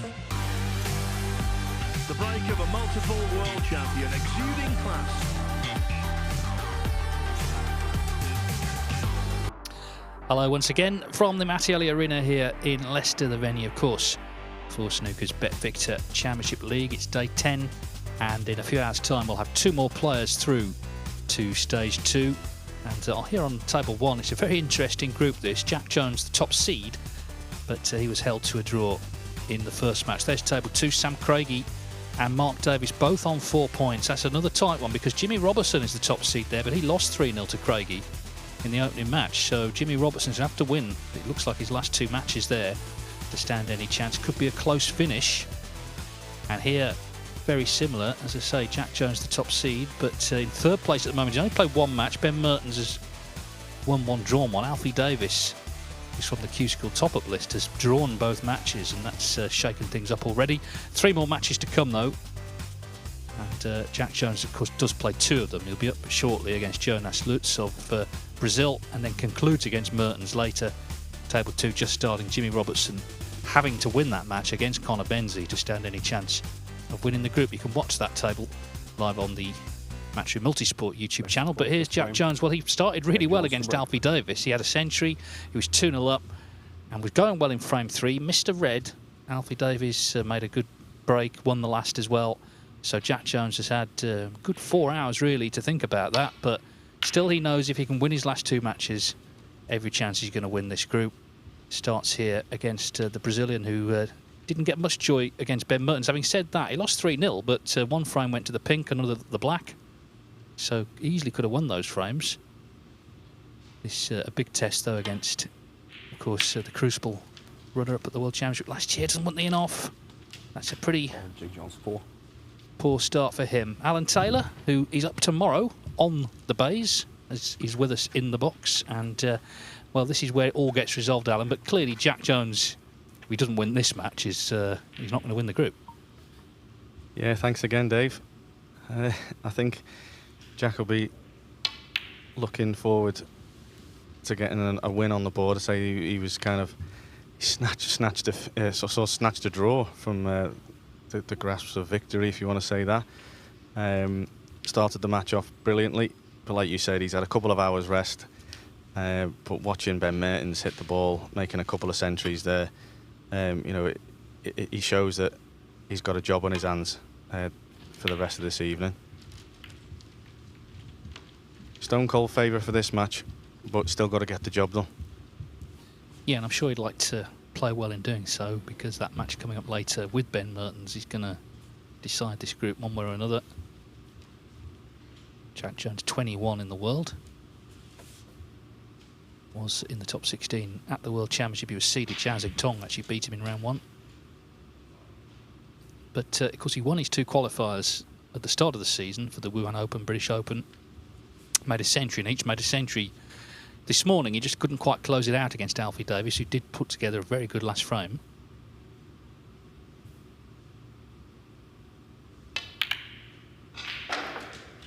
Well, he's dug out the plan. 1. So he's in. It's a nice find.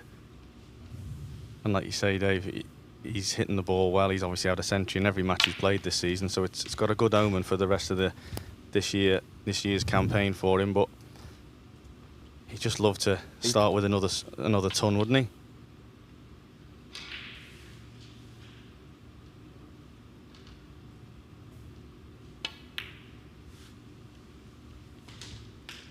Mine.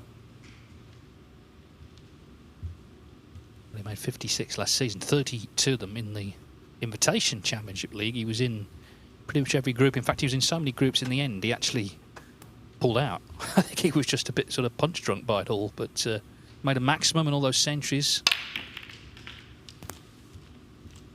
Imagine being the people who's making the tons against. How punch drunk are they? 16. This is already a very good scoring opportunity. And this session, as we know, is where the action really happens, and the top seed will always have 2 matches to play. I'm sure he was happy enough to see Ben Mertens only draw with Alfie Davies, so Ben 17. couldn't pull away to 6 points. So if Jones does win this 3-0, he will have matched what Ben Mertens has done, albeit, of course, Ben has had the 3 highest breaks so far, so if it was decided on that, then Jack Jones would have to beat his 1-3-1.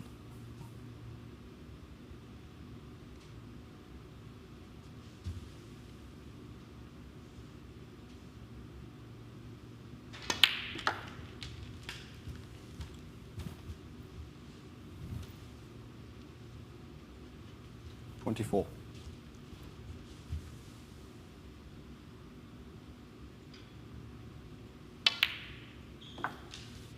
25.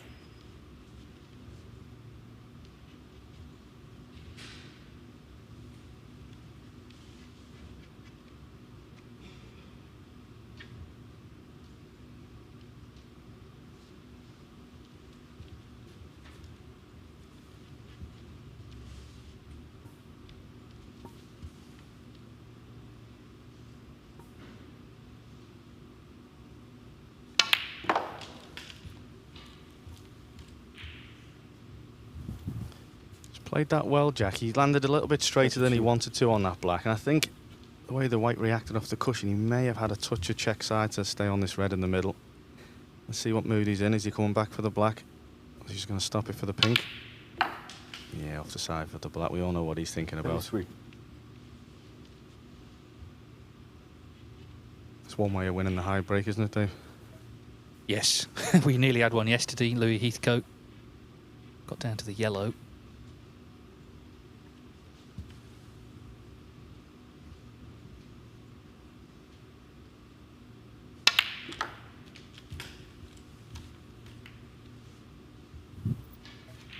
Hits those kinds of shots so well, Jack. 40. His time in the ball has really gone up a notch, and you've seen that at last year's World Championship. And I think during a match, if you can find that feeling and keep hold of it, that's the magic. You kind of go into a little bit of a bubble state. You're just focusing on every shot and enjoying every feeling, the feedback you're getting off the balls. And Jack's one of them players. He's a heavy scorer, as we know, like you just mentioned, and maybe he's just 1 or 2 little cannons on that little loose bunch of 5 here. He's gone in early. Oh, he might have just pushed that one too far, has he? 48.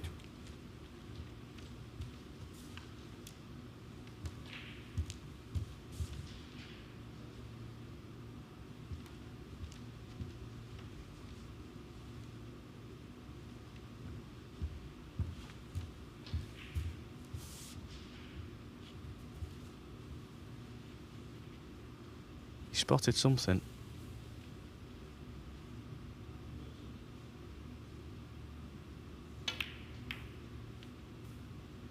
Touch aside to try and bend it in, but it's hit the far jaw, and break comes to an end at 48.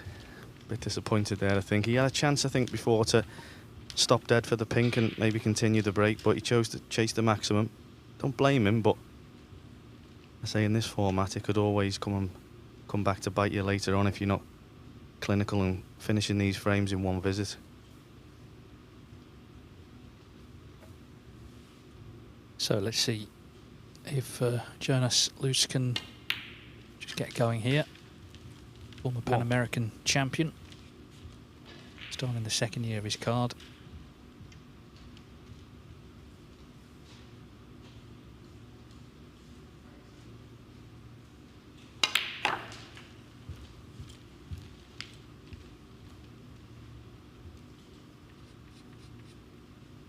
A few players from Brazil over the years, of course Igor Figueiredo in recent times, and years ago there's Rui Chapo, who actually played in a white hat. 7. Steve Davis went out there in the 80s to play him, but I don't think anyone had told Steve that in Brazil, traditionally they played on slightly smaller tables with 10 reds. Still won, of course, because he was Steve Davis.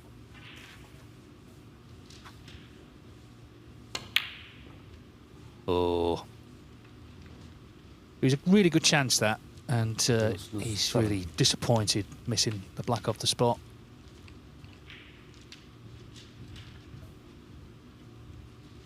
So Jack Jones with a golden chance for 1-0 here. 1.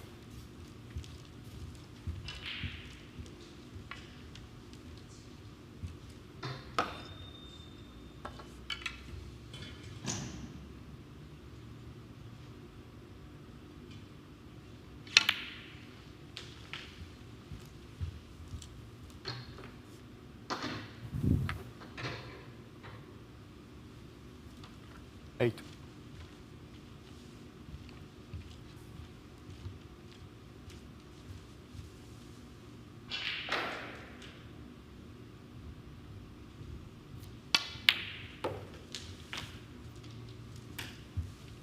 Nine.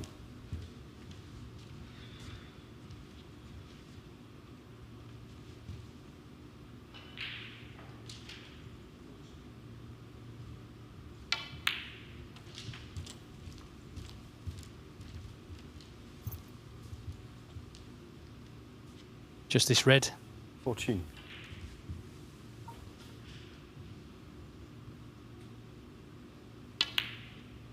As I said at the start, he's not only looking to win, but 3-0 means he would have matched Mertens. So that takes away the frame difference. The problem is those breaks that Ben had, 1-3-1 twice and a 1-30.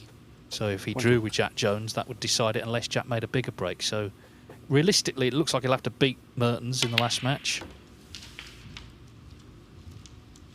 21. Yeah, and like you say, if you can finish this 3-0, kind of saves a little bit of mental energy for that fight at the end of the day.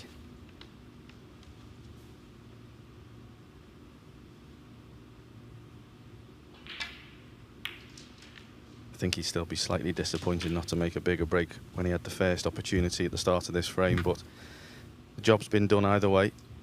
Seems to be hitting the ball very nice considering he's had a few hours off. Yeah, and also, in a way, where it's helped is he gave his opponent a chance. He missed a bit of a sitter, so he's going to be feeling even worse now because he did have a chance there. He can't say, you know, Jack Jones just got in and cleared the table. So psychologically, it might have worked out, actually, Jack Jones breaking down. 36.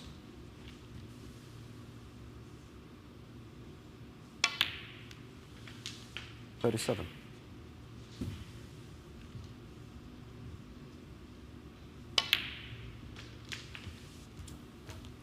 Nice little shot there. It's always nice at the end of a frame watching a player clear up effortlessly, not even getting down on the shot. 1 or 2 feathers, and everything seems to work out nicely, doesn't it, when you're over the line, weirdly enough. Yeah, it's when you see just how good these guys are. I've always thought Jack has been a good player to watch. You know, he's, as I said earlier, he's sort of unshowy, but technically very good. And his bottle also is excellent. We've seen that particularly at the World Championship. 50.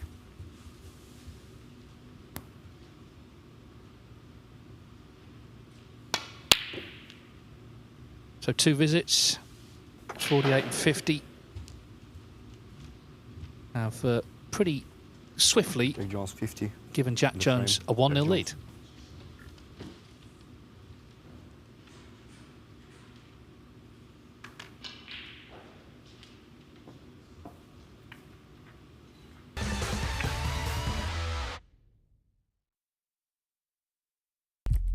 What do you need to become a champion?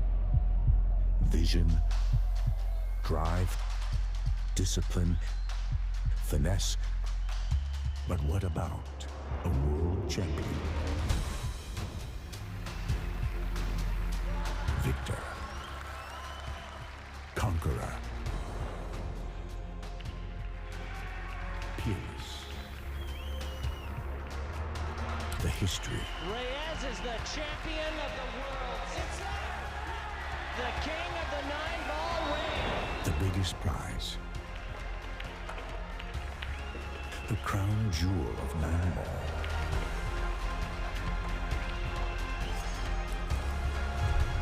A return to the kingdom where a champion will rise. the World Pool Championship.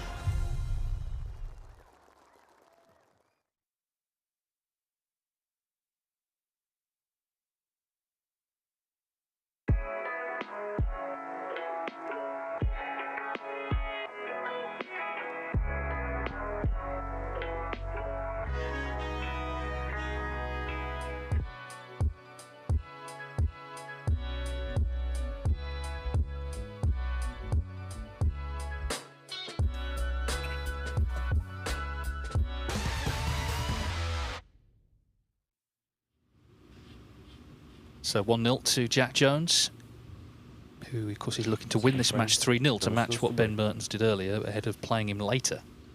Jonas Lutz did have pretty good scoring chance, you've got to say. In fact, it was a very good chance, but Mr. Black off the spot. And that was that for that frame. And this is not great from the break-off either. This red is on to left middle.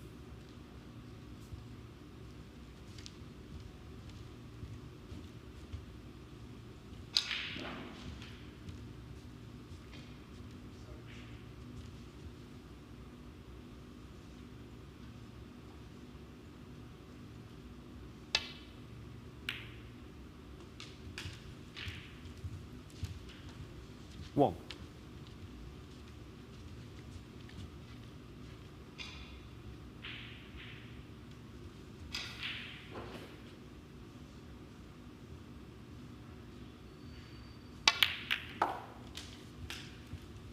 Well, he's in again around the black spot, Alan. 8. Yeah, they'll be happy with that, won't he? I think starting that frame the way Jonas did with the poor break off, I think it's very tough the way his first match went with Ben Mertens. 2 scrappy frames. He had a couple of chances to win both. Ben's obviously finished off the match in classic style. But, you know, he just hasn't had that much table time. He has had the chances, he just hasn't been able to convert them. So Jack will be sensing that as well. So if he can land on a few nice easy balls and make something of this, Jonas has got it all to do. But as we know in this format, it's too little too late at that stage. So let's see how this break pans out.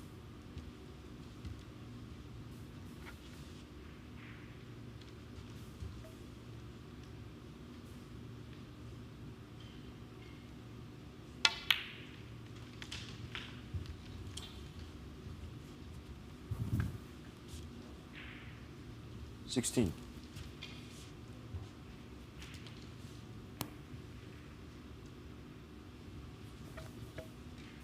Again there, he landed a little bit too straight on that last black, so he's just a little soft screw back for this red into the green pocket. May choose to stun across just for the black again. It's gone wide. Again, another chance. I wonder if Jack's thinking about them high breaks that Ben's had, trying to eclipse them. Just try and concentrate on the win, I feel. Maybe the breaks will just present themselves in time. Meanwhile, Jimmy Robertson, the top seed on table 2, lost 3-0 to Sam Craigy. He's won the first frame, a close one against Connor Benzie, a new professional.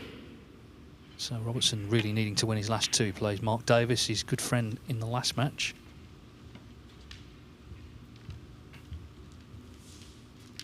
Problem is, Sam Craigy, he's up before that. And if he won that match, Sam Craigy, he'd be on 7 points, so actually Robertson couldn't catch him.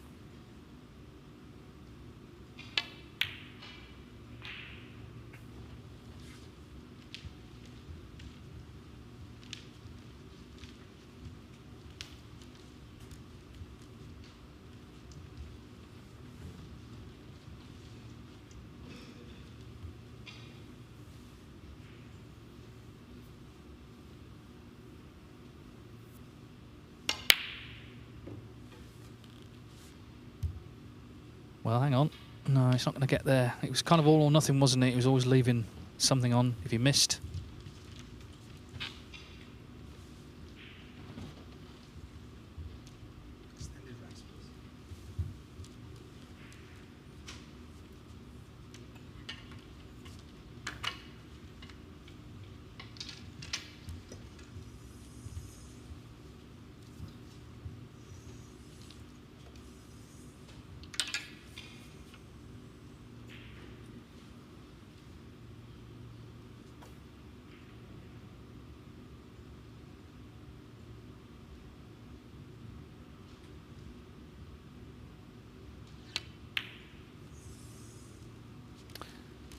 Well, he had all the length on the cue, the extended rest, and he's missed it. That's a surprise, really.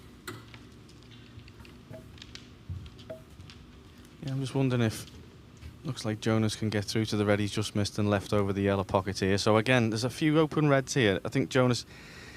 I think now's the time. You've got to try and at least take these loose reds and get a foothold in this frame. A similar pattern to the first match, whereas Jack Jones was in full control. And he's just broke down early on, and it's gone a little bit scrappy.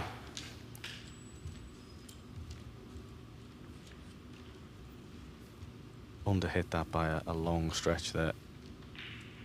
4. It's not easy.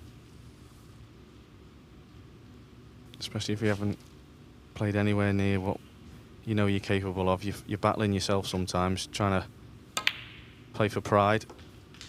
You'll take some pride out of that one. 5. Yeah, I mean, he could have won those 2 frames against Mertens, but his highest break in the actual match was only 21. Brown ball.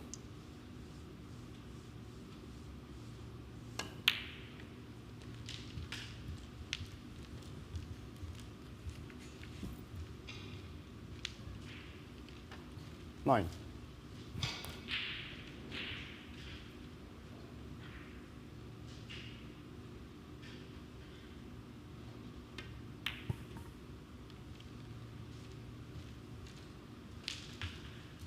Ten. Decisions. You play for a loose one. Go straight into the side of them. Brown ball. Reds.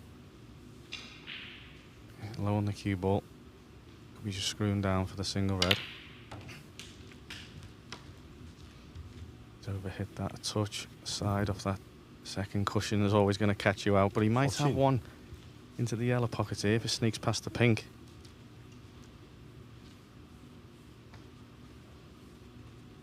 He has.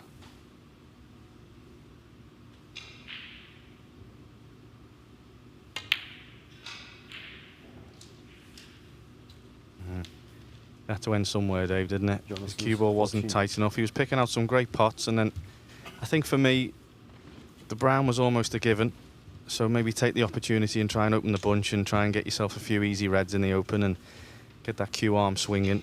Especially we know what form Jack was in, and he's made the 2 visits in the first frame. But you've got to make something happen at this point, and I think just playing for the odd loose red there, he was kind of chasing his tail a little bit, and as we know, you can't do that against these top players. You have to score every opportunity, really. Yeah, and he's been getting the chances. I guess that's the frustration. You can kind of accept just being completely outplayed, but he's had quite a bit of table time.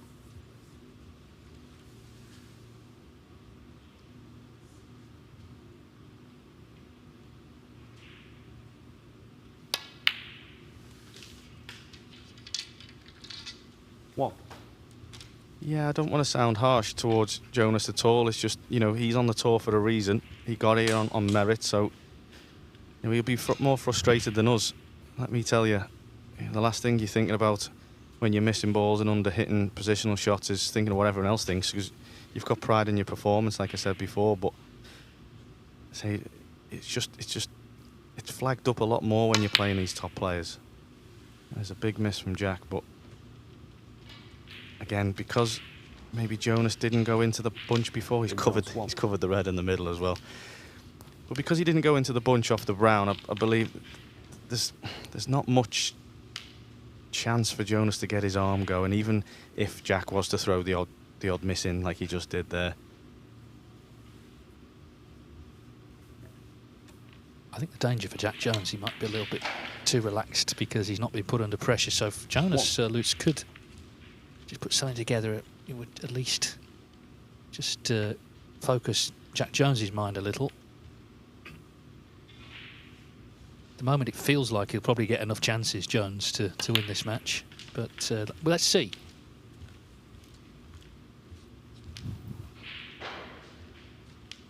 Eight.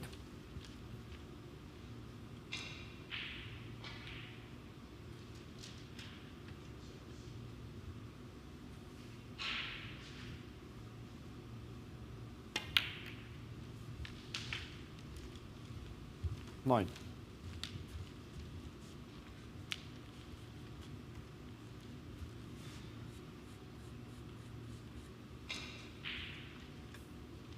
Well, if he could get a nice little split here, then it could be away.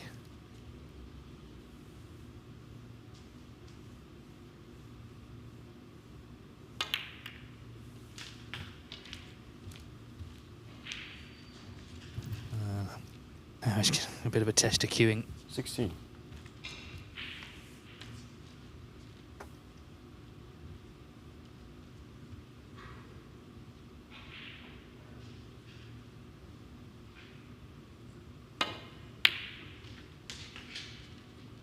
Good pot, but it's lost the cue ball. 17.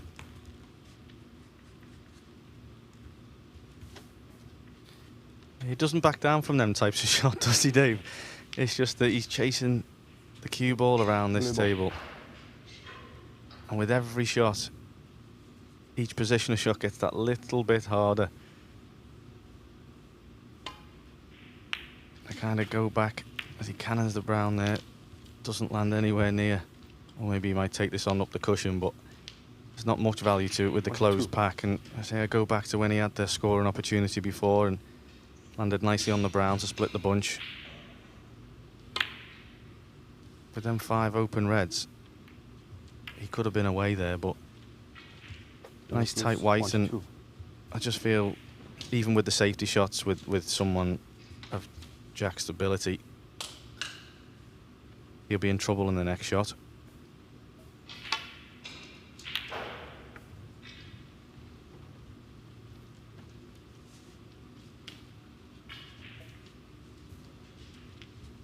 Checkmate.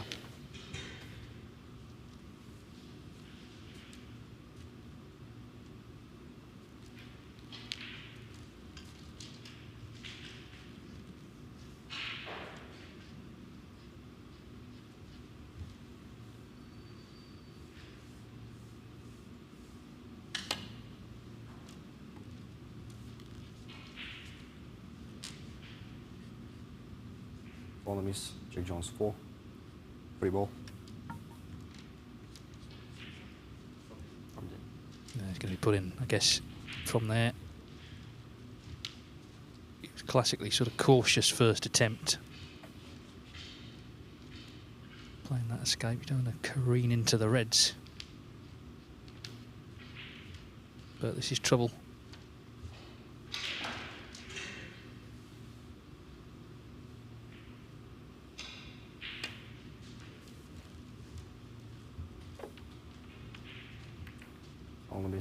Wow. 6. Caught the pink. But more seriously, looks like he's left Jones a chance.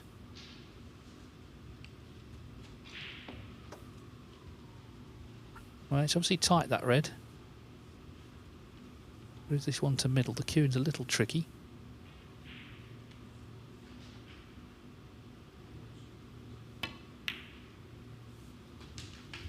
But now, a very good chance for Jones to lead 2-0. It's very hard, you know, coming from Brazil, where obviously it's a big step up to play professionally. But there's a difference between being competitive, which he has been today, actually. I mean, in those 2 close frames in Mertens, 6. And actually being clinical and killing the frames off, which he's not been able to do. Yeah, we mentioned in the first match how actually tactically astute he was. You know, he competed on the, I think we were on the green for a good 10 or 15 shots. It's just the scoring, and like everybody knows, you know, you've got to take your chances. Even just that safety shot prior to this chance, where Jack's kind of opened the bunch slightly and put the pressure on Jonas, and he just knows one mistake and then it's over, and you kind of get the belief that Jack will finish the 15. job, whereas Jonas hasn't shown signs of that yet, so he's got it all to do.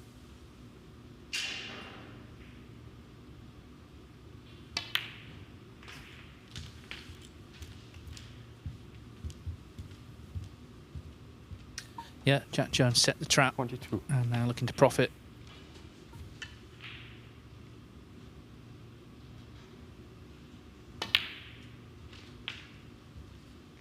43.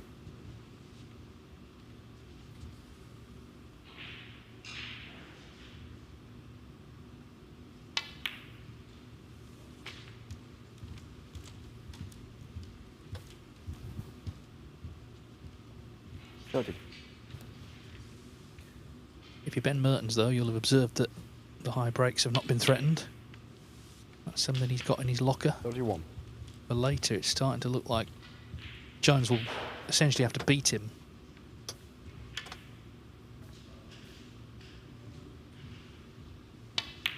Similar last night, Dwayne Jones, who played very well all day, knew that he would realistically have to beat Dave Gilbert. David had a 139, and 38. Because everything else was level, Dwayne Jones would have had to beat that. In fact, it came down to the last frame, but Gilbert got in very quickly, and that was that. 39. Anyway, snooker's required. It's going to be 2-0, and every likelihood you would think of it being 3-0.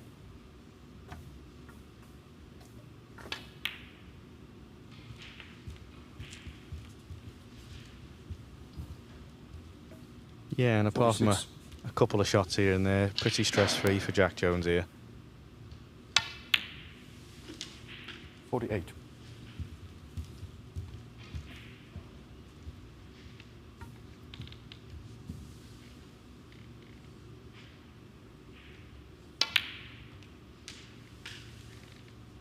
Don't see many exhibition shots from Jack, do you? Like you say, he's very clinical. Yeah, this is well behaved as opposed to naughty snooker. 55.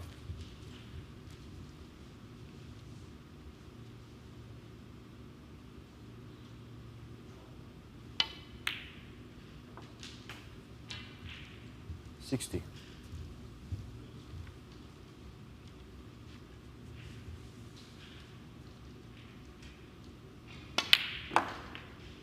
66. As I say, laid the trap and he's reaped the rewards. 66 from Jack Jones, so he's dominating this match. He leads 2-0, guaranteed a point, but looking for one more frame to take all three.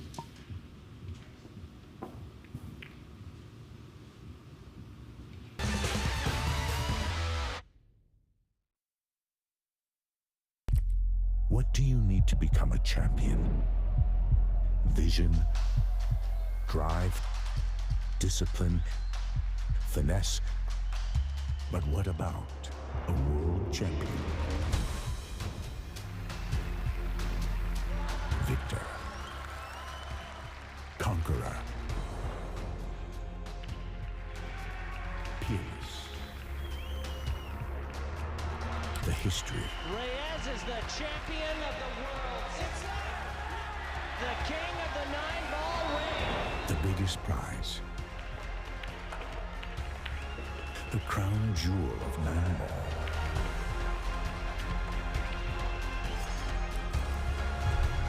A return to the kingdom where a champion will rise.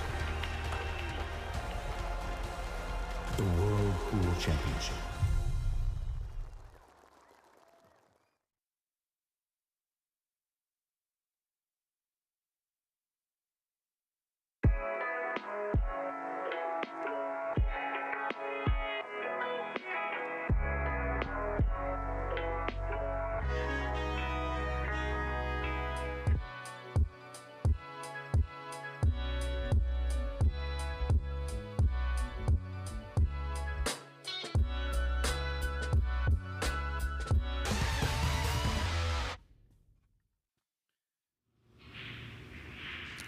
So 2-0 it is here to Jack Jones at the Mattioli Arena.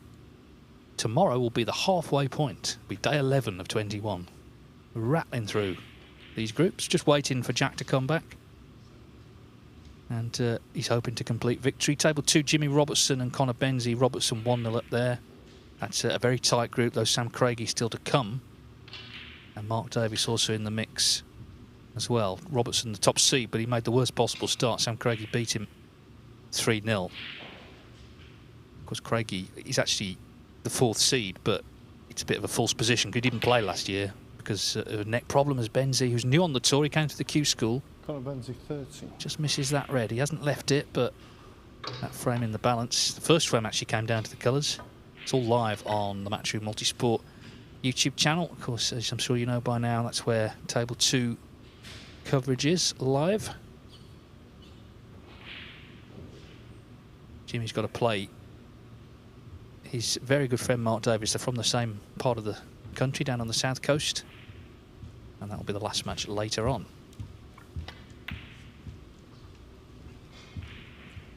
So frame, Jack Jones to brace. Thank you. Jack Jones then looking to kill this off, and then he'll have an hour or so ahead of the last match with Ben Mertens that will decide the group.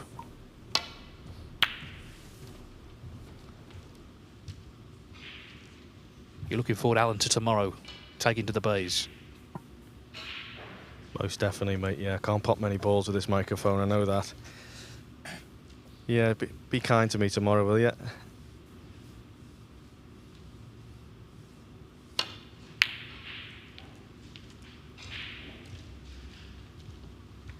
It'd be nice to get the cue out the box, Dave.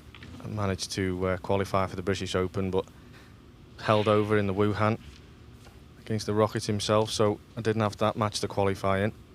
So just the one match under my belt so far.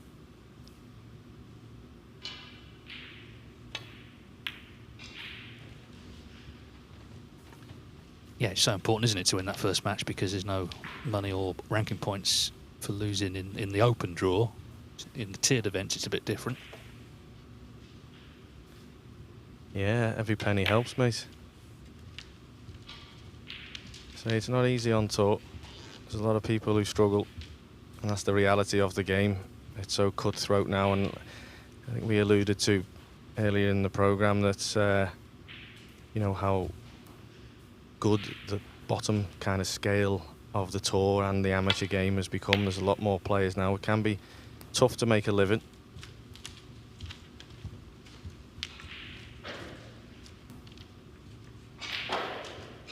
But also maximum opportunity as well. I mean, I say I turned pro back in 2013, and even just the increasing in the events since then has been magnificent. Obviously, you know, you've got everyone behind the scenes, and you know, people are coming on board all the time with new events, new promoters, sponsors.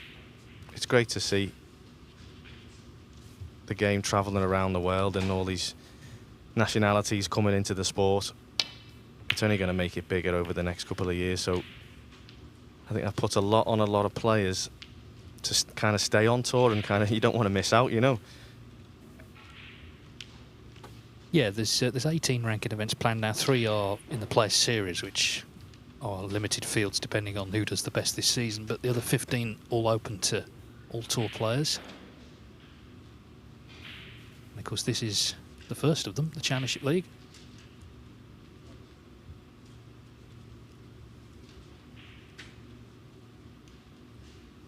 Well, looks like he's committing to this.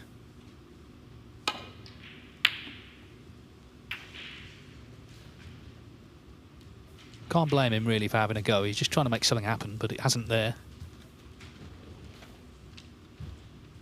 Yeah, it's just purely down to table time. That cue right across, that was a lot of side on that cue ball. I say maybe filled with confidence of either nicking a frame or making a contribution earlier on. He might have cued that a little bit sweeter, but again, another half opportunity here for Jack.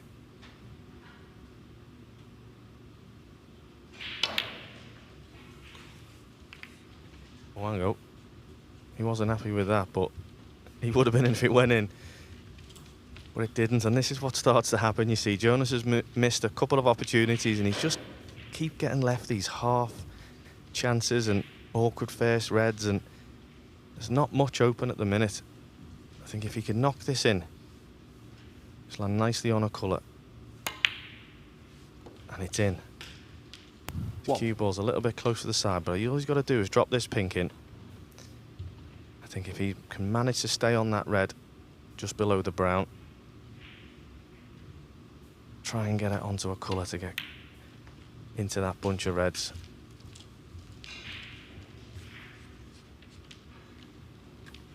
Meanwhile, it's 2-0 to Jimmy Robertson against Connor Benzie. He's won 2 close frames there as he attempts to get back into contention in this group. But as I say, Sam Craigy can still get to 7 points, which would rule Robertson out if Craigy wins against Benzie. 8.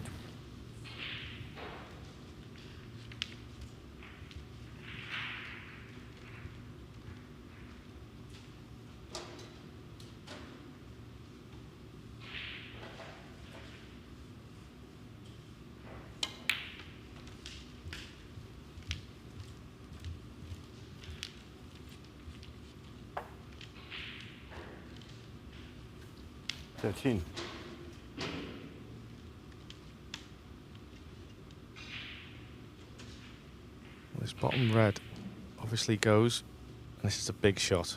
This has to go in. And it did. But once again, he hasn't landed nicely on a colour. Got another loose red. He's not shying away from these pots, and it's mainly because he physically can't. He keeps leaving himself them. But he has to hit this one really well. Nice little holding shot for the red. Jack has a little nap there. Getting ready for tonight's match against Ben by the looks of things. 18. Well, it's a good brown, that, because he was slightly hampered by the red under his body. Ooh, and then he misses the red. Wake up, Jack. It's your turn. Jonas lose 18.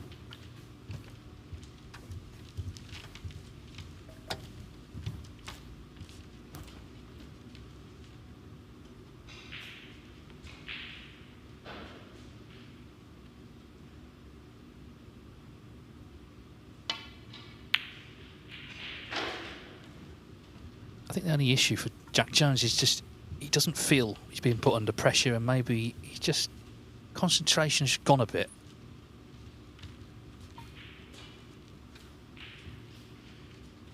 Yeah, it's hard to stay far. I mean, it's hot outside. I mean, I say we're not table side, so we don't know what the playing conditions are. I believe there's little fans there for players. Maybe it's just getting a little bit warm under the collar, but it gets a little bit hotter if you keep missing opportunities at the same time. And they're both getting plenty.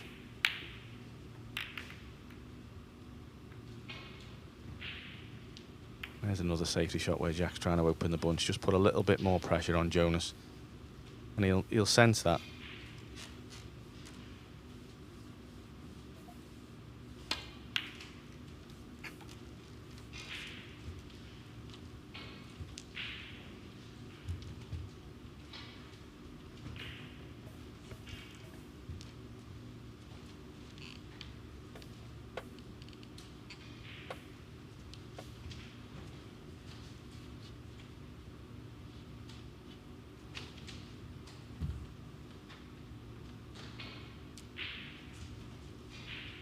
Remember though, Jack Jones, I mean, 2-0 over Alfie Davies, he looked all the world a 3-0 winner, and that ended 2 each. So can't afford to just hand an easy chance here. Well, he's miscued and hit the pink. So that's what he's done. He has handed an easy chance. That'll wake him up. Right, Jonas. As we see that miscue again. He's got a few open reds here now, and he has to take this chance. Little stun through the gap for the black. Oh, and Jonas. 1. It's not easy when you're 2-0 up. It's definitely not when you're 2-0 down. And you can see that he's maybe trying a little bit too hard, but I think the key now is patience. Because the way Jack's moving around the table, he's potentially took his foot off the gas ever so slightly, like you mentioned, Dave. And he really needs to get that win, like you say, to set up that group winning match against Ben later on. Yeah, it seems, as you say, one player here is trying too hard and the other is a little bit too sort of switched off. So maybe they need to sort of meet each other in the middle.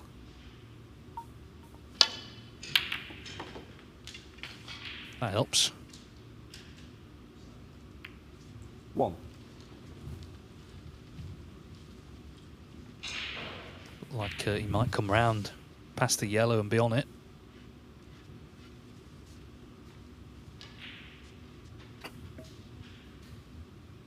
Yeah, it was nice to find that plant, and I think you can kind of sense now the mood he's in. He'll probably try and screw this green, get onto that red near the middle pocket. He's cued it pretty nicely, all things considered. 4. I think it's kind of the key. He switched off a couple of shots there, half a frame maybe. It's just 1 or 2 shots. He's found a plant. He's hit the green well, and you kind of just click back in a little bit quicker than most these top players. He sees this as a clear-cut chance, and he'll be telling himself, finish this at this visit. There's a couple of reds towards the left-hand side cushion, but there's plenty of open to keep himself at the table. So if he can do that, it's 3-0 looming. Once again, though, he's not going to beat 11. Ben Mertens 1-3-1, so of course he can still do that against Ben, but more realistically, he's looking like he'll have to beat him in the match itself to win the group. So that's going to be a fascinating match, an exciting one to look forward to later. Whoa.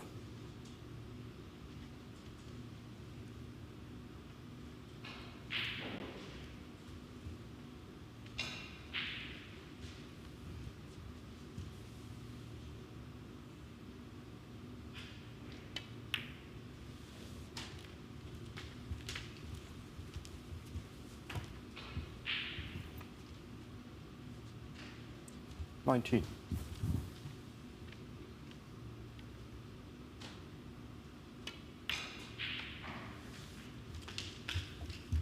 20.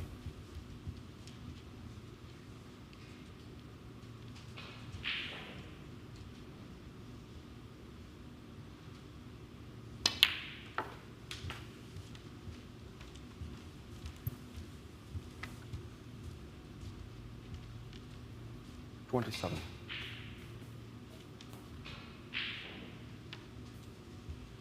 Choice of reds here. He's just looked at the 1-2 from the black. You might want to get rid of that so it makes the path for the other one. It's a little bit awkward there. He's got to mind himself here. He doesn't want to stun into the red that's directly next to the black. He doesn't want to underhit it either. Does the pink go? 28.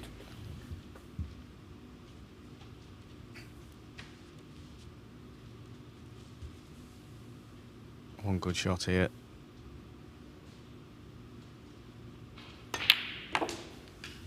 And that was a good shot. He sensed a little piece of frustration there in that cue, and he kind of punched it in rather than dollying it in for the red. Kind of wants to get the job done, doesn't he, Dave? Yeah, absolutely. And then he will have done his job, which was to come out and win 3-0.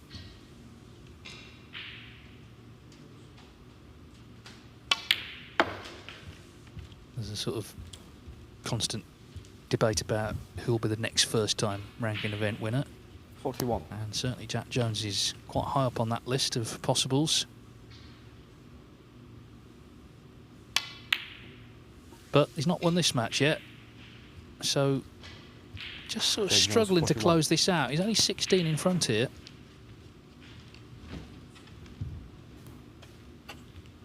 Kind of a similar pattern to the Ben Mertens match with Jonas there, where he just kept getting mini opportunities.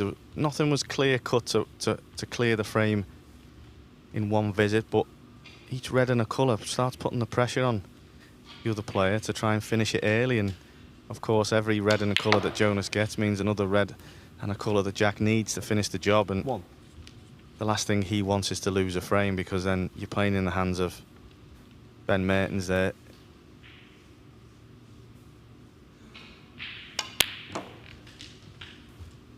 Yet another short positional shot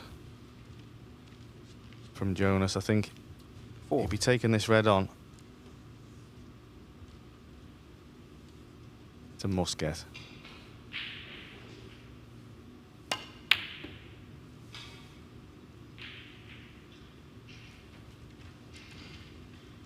Jonas lose 4.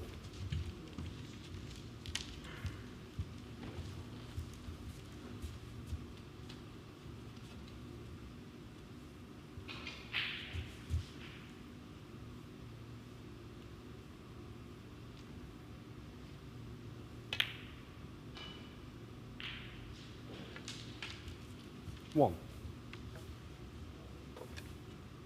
Well, the clock just running down now on this match. You feel we'll don't need one of the safest reds here.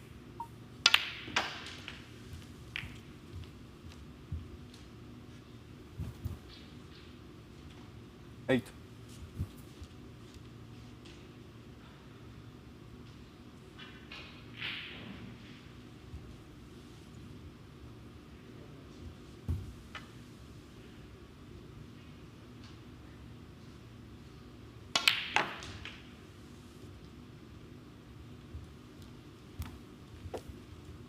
Nine.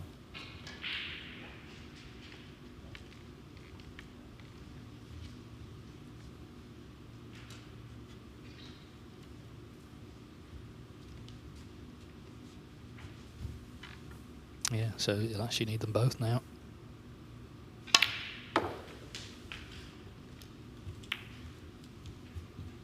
Not exactly a sprint for the winning line, it's got to be said. It's all sort of bits and pieces. You feel he'll probably get there, but he's not there yet.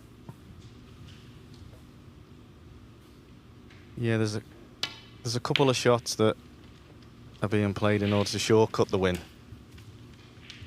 I think maybe 15. Take his medicine on 1 or 2 shots, but like you say, I just feel like he'll get another opportunity.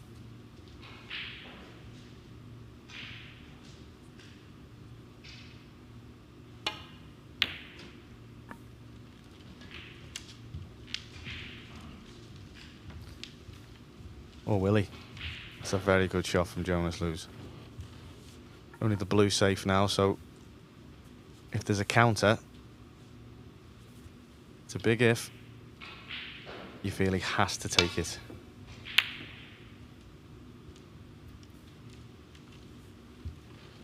Well, the red was in the open. Not too bad there, I suppose, but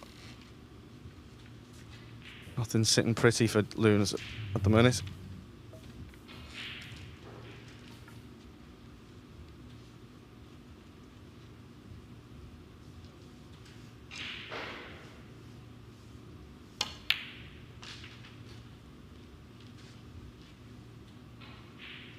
One.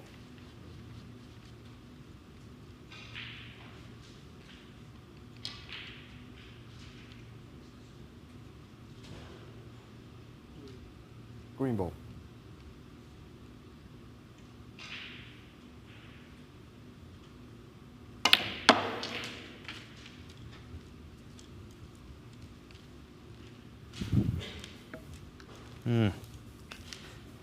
Kind of sensed he played a bit of both there, but he was playing the stun or the screw and kind of just didn't bite. I think he was a bit close to the cushion to get deep on the cue ball, but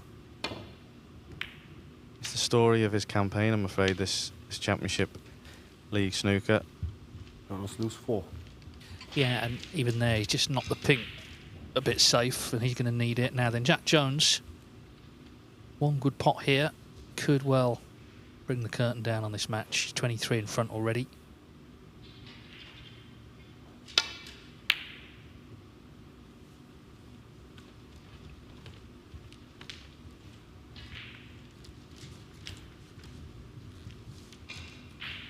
Table 2, Jimmy Robertson bouncing back in style, having lost 3-0 to Sam Craigy. He's, as you can see, going to beat Conor Benzie 3-0, and that's really all he could do, is just try and get the win. But it is out of his hands because, okay, he's on 3 points, but Sam Craigy is already on 4. So if Craigy beats Benzie, Robertson can't catch him. 50. 51.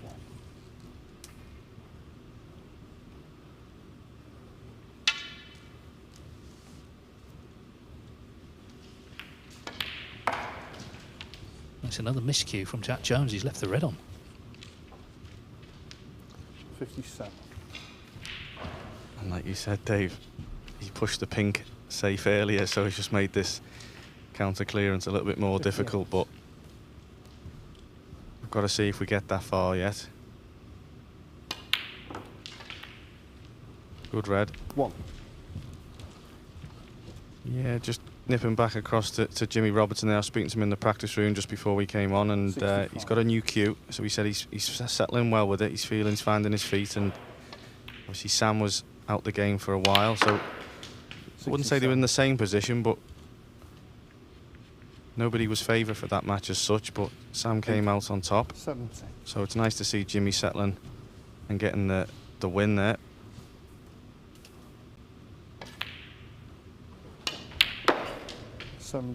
Meanwhile, a terrific yellow. And, you know, he's dodged several bullets already, let's be honest. This match could have been over at various points. Just wonder if there's a real twist coming. But emphatic for Jimmy Robertson. Now he's got to really hope that the man he's just beaten, Conor Benzie, does him a favour by getting something from the match with Sam Craigy. 92 the frame. But an excellent performance, 92 the clearance there from Robertson. Cheers, Jimmy. Thank you. Thanks, Conor. Now then, we're coming down to the crux on table 1 in this frame.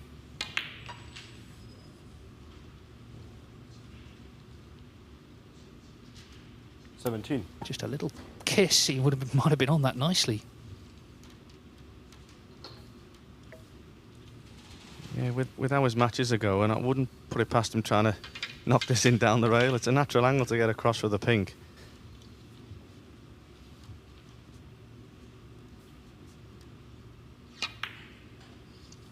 He did try it of sorts, but he doesn't want the cue ball in. Oh. Oh, Jonas lose 17. Jack Jones 5. Yeah, I mean, it's quite significant that because, of course, prior to that, Jones needed the pink, whereas now he just needs the blue. What odds are we having for them taking the blue on here just to try and get the job done? If he cues it well. Fancy him.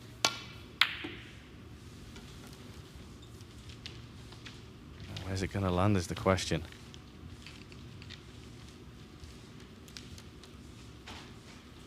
Well, decisions. Take it on, nudge the pink over the middle. A little snooker. Choice is yours.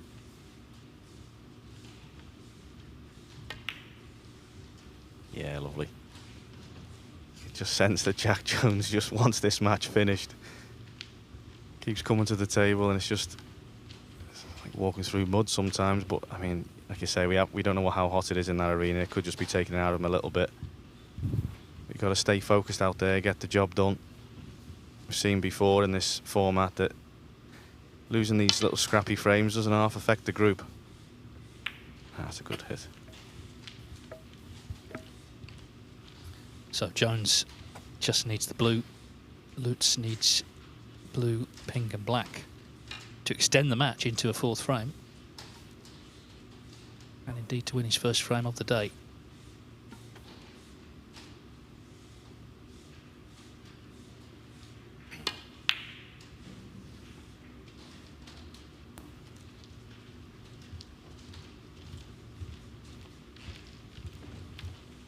Jones with another look at the scoreboard. Blue is for him match ball.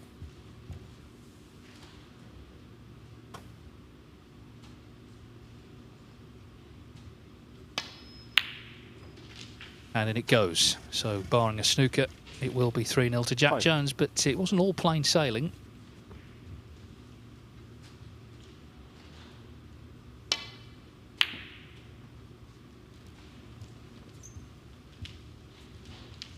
Straight away, he's got him in trouble.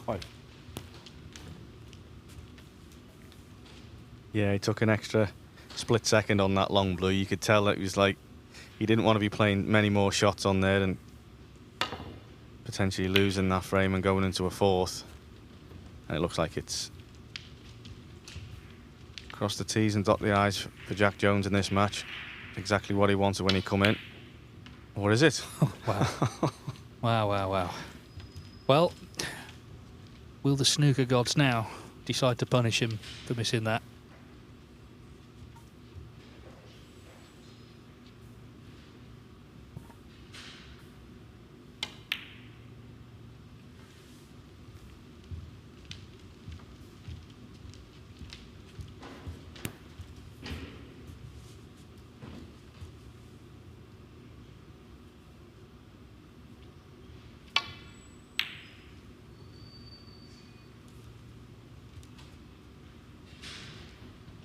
Doesn't want this cue ball to get any closer to the pocket.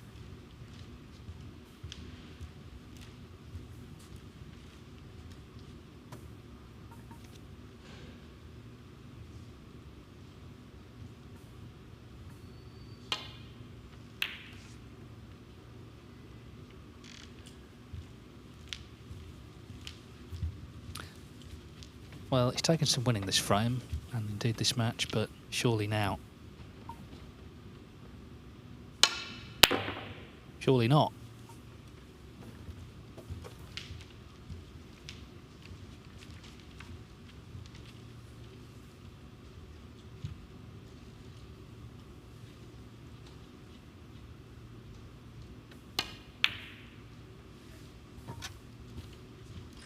It's amazing how many times that extra split second he's taken on the blue for frame and potentially match ball. That if he just took an extra one on the pink, it'd be all over now. The snooker gods, like you say, they don't forgive you. I mean, it's a tall order for Jonas Lewis to get the snooker and win the frame, but we've seen stranger things happen.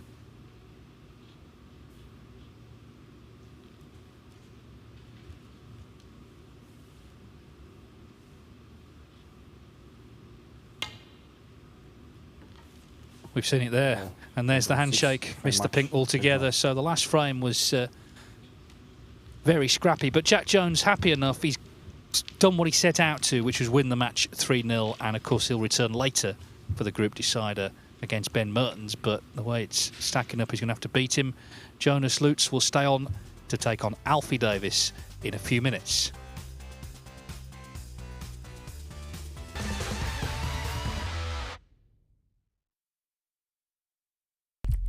What do you need to become a champion? Vision, drive, discipline, finesse. But what about a world champion? Victor, conqueror, peerless. The history. Reyes is the champion of the world. It's the king of the 9-ball ring. The biggest prize. The crown jewel of 9-ball.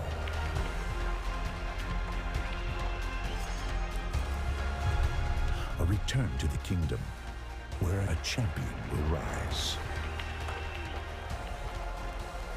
The World Pool Championship.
Arena looks just spectacular, and I cannot wait for you all to see it.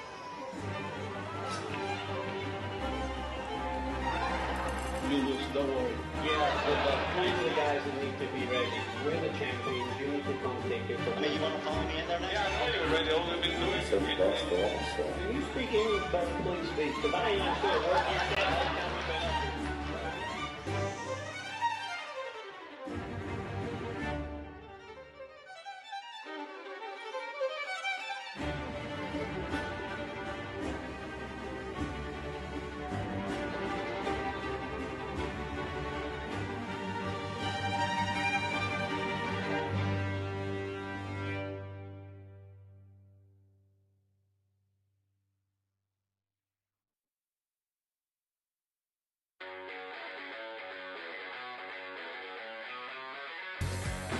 We are guaranteed 4 phenomenal days of action right here in Florida.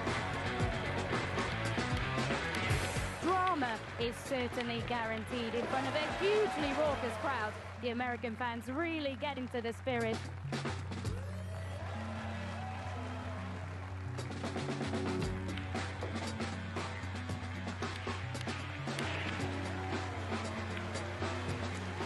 Nine-ball fans all around the world. There's so much history, so much prestige, and it all comes down to this.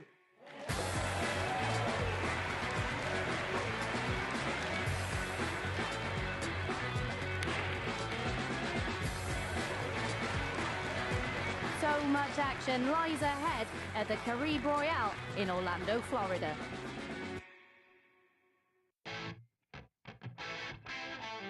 We're back at the Harrah's Resort in Atlantic City for the US Open. It is one of the most prestigious events in the calendar. Record breakers, history makers, it's that time. Let's play 9-ball.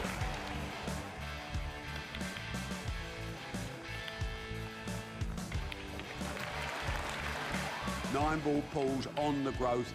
And the governor gets on the board. Next year's prize money in the US Open is going to be $500,000.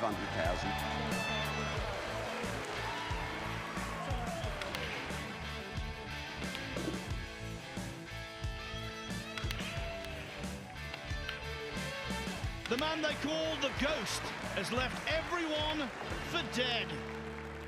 We will take this sport to places it's never been, and that's a bloody guarantee.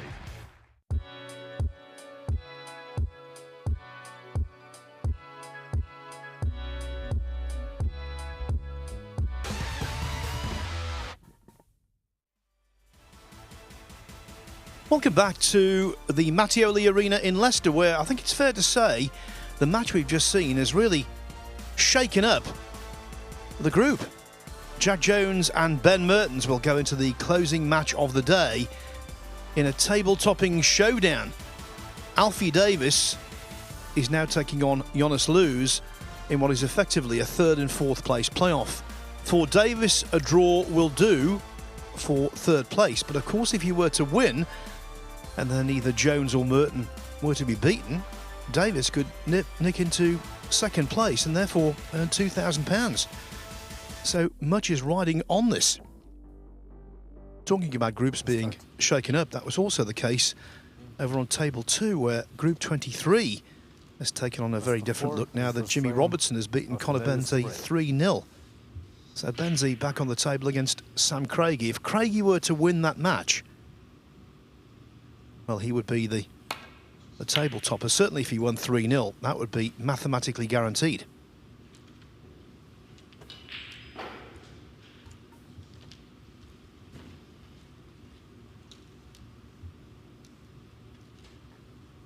So Luz needs to win this match to gain third place and £1,000. Just can't see it somehow the way he's played today. Yeah, it's hard to see at the minute. Maybe he might loosen up. I haven't played a couple of professional players and now he's playing Alfie Davies. It could be a mental switch where he can loosen up a little bit. He swapped sides of the arena. He's sitting in the yellow side, which means he's a higher ranked player. Might be just a different viewpoint, maybe mix it up. If he kept sitting in the other seat, he might just keep seeing the same old visions, but it looks like he's going to hit the green here, Alfie, and leave Jonas this red to the left centre. So I think the story so far with Jonas was he was just getting chances and just not converting them into any scoring opportunities. He was very patient. He did take on a few shots, but you felt it was more do or die to try and kickstart his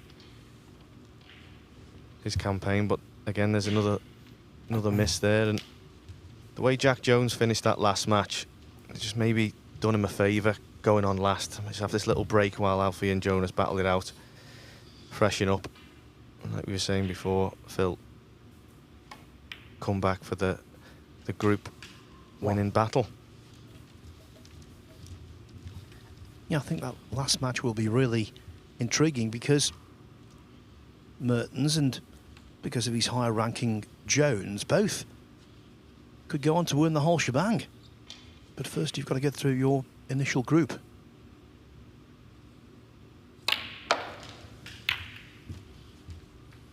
Well, that was a robust split.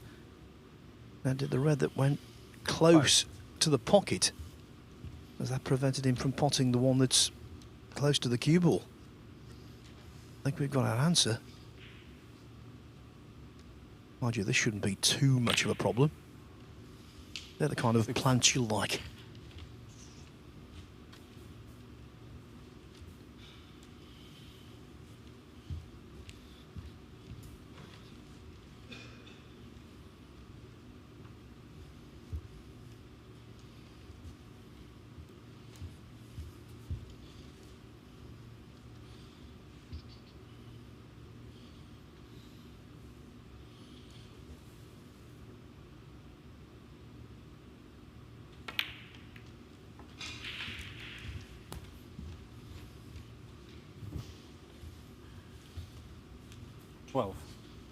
Yeah, he's shown promise, Alfie, in the first matches. He managed to steal a draw from what looked like a 3-0 whitewash. And I think with every frame he gets on the board, he looks that little bit more confident. Maybe his first match, he didn't know what to expect. It's in the same arena as Q School, of course, but it's not the same environment.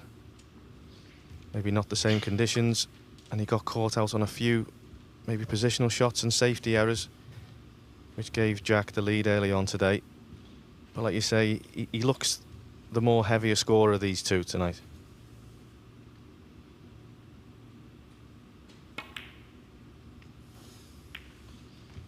Or he did.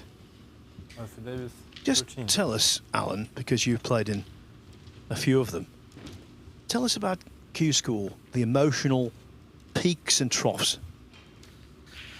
I think to go as far as to say that the atmosphere is pretty grueling, to be fair, Phil. I mean, I qualified in the previous one to the one just gone to get me tour car back in this very arena, and I made a point of myself of trying to be in the arena or the venue as least amount of time as possible, really, just to kind of keep that focus, because there's so many players that enter at the start of the week. You know, it's so easy to lose your focus, and there's a lot of players who, you know, potentially would never make the grade, but then there's a lot of players who, as we see Alfie follow that red in, there's a lot of players who, you know, I've got the ability, maybe they haven't been on the main tour before, so, you know, there's an air of desperation in the air,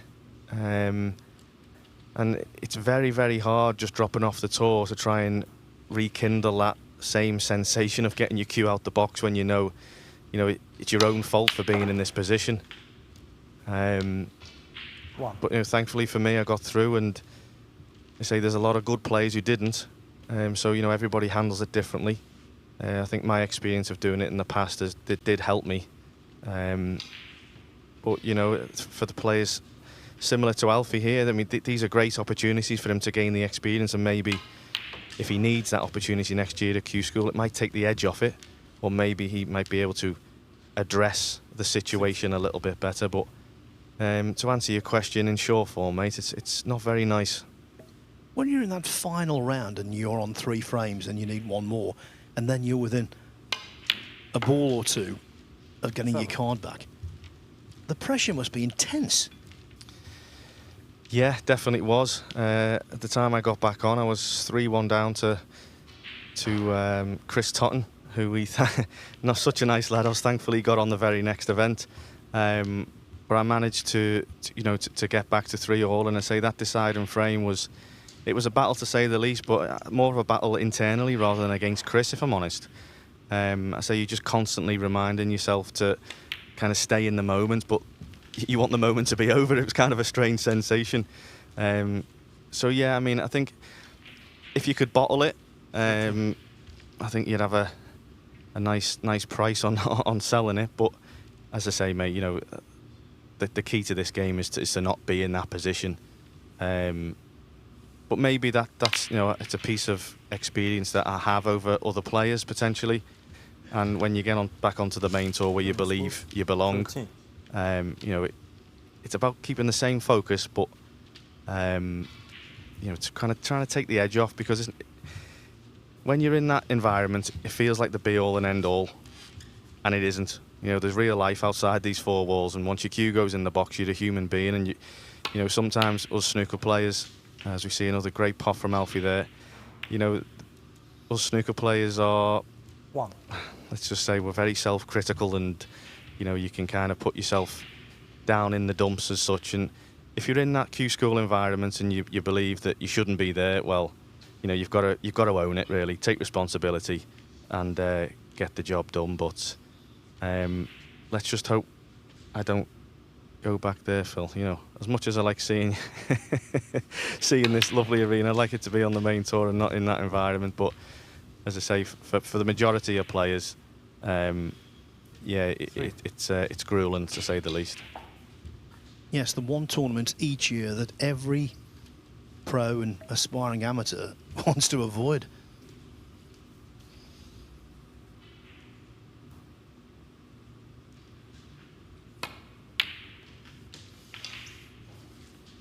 Another great pop from Alfie there, and just leading back onto that point where you want to avoid the Q school. I think someone like Alfie Davies here, he's got a great opportunity as a Q school top up to enter this Championship League, and it's almost like it's an extra opportunity within the Q school boundaries. If I don't quite get the tour card, there's a potential, if I'm higher ranked enough, I could get an invite into some events. And I think sometimes, if you're honest with yourself, are you ready for the main tour? Would it be as much as a curse if you did get on? And if you can take that extra season to gain a bit of experience in main ranking events when you are ready, I think it could give you the edge. Well, Dylan Emery was the #1 on the Q School top-up list last season. He basically played in everything. This time, it's Umut Dikme of Germany, who, although he didn't get through his group here earlier in the tournament, showed enough to suggest he could get a full tour card in the future.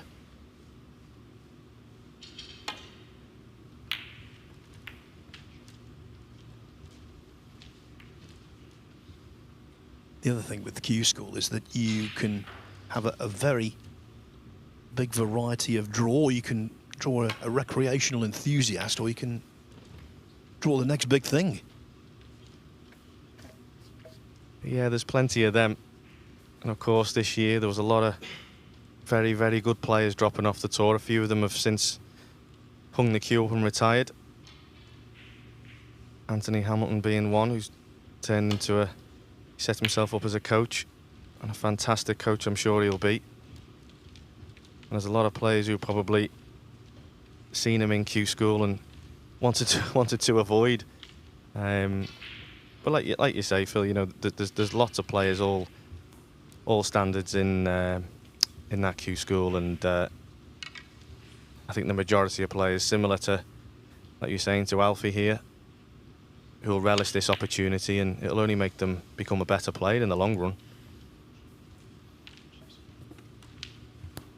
Not made a good start to this match, either player. Davis is tied 14th on the Q School top-up list, so he won't get many starts this season. Obviously he's in this. You would think he would get into the shootout, and maybe that would be that.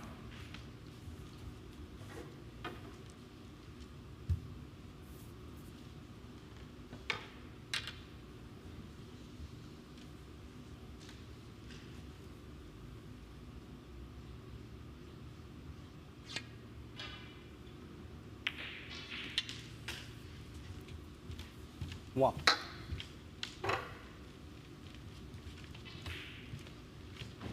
That one just dropped. If he's got an angle on this blue, he can stun down for that loose red next to the pink.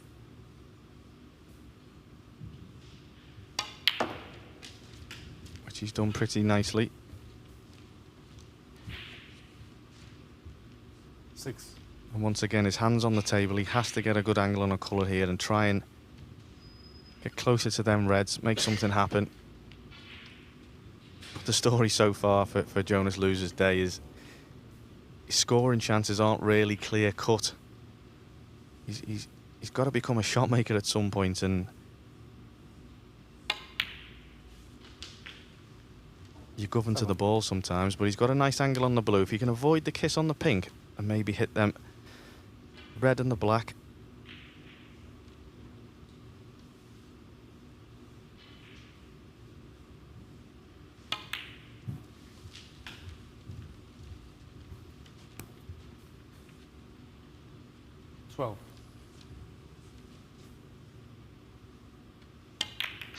And that was no good. But the safety has definitely opened this frame up. Jonas lose 12.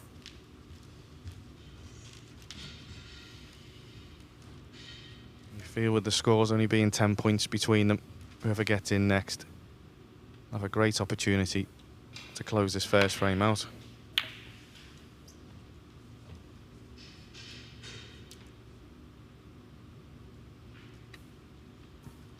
Must commend the table footers here, because it's very humid today, very hot, and sometimes those conditions can lead to tables misbehaving. This one is running really nice, as you will discover tomorrow, no doubt.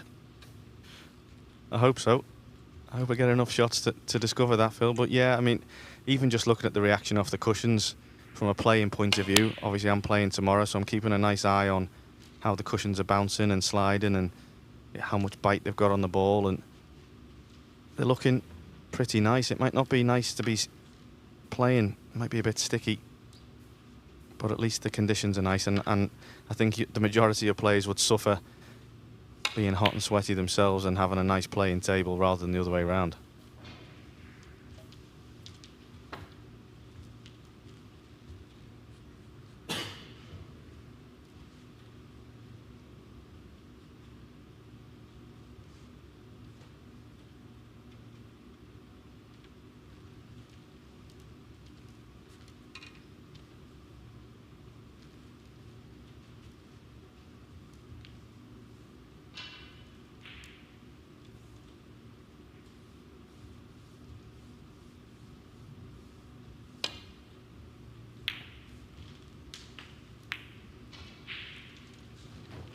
One. Well, that was a useful pot. Another one required here, though.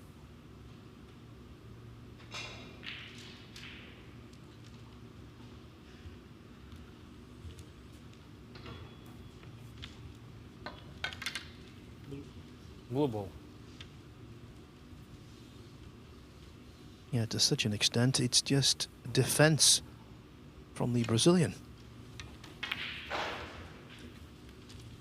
Jonas lose 1.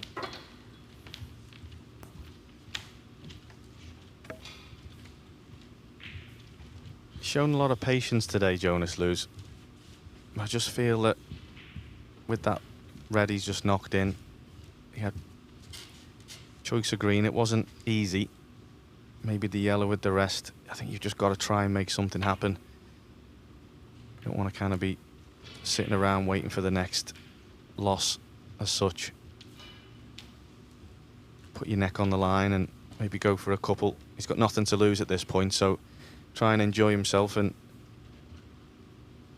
kind of show us what he can do, and more to the point, show himself.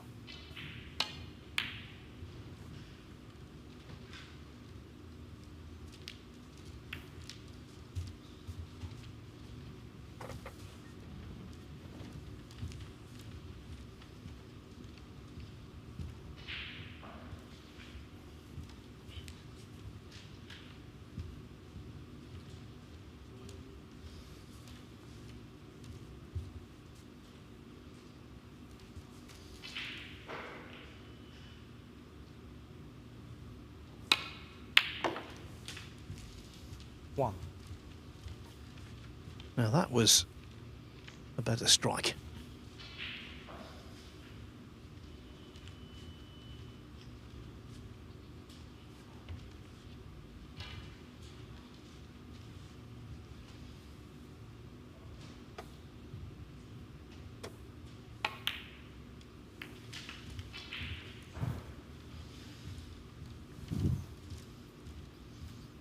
8.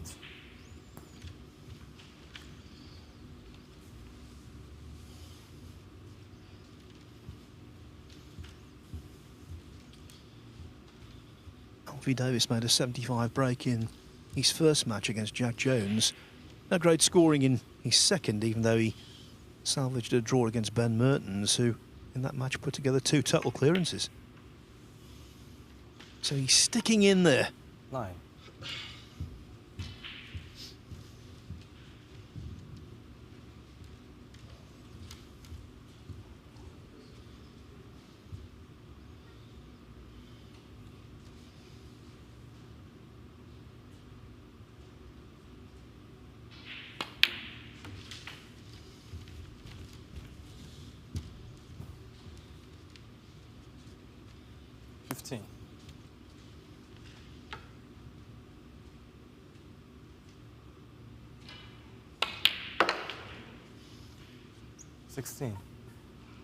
Didn't get into that at all.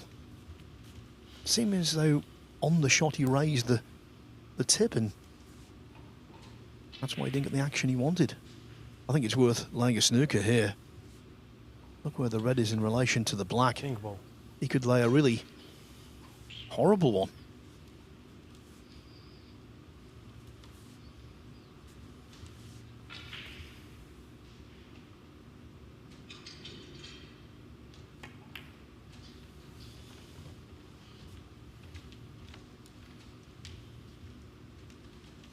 It is 16. Now that was not the shot to play. If he's going to err with his pace, he should have overhit, not underhit. Yeah, there was potential to put the pink safe, really. Looking, he was 5 points ahead by the time he gets down to that, the colours.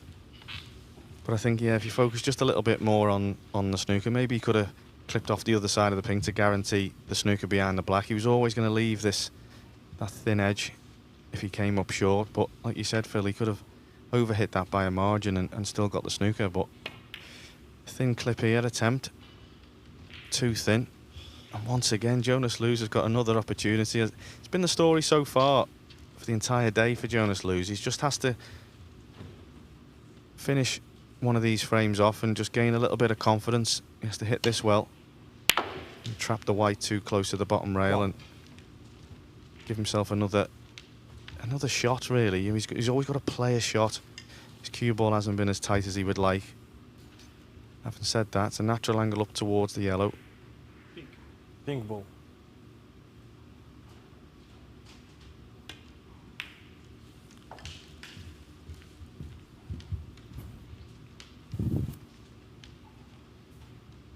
Seven.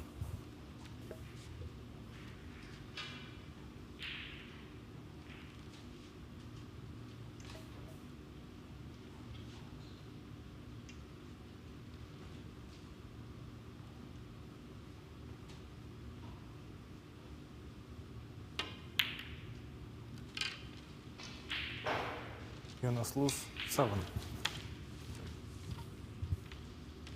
Of course he went for the pot. It's an unintentional snooker.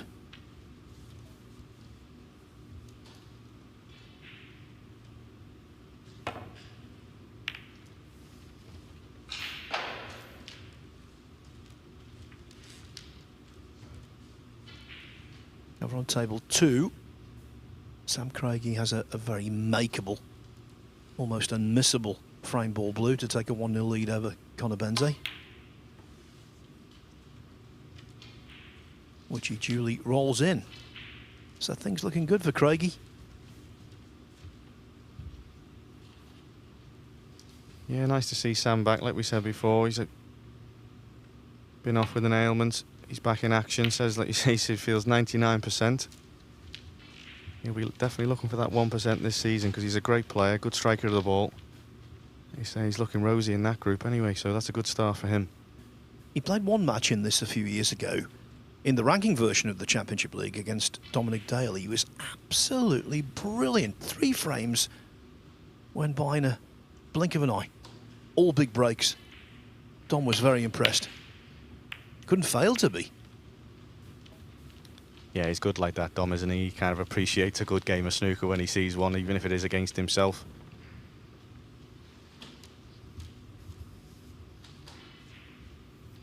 He's done it to many a player as Dom, so he's not going to be critical of anyone who does it against him. Meanwhile, Alfie Davies eyeing up the double.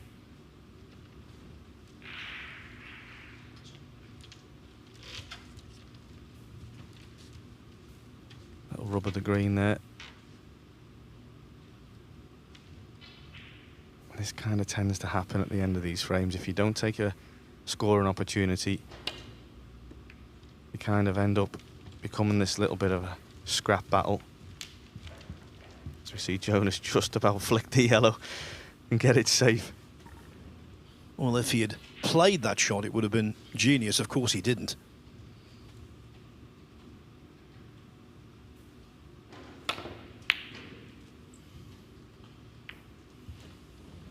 The best player at escaping from snookers is Mark Selby. And I think if Selby had done that, I would have said it was a fluke. There would have been a grain of doubt in the mind, mind you. Yeah, the thing is, Mark, he'd probably convince you that he meant it.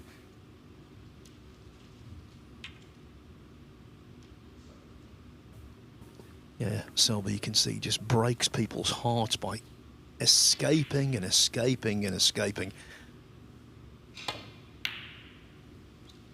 And not just escaping, but leaving the ball safe, or maybe even putting the opponent in trouble. He's a genius in that regard. Yeah, I've said it before in conversation that I just feel that the way kind of Ronnie O'Sullivan break builds, Mark Selby kind of sees the safety shot and the tactical decisions as fast as if the rocket was in amongst the balls around the black spot. It's mind-blowing to watch, really. I've practiced with him a few times over the years, and he ties you up in knots, and you think you've got a good safety against him, but before you know it, you're bang in trouble. He's a great player for anyone coming up in the game to kind of flick on the YouTube and watch some of his classic matches and just learn from him, really. And having said that, you know, I've done that myself in the past, you know, even as a professional player, because you can always learn a trick or two watching them top players when they're at the top of the game. All right. Yeah, the brown. So the referee here has got a job putting all of the balls back.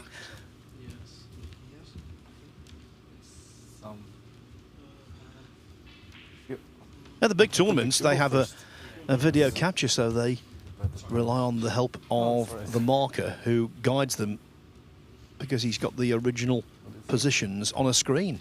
But here it's all a matter of memory and relying on the and brown, the help of the players. Yeah, somewhere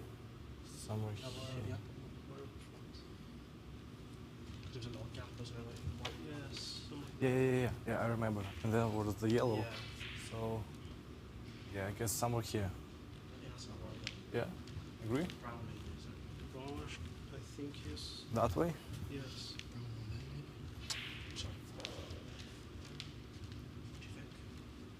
The referees, when they think a foul might occur, make a mental note of where the cue ball was originally. So replacing that wasn't an issue. But certain times rogue balls move, and then you have to really put on the thinking cap.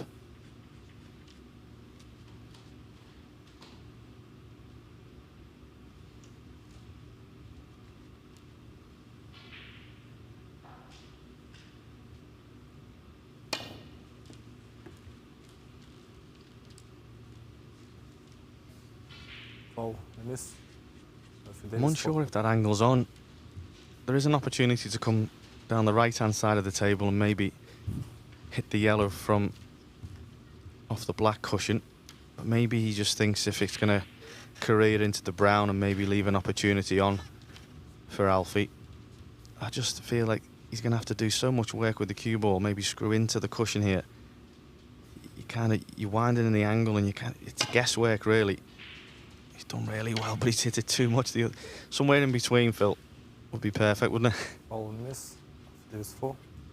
We know what the decision of Alfie Davies is going to be, though. Just took a cursory look. think that was more out of obligation than intent. He knew where the white was going to go afterwards.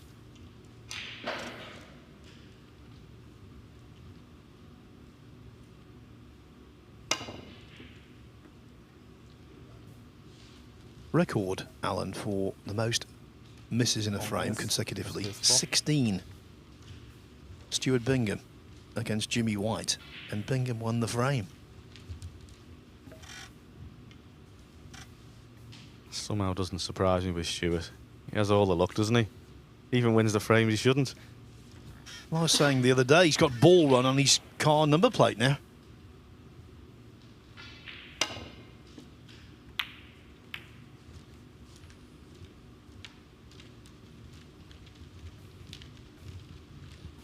Well, finally escapes and doesn't leave the yellow on, so I suppose the trade-off wasn't too bad in the end.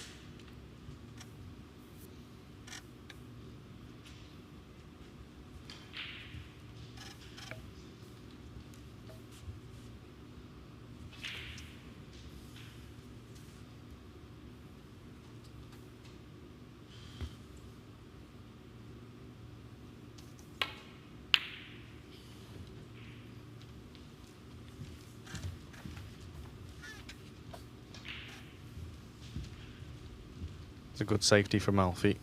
I think he's just left the edge there. Referee having another look just in case. It's kind of an open shot here with the green over its own pocket. He can just play the up and down. Try and put the white anywhere near the brown, but he's hit it a little bit thicker and he's left it on. And with them fouls that he kindly gave away before, Alfie Davies drop this yellow in, green over the pocket, already 14 ahead. He'll just need that brown, and it is off the cushion enough that if he can land on it, it'll give him a shot in a couple of pockets. Let's try to play to get it off. Was he going round the back? Two. Not for me.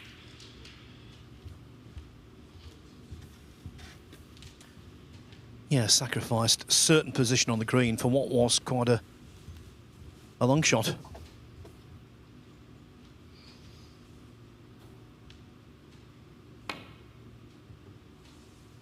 And now the complexion of the frame has changed. Tried to pot the green cushion first, made no contact, and suddenly Jonas Luz is right back in this.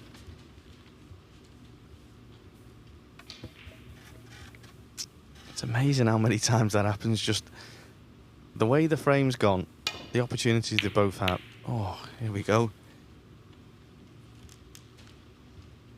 I was just going to finish saying there, Phil, that I think Alfie Davies takes his medicine on the yellow, pots the green. I fancy him for the brown, at least to get close to it, and it's still got to make the clearance if he ever left the brown on, but he's got out of jail there with Jonas missing that green.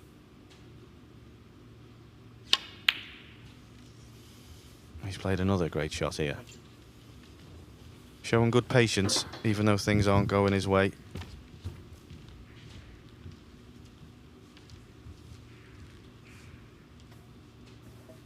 He'll definitely want to hit this one first time, though. And he missed on the inside. His big points on the 7, so he's got using right-hand side off 2 cushions. Not enough. Practice swing. Fall on this. Fall. I think we know what's going to happen here. Back she goes. Have another go.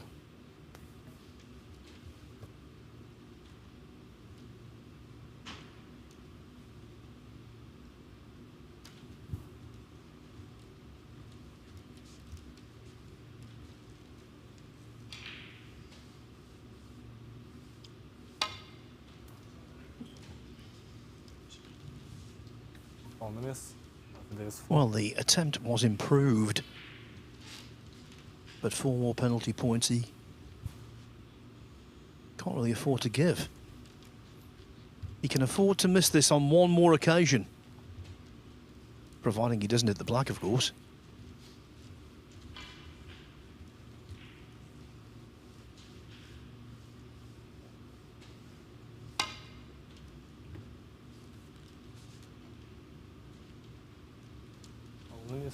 This 4. No pot left. Cue ball will be replaced.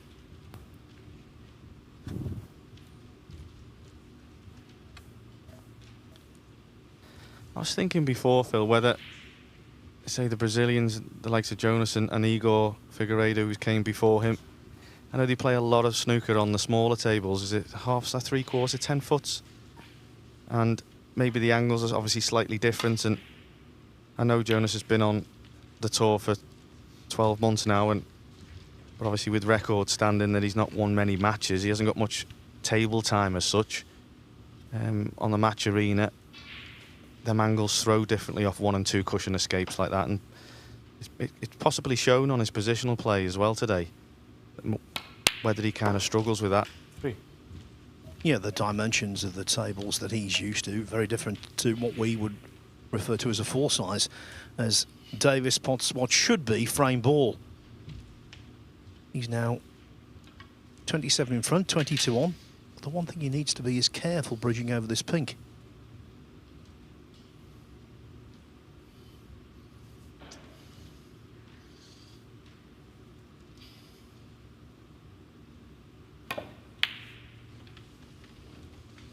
Loose needs a couple of snookers. 3. Very latest from table 2. Craigy 1-0 up on Conor Benze and 44-8 in front in the next frame. Tactical duel going on right now. 4.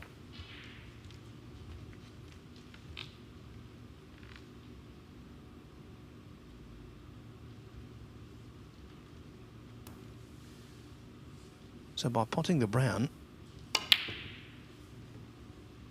Loose needs 1 successful snooker on the blue, plus blue, pink and black to force a respotted black. Yeah, I was quite surprised he actually potted the brown. I mean, I know he needed 2 4-point snookers, but I think it looked like a half decent angle to get in behind the blue. And with the blue and pink there and the brown in that position, it wasn't a bad place to be for figure of 8 safeties and such, especially with the black so close to its own cushion. He's going to struggle to get just behind the pink. He might need to try and knock that black off the cushion with one of these safety shots in a few shots' time. That could help. And of course, what Alfie Davies doesn't want to do is do his job for him.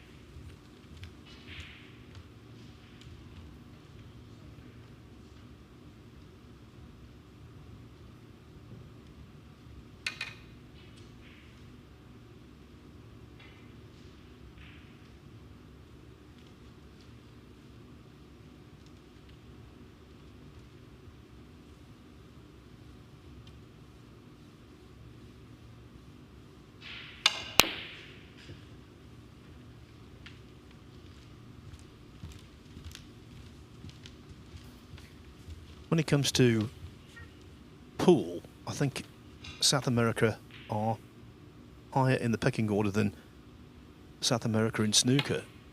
There's some good players from Colombia, Venezuela, Peru and Argentina.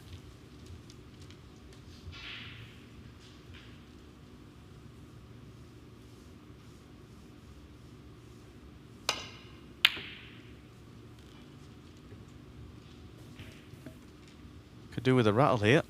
I've got the snooker then. Well, if he can't get past the underside of that black, which I don't think he can, this is not nice. Always the chance he could make contact with the blue, which would be no mean feat, by the way, and going off. He'd be praying for a double kiss, that's for sure. Might be worth going around the houses to try and avoid that straight in off. He's choosing to go up and down. Top cushion. Doesn't want the in off. Oh. Oh, you must lose 5. Oh. The draw is on.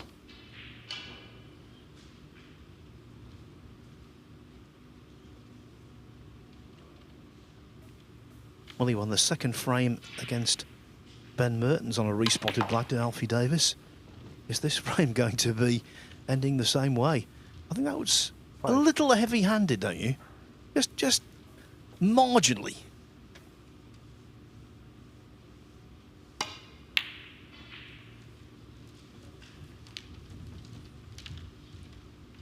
You must lose 5.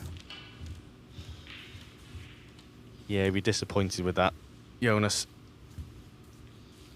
left this shot on for Alfie Davies.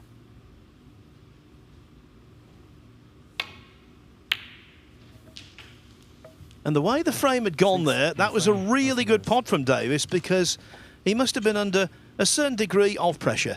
It wasn't a classic by any means, but Alfie Davies delighted to get it under his belt. He leads Jonas Luz 1-0.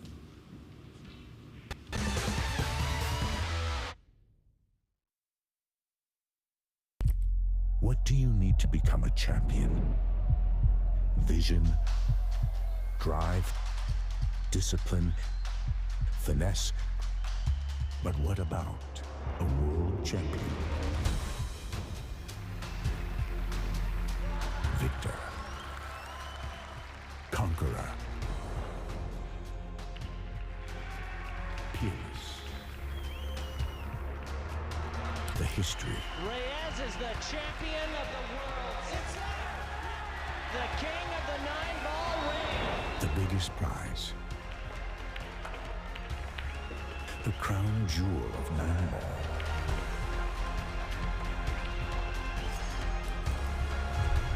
A return to the kingdom where a champion will rise. The World Pool Championship.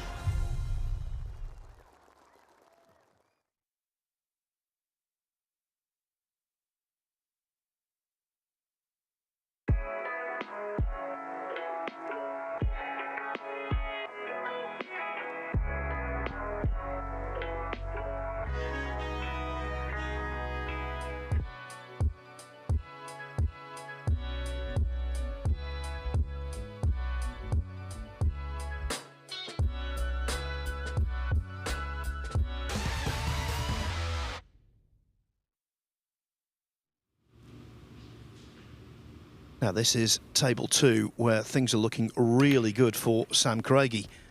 He's definitely won this second frame against Conor Benze, so the worst he can do in this match is a 2-all draw. And bear in mind, Craigy's already drawn 2-2 with Mark Davis and beaten Jimmy Robertson 3-0. So if Craigy were to win the next frame, I think it would be a case of hello, last 32.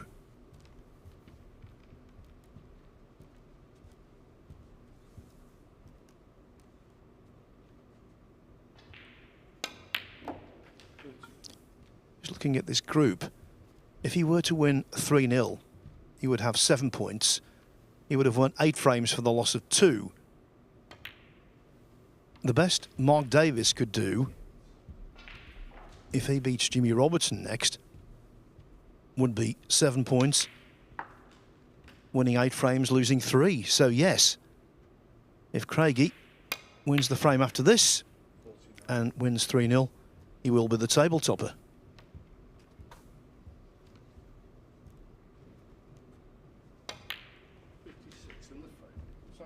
Clearance of 56 to finish things off.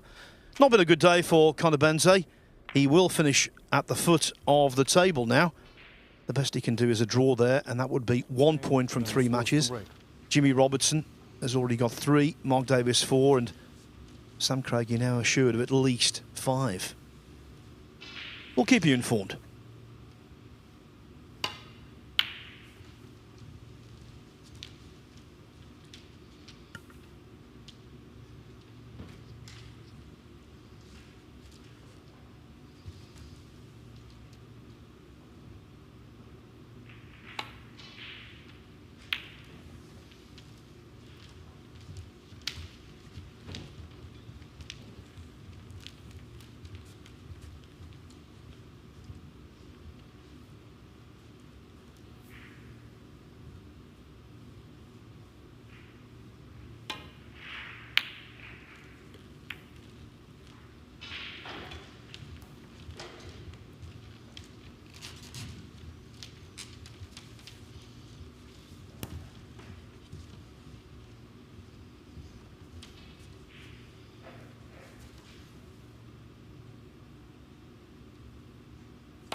Now that gives a player dread when they play a safety shot with some considerable pace and they catch it far too thin, just like Lewis did there.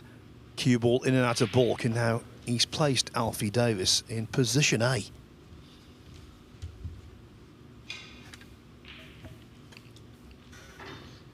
Yeah, you just wish the cue ball had a handbrake sometimes, or you'd had one chance of picking it up and putting it on the back cushion, because this is exactly what Alfie Davies needed after that scrappy first frame, is a nice clear chance, and he played a nice thick safety before to open this bunch. He's got enough loose reds to get the engine running in this frame.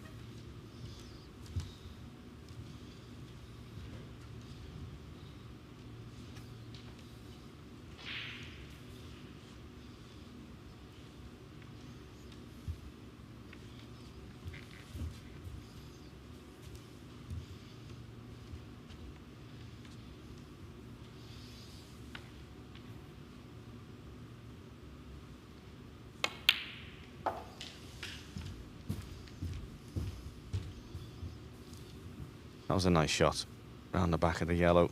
5. Any sort of cannon there, he was kind of out of position, but he's got choice of reds now, and you'll start to feel that he's 1 or 2 positional shots away from making a sizable break here. He's already made a decent contribution in his earlier matches.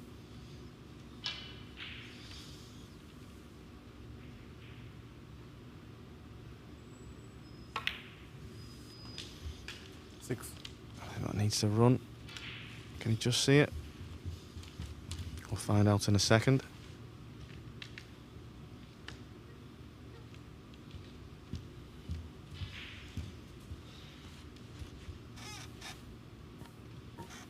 When he looked at the black initially, he wasn't sure. I think he's okay. We might have seen a more potent reaction had he not been.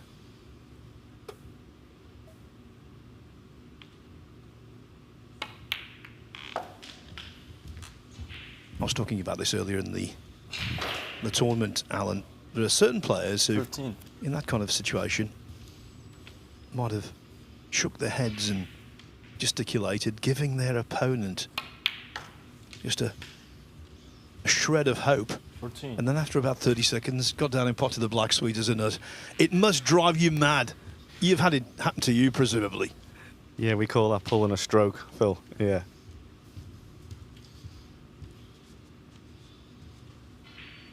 Yeah, to the victim, it's not nice. To the onlooker, it's quite funny, actually. 19. After that tricky black, he's negotiated the cue ball quite well back onto this red. This is going to open up the black spot, and he can just mind his work here, and just even if he just wants to take these loose reds and make a nice little split. You're looking at that outside red. Stun up for that loose one on the right corner. If he catches it, he's on it. If he doesn't, he rolls past and he's on this one. 27.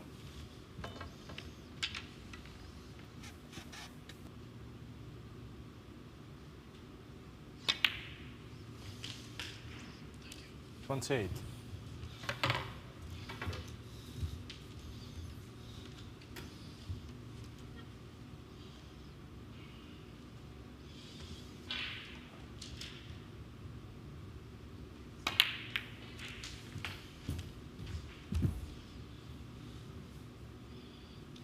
35.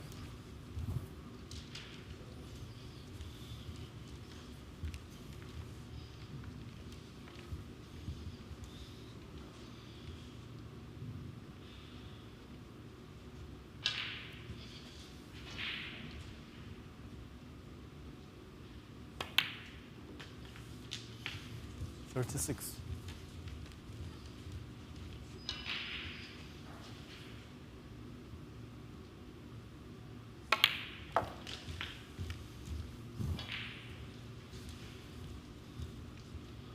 $43.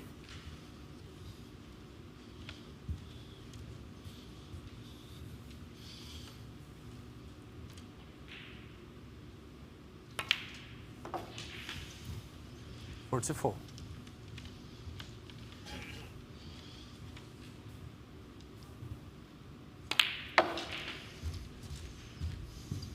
One more loose red after this.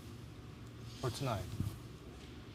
If you're playing for the black, he looked at it briefly before, that outside red on the right-hand side. If you can cannon that, maybe half ball, leave the one at the bottom of the pack. That'll develop it itself, and the one he's cannon. He's gone straight in, and they've opened up lovely. It's a great opportunity this now for 2-0.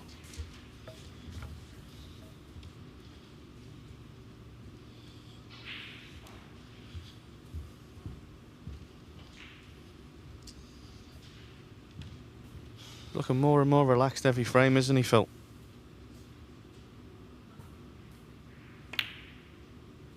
Yes, and of course, for someone like Alfie Davies, the opportunity to play on TV, he doesn't get a great amount of exposure. So it's always nice to build a sizable break, and the icing on the cake would be to make a century. 64.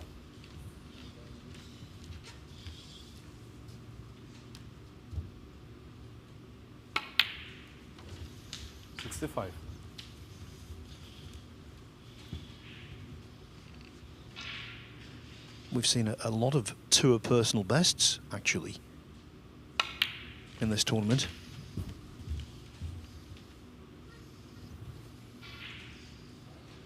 It's something you might expect from rookie pros who've only been involved in 2 or 3 tournaments, but players have been on the circuit for 72. 2, 3, 4 seasons even. They've established personal bests here.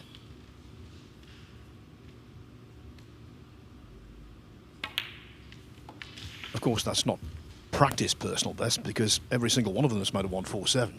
But 79. In actual tour play, 80. I think if you can settle, you can kind of do well here, because you know you're not in full dress.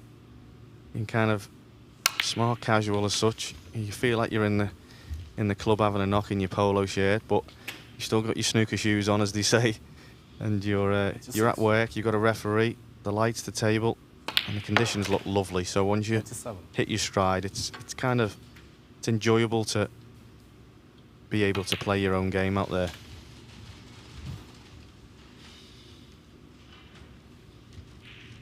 $94. We're a break in 94. I wonder whether he'll just drop this in for pink or black, or will he try and get the red out?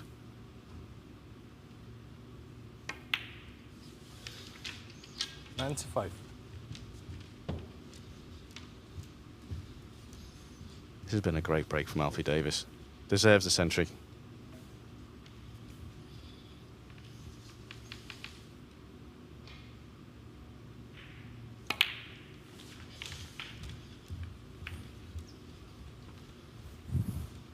and there it is. 102.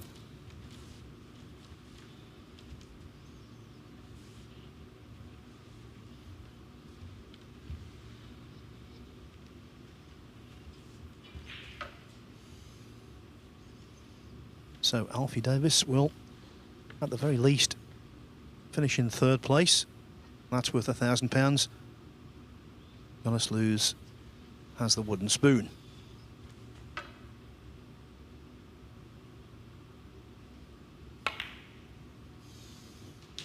Oh, the break ends with a missed red and an in-off. But not before Alfie Davies had amassed a break of 102. He's best of the day, and he leads by 2 frames to 0.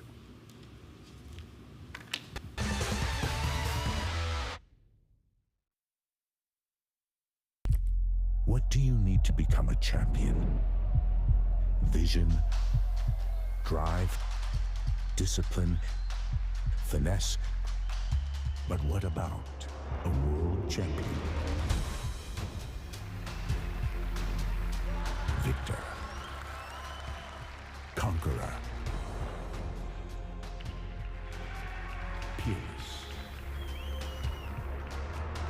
the history, Reyes is the champion of the world. It's the king of the 9-ball ring. the biggest prize, the crown jewel of 9-ball.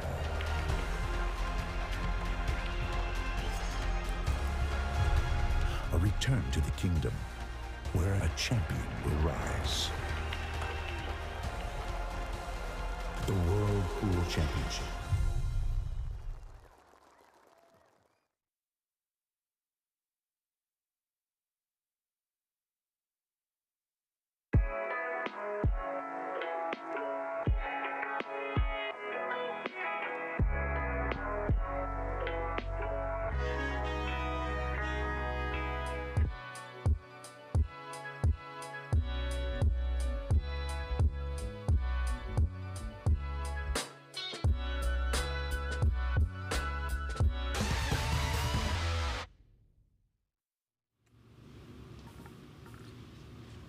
It's not been a productive day for Jonas Luz.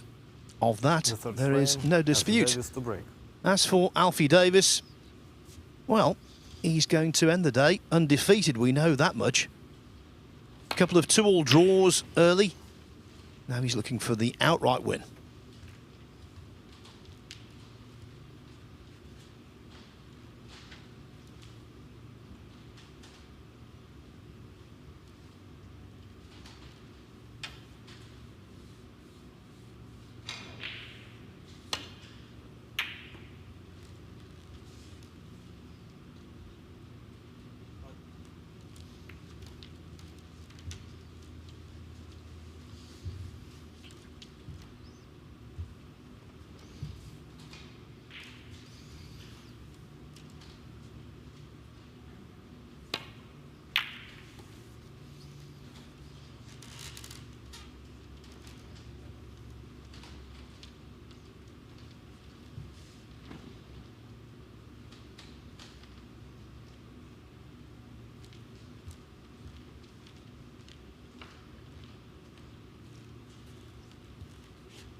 Good attempt that.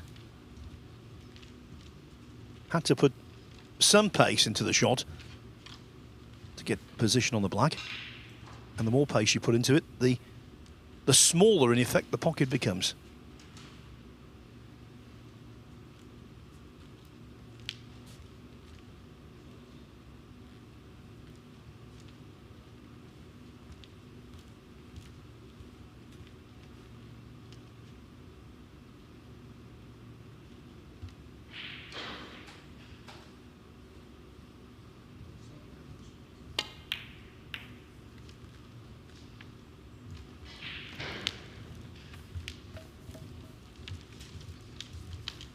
It's just not happening today for Jonas Luz.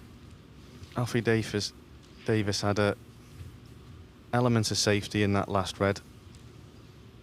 It's wobbled in the jaws and gone up the cushion out of sight.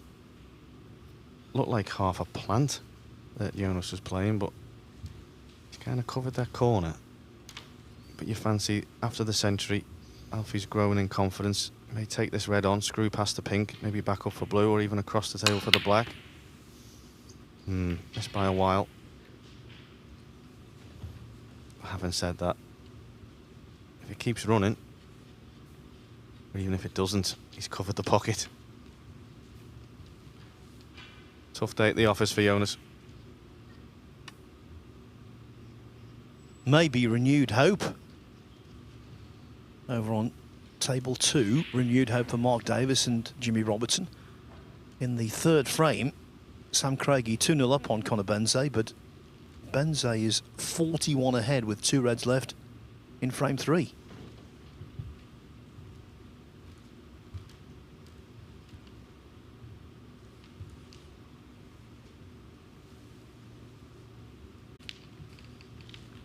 So which black's he going for? He snookered on all of the other 5 colours.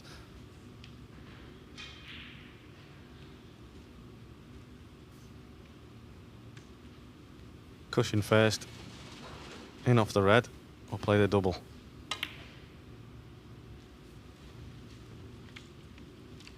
You must lose 1.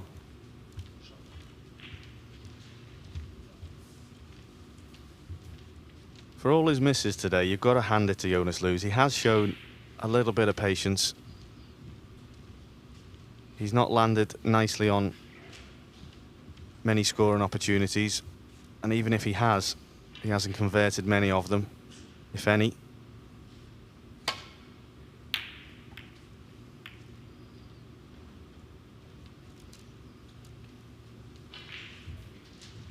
Conor Benze has won the third frame, so Sam Craigy's lead over on table 2 reduced to 2-1. The next frame in that match, huge. Benze could be a real spoiler.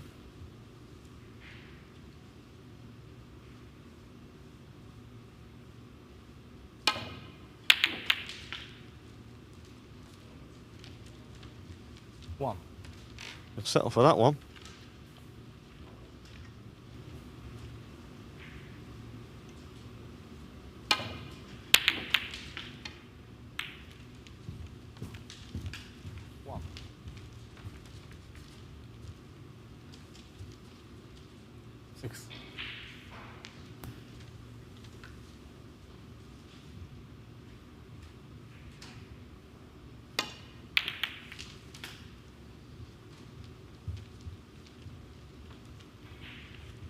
Well, if he can see the pink, he'll settle for that one.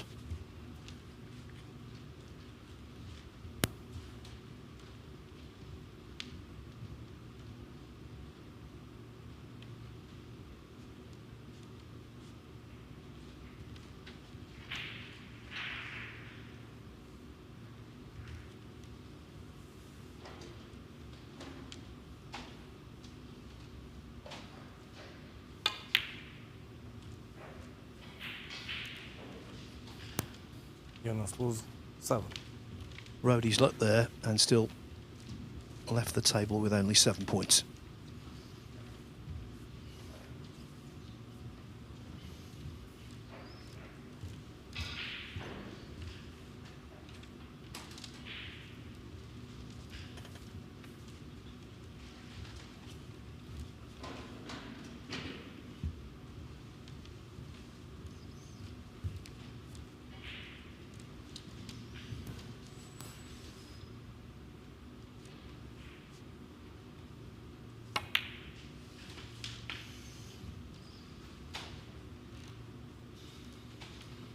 One.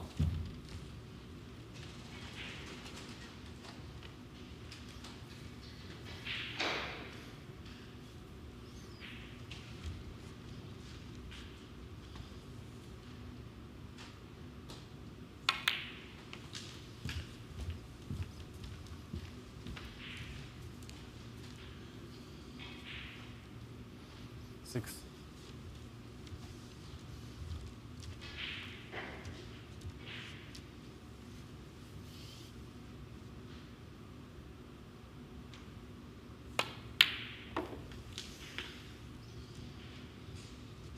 Seven.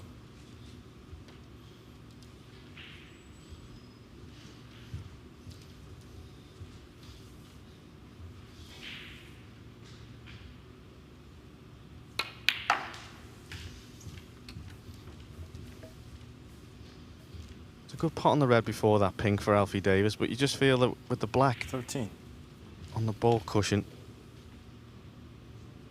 once the pink gets back on its own spot, make life a little bit easy, but he's got work to do. There's a bit of mileage to be done 14. yet in this frame. So little points scored already. 3 reds on the black cushion, 2 towards the side.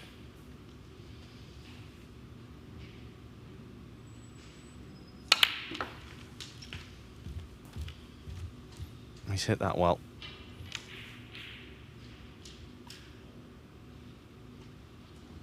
$20.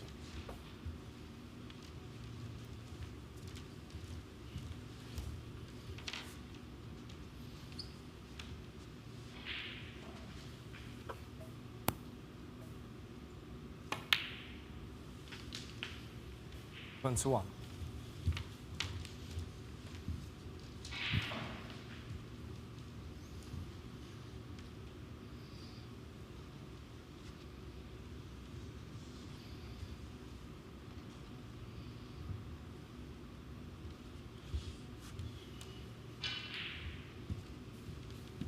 Got to choose between a thin blue and a not so nice angled green.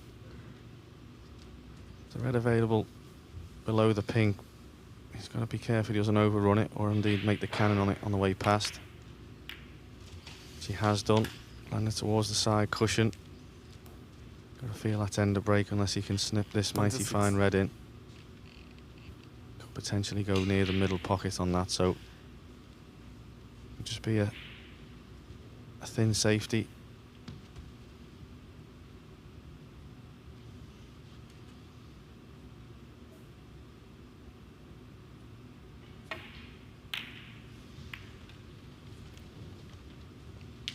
There is 26. And that's not ideal with a couple more reds going towards the cushions.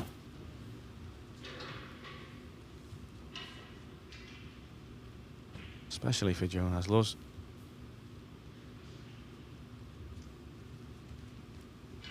Be some dish from here.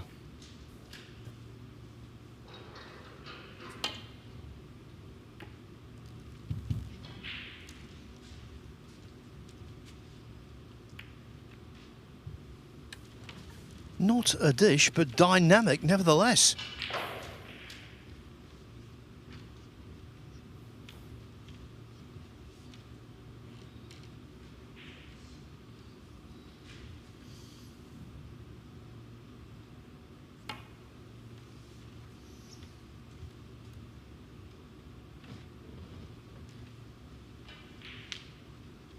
Oh, yes, Jonas Luz 4. Miscalled quite correctly. Has he left the red along the top cushion? I think from Jonas Luz body language, no, of course not. The white would not have been put back had that red been available. So just a reminder for Alfie Davies, if he were to win this match, he would move to 5 points. He would move to the top of the table, actually.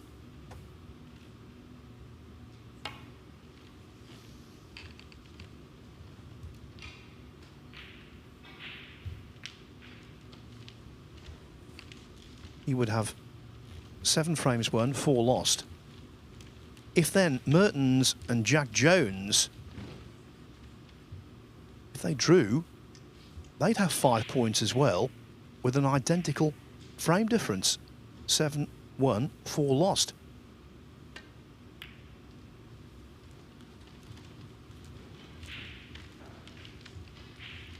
So those huge breaks from Mertens,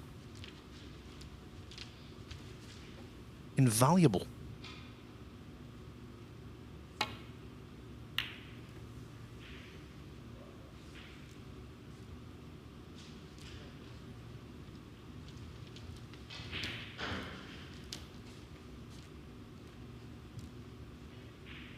No head-to-heads would be involved because Jones and Davis and Merton and Davis have previously drawn their matches. So it would be the breaks that mattered in that scenario.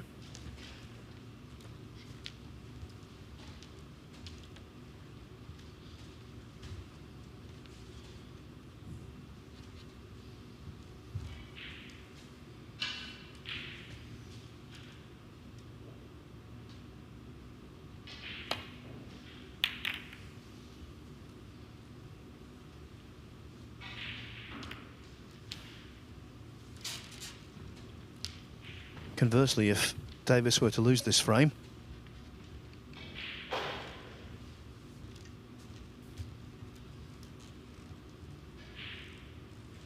well then, he could still finish second, but any hope of topping the table would be gone. 1.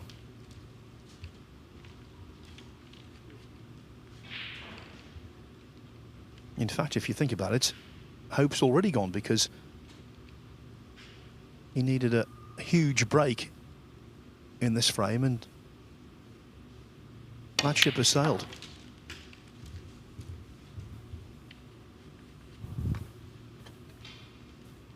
Yeah, that lovely 102 break he made in the last frame there. You could see, looking back on it now, he grimaced when he landed awkward on the last red. He obviously missed it into the centre pocket and went in off in the yellow hole. He could have got that with a black. 110, 6 colours, 137. He would have been in a prime position to top the table here. Put some pressure on Ben Mertens, that's for sure.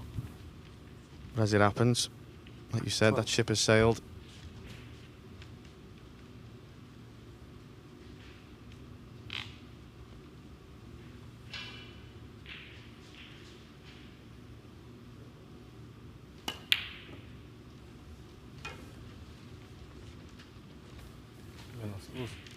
There's a school of thought, Alan, that you should just go out and play snooker and try and win each frame normally. Not really immerse yourself in what's required table-wise, but I'm a great believer. Certainly, when you play your last match, you should know everything that's required. Yeah, I think that's the case. I mean, when this tournament first came on our calendar, there was a lot of that going on where you're just playing almost like club snooker, league snooker. There was no end to the match as such. You could end up a draw. 6. A little 3-0 win. You'll never get to play the 4th frame. So it didn't have the conventional match 7. mindset. But I think very quickly a lot of the players educate them on the do's and don'ts and the goings on of the groups. Sometimes it's clear cut, other times not so much. Blue ball. What always counts is winning frames and winning matches, and if you can make a big break along the way, it always comes in handy as a backup. Yeah, and of course, if you make a big break, it's 12. A, confidence building, and B, very satisfying.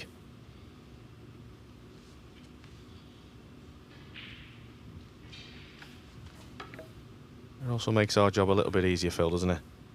It does indeed. It's not always the case, but so many of these groups come down to the final match where the top seed plays the second seed, and that is going to be very much the case today.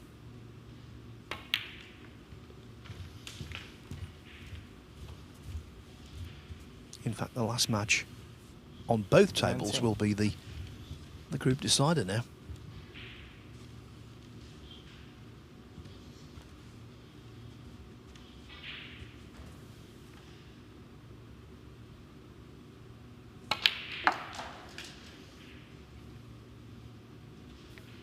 It's a very well-struck shot from Alfie.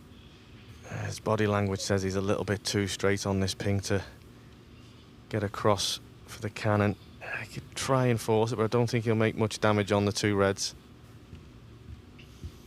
Looking at his options here. Can't take the blue. Even if he could get through the gap of the yellow and the brown, the black's in an awkward position.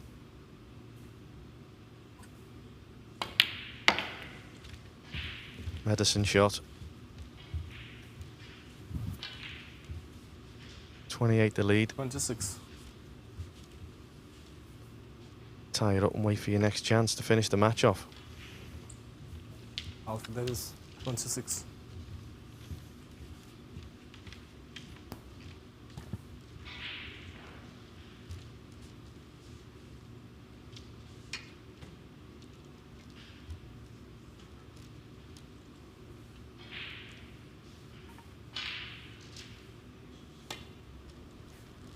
On table 2, Sam Craigy appears as though he's going to suffer a setback here.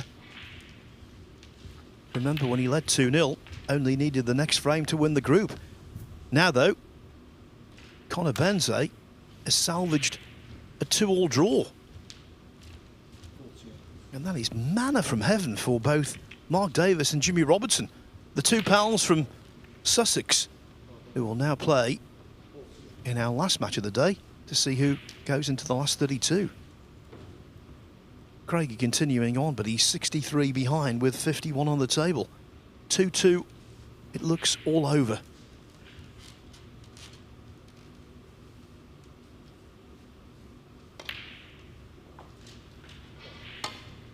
Oh, miss. There's 5. Hitting the blue accidentally. Has he left a free ball? No. I think the red closest to the middle pocket saving him.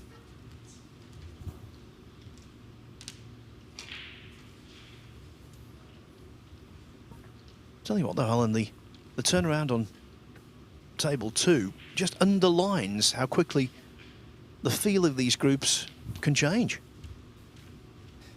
Yeah, I'm sure Jimmy and Mark in the Players Lounge are relishing getting out there now with something to play for. We all want to top the group, and if you can't, it does take the sting out of it a little bit. But having seen this result roll in, if it does end up being 2-2, which it looks likely,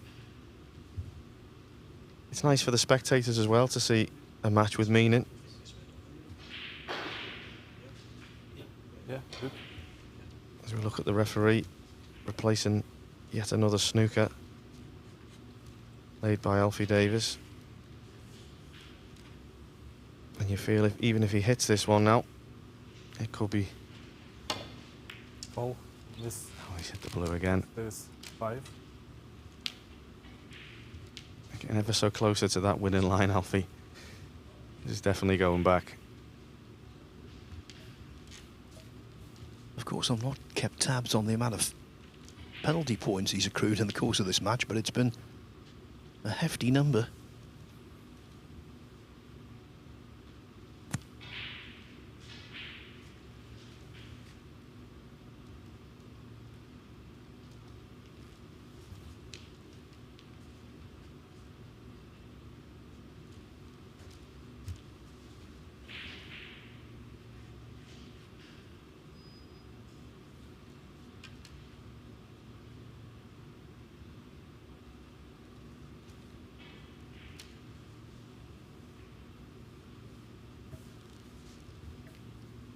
He's just looking to see if he can get past the pink with extreme right-hand side here.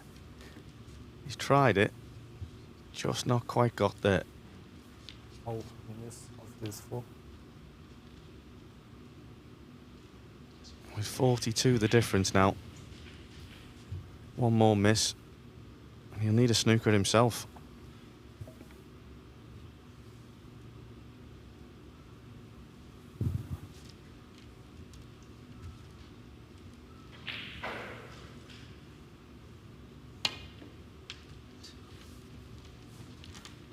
Well, not threatening the escape at all. 4. It's a nice way to win a frame, sitting in your chair. I think every player will take them any day of the week, Phil. Especially in this heat.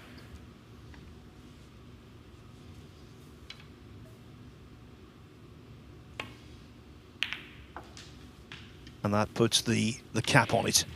1. So Alfie Davies is going to win, for sure, by 3 frames to 0. Undefeated day. 1 win and 2 draws. Yeah, he's been impressive at parts, Alfie Davies. He started off a little bit shaky, but that's understandable. 3. Made a century of his own in this match. He's stolen 2 great draws from 2 players who've made centuries against him. There's 3. Frame. Yes, Jonas Luz concedes. And so, for now at least, with the full 3 points there and a 3-0 victory, Alfie Davies moves to 5 points. He climbs to the top of Group 10, but he won't remain there after our last match, which sees Wales and Jack Jones take on Belgium and Ben Mertens. It is the group decider coming your way in approximately 5 minutes.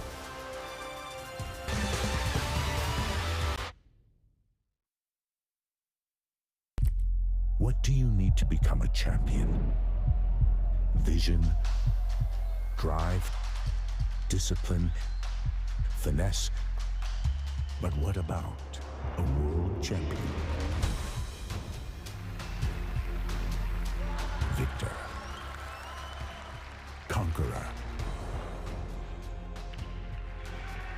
peerless.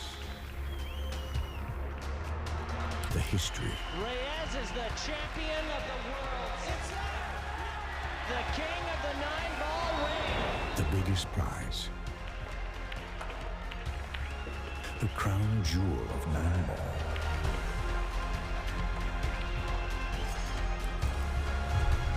A return to the kingdom where a champion will rise. The World Pool Championship.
Arena looks just spectacular, and I cannot wait for you all to see it.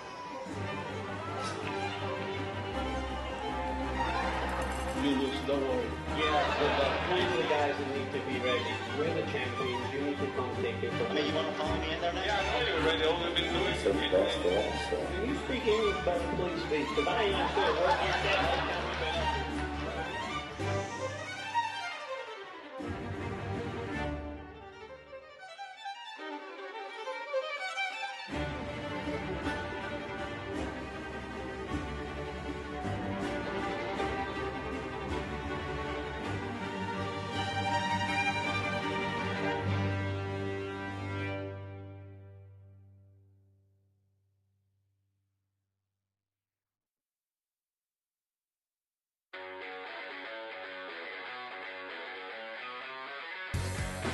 We are guaranteed 4 phenomenal days of action right here in Florida. Drama is certainly guaranteed in front of a hugely raucous crowd. The American fans really get into the spirit.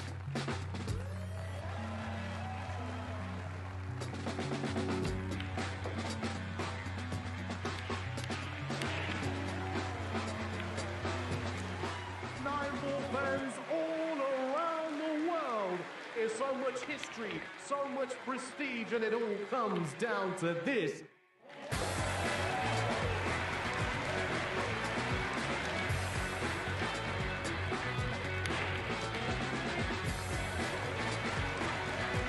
So much action lies ahead at the Caribe Royale in Orlando, Florida.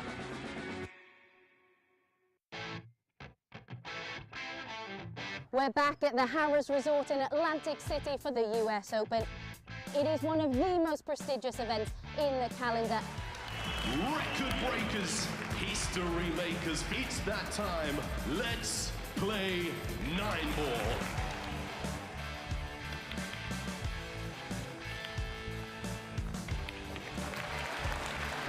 Nine-ball pools on the growth. And the governor gets on the board.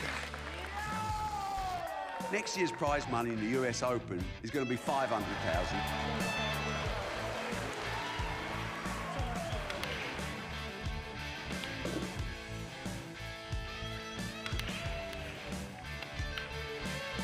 The man they call the Ghost has left everyone for dead. We will take this sport to places it's never been, and that's a bloody guarantee.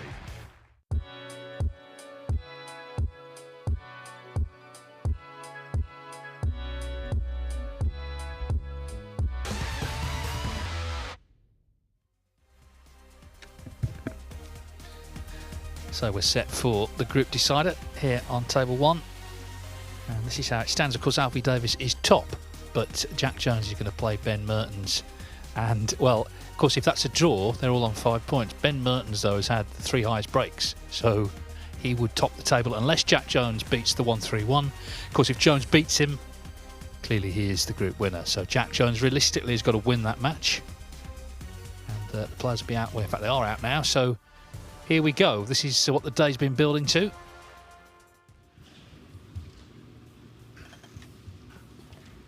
The best of Ben Mertens has been exceptional. But he has made a lot of mistakes as well. So what version turns up here? Yeah, of course, the difference with this match is the pressure's on because it is a chance to progress to effectively the last 32 of the tournament. That's the furthest he went in any event last season, the British Open, and he's been in one last 16. So, it mean a lot clearly for Mertens to get through, but Jack Jones, the man with the experience, doesn't want to be in the position Dwayne Jones was in, though, no relation, last night, having to make a big break in the last frame.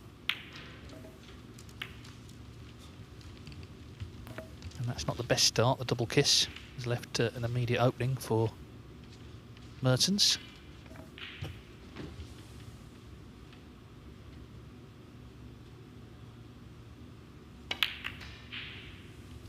But as I say, the pressure's on now. It's a different vibe in this match with that prize waiting in the background.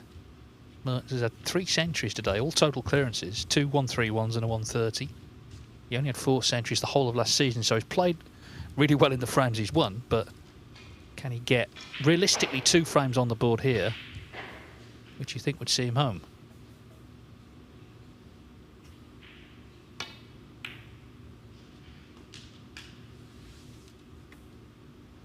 One. Just from the standpoint of Alfie Davies, he would like one of these two to win this match. If that's the case, 3-0 or 3-1 either way, Davies will finish second. Yeah, he's done well today, hasn't he? You know, he got those 2 draws in matches where he was probably second best. And then, of course, won 3-0. Now, on the other side, Connor Benzie has drawn 2-2 with Sam Craigy. Actually, Craigy got a couple of snookers, but then Benzie fluked the last red. So 2-2, and that has thrown that group wide open. Mark Davis and Jimmy Robertson, massive chance for them now, either of them. Jimmy Robertson lost his first match 3-0. So at that point, it looked pretty hopeless, but if he can beat Mark Davis, he'll have won the group.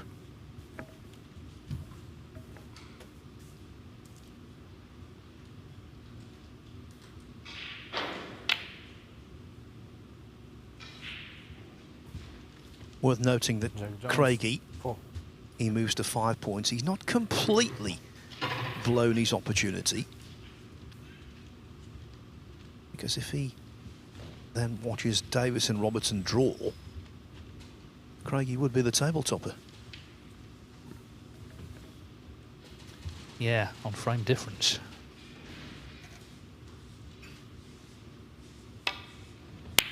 Problem he's got, though, Sam Craigy, it's out of his hands, isn't it, completely now? He's having to rely on that result.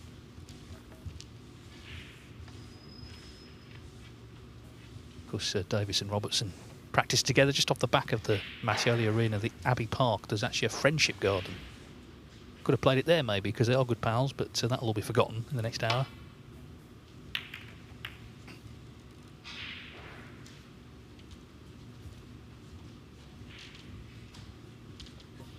Yeah, considering where they are in the country, it's a Sussex showdown, Dave.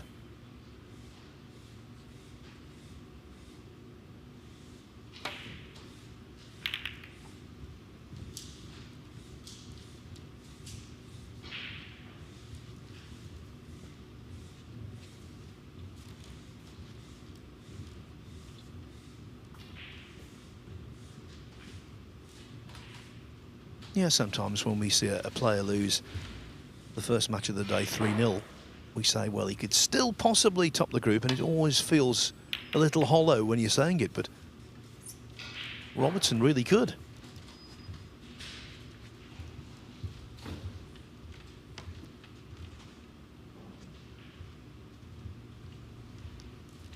Yeah, it just shows how draws can really change things. I think the only person happy with the draw is someone else in the group who's not playing. Anyway, Mertens lining up a long red.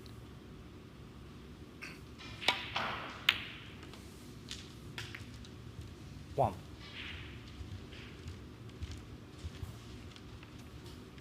These blacks are horrible shots.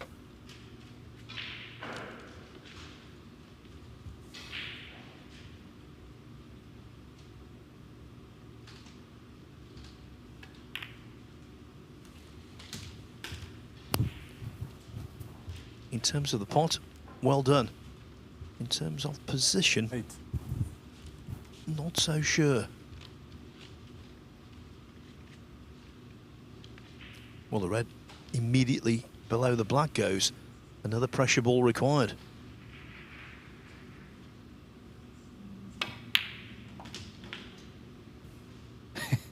Well, 9. he's potting them, but he's having to keep potting them because of where he's leaving the cue ball.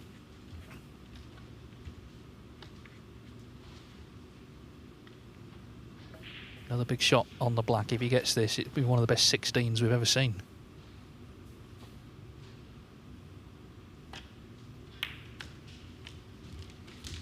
Well, they're still going in, so fair play to him. All 4 of those pots were missable. Can he now just get nicely on the black off this red and then stay in more ideal position? 17.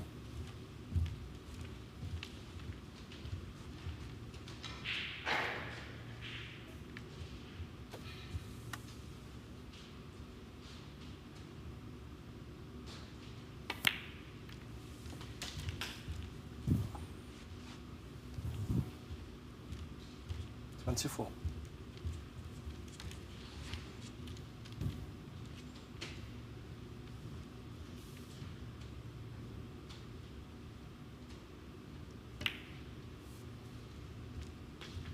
Five.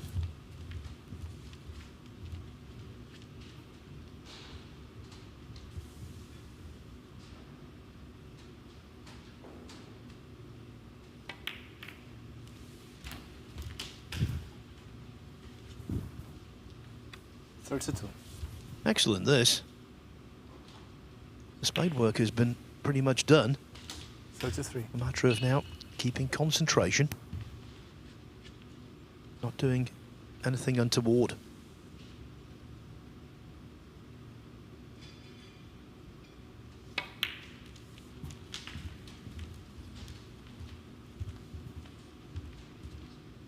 $40.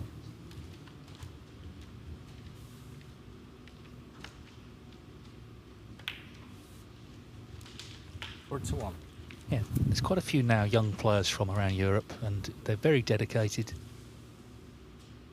You know, it's harder. It's just a fact. It's harder because of the travel and the cost of having to come to the UK for qualifiers, and also if you're trying to improve outside of tournaments, you need to play the better players. They tend to be based in the UK, British and Chinese players, but not everyone has the funds to do that. But we've seen Luca Brissell, of course, break through in style. He's shown it can be done. And he's certainly enjoying the fruits of his labours.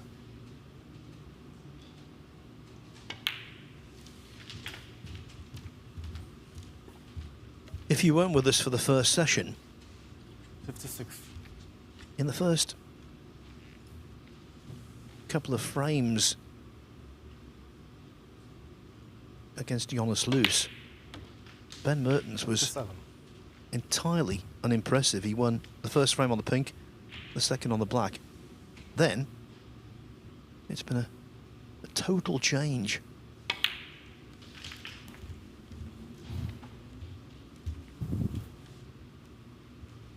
Maybe he was just a little too precise there. Touching ball call, that helps in terms of a possible safety route. But he fancies chipping the red in with the rest. Mind you, with cue ball and red so close together and cutting back into a pretty much blind pocket, this could easily go astray.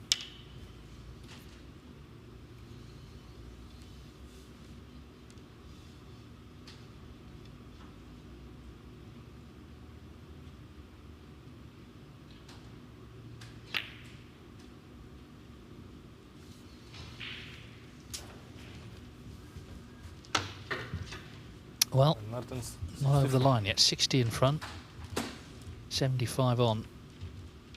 You've got that red on the left-hand side cushion, which in theory is security. We'll see, though.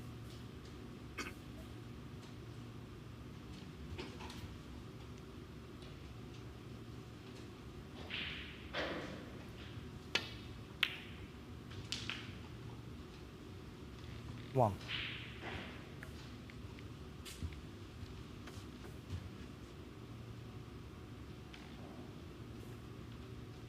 So often when it comes to these groups, you look back on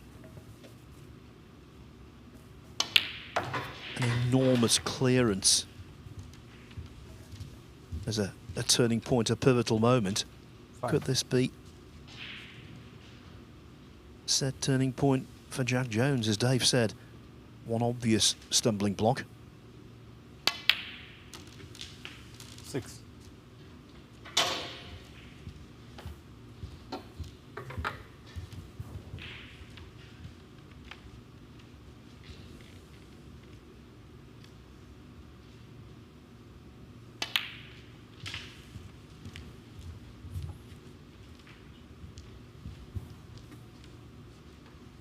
When he achieved that rare feat of getting to the World Championship final as a qualifier, right at the top of the list of attributes was resilience, Dave.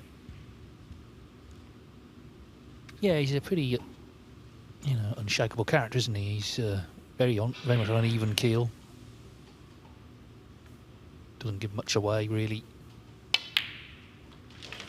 14. And Alan made a good point, actually. It was a frame where he was well over the line and 80-odd in front down to the colours. There was no showboating. He just was potting every ball like he would if the points were level. So it just shows just a quiet determination, I think. This would be a blow to land, though, in frame one. It was such an important match, of course. Jack Jones realistically needs to win it.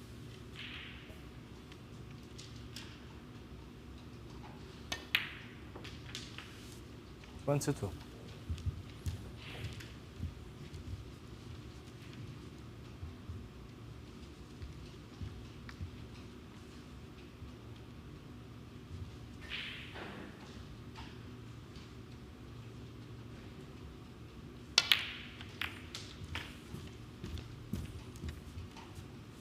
For an instant, I thought he'd made too full of contact there.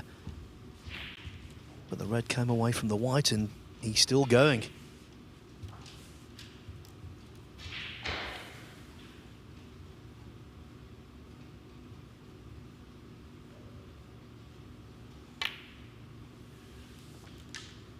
Third.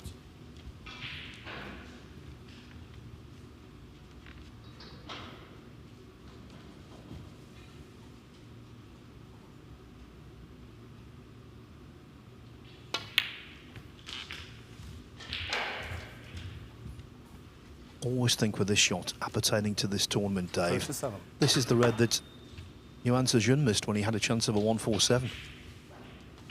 It was the 14th red.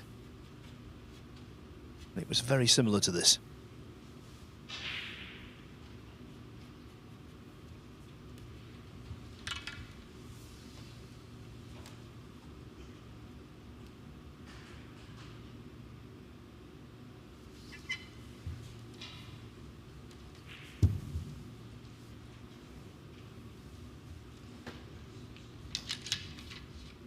I think he's doing the right thing here, putting the extension on the cue, because the way he was leaning over might have compromised his alignment. Now he's much more down the line of the shot.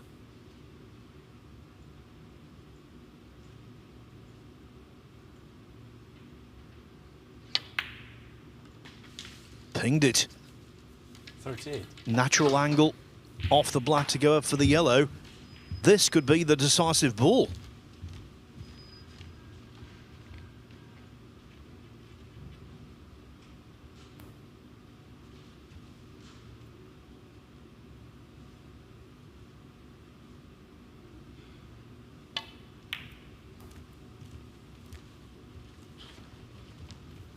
Well, it was the decisive ball, but in a different way because he's missed it.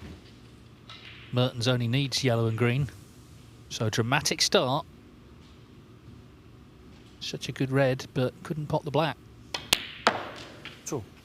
And it means that Ben Mertens, realistically, because of the high breaks he's made, will need one more frame to win this group. Will certainly put the pressure on Jones to beat his 1-3-1. 5.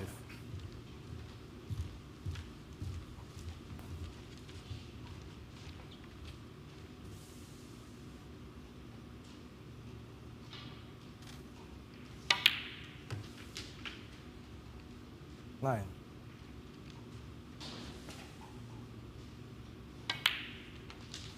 14.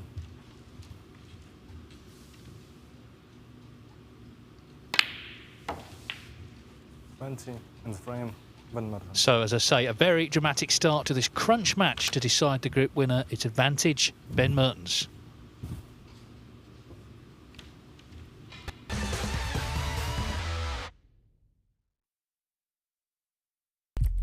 What do you need to become a champion? Vision, drive, discipline, finesse. But what about a world champion? Victor, conqueror, peerless. The history. Reyes is the champion of the world. It's the king of the 9-ball ring. The biggest prize. The crown jewel of 9-ball.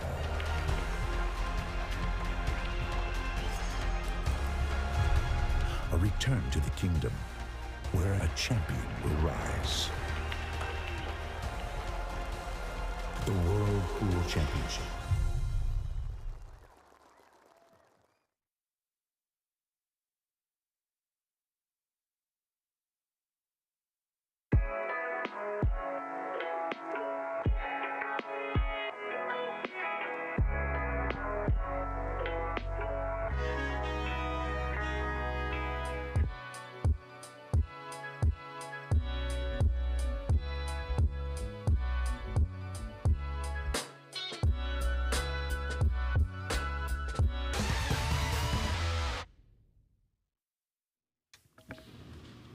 Ben Mertens then pounced when Jack Jones missed the black off the last red, looking to clear up to steal the first frame. Of course, Mertens had been in first, looking to kill it off in one visit. 1-0 to him.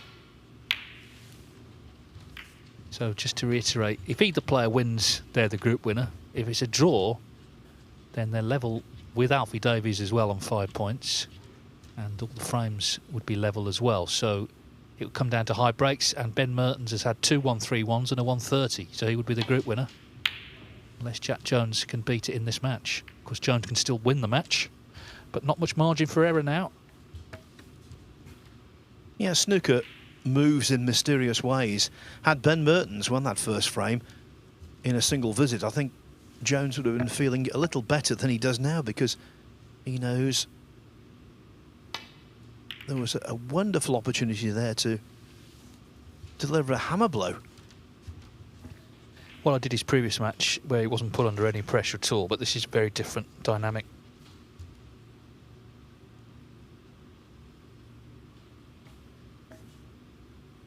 Still first frame between Jimmy Robertson and Mark Davies. Mark will join us tomorrow in the box. We'll find out in the next hour whether he'll be coming back again for the next stage.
last thing Jack Jones wanted clearly to do was present an opportunity to an increasingly confident opponent.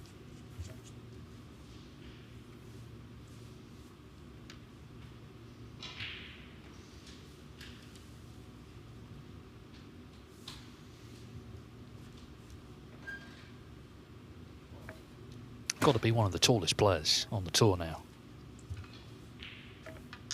if not the tallest.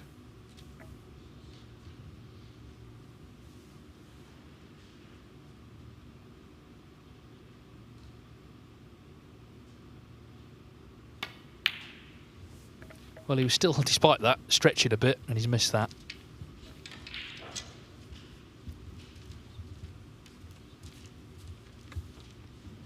On table 2, one of the oldest players on the tour, Mark Davies, 57-0 up on Jimmy Robertson in their first frame, and still potting away.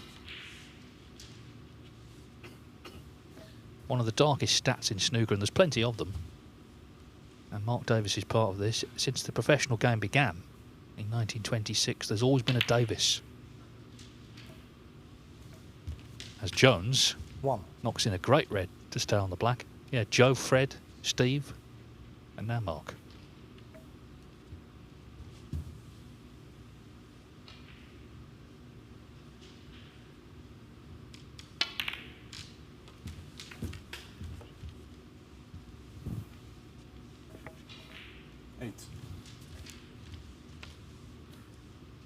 I'm overwhelmed, Dave, with that one. Good. Very good one. 9.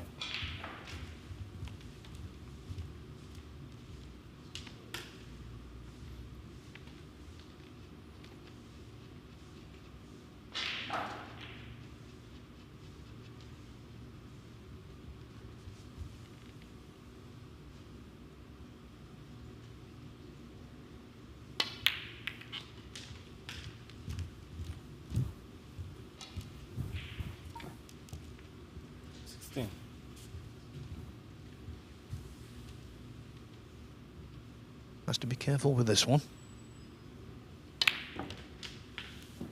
At that pace, missable.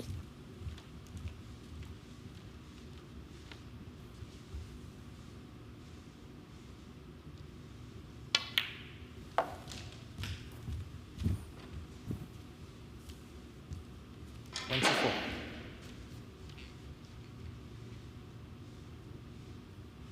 can tell you, Mark Davies has done enough to win the first frame from Robertson. No ifs, buts or maybes. 25.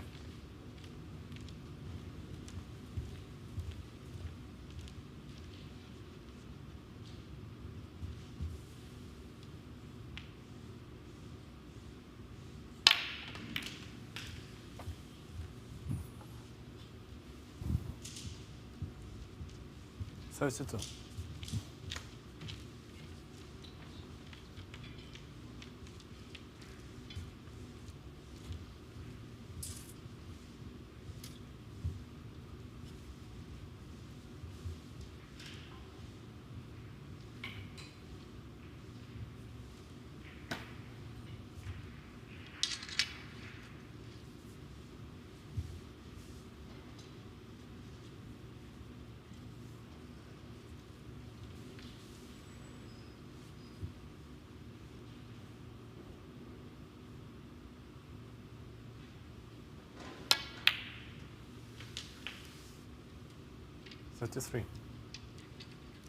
Prefer to play that with extension applied. If he's not on the black, he's unfortunate. I think he is, though. Just about.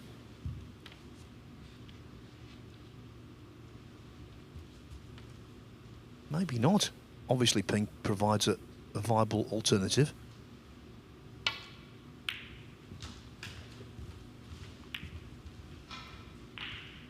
But the collision with the yellow, most unwanted. 39.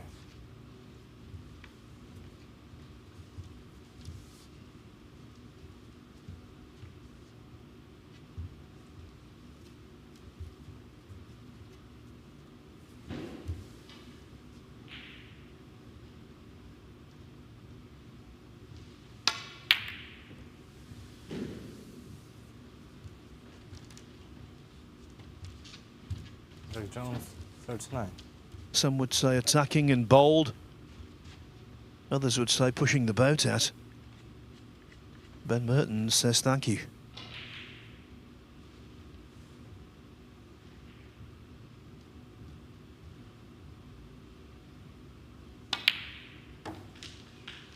One.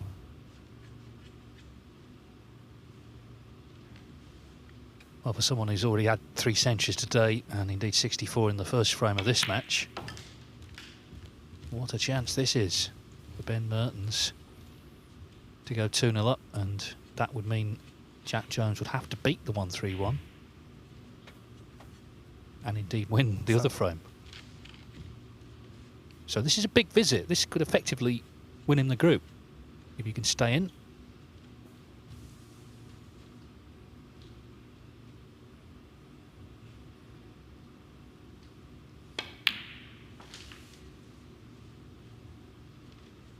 Eight.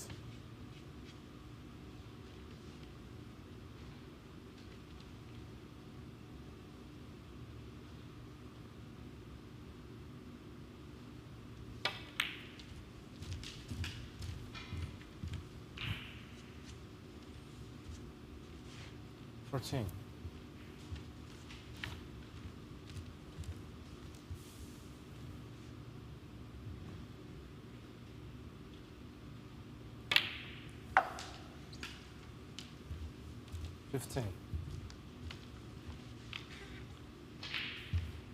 Spotted the red that was covering the pink spot, so it goes back on its spot. Which means a little less travelling for the cue ball. And if you can pop the red left of the black, then that frees the black to both corners as well. So things opening up.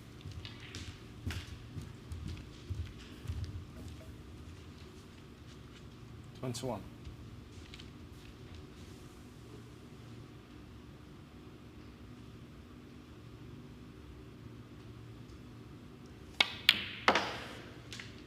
22.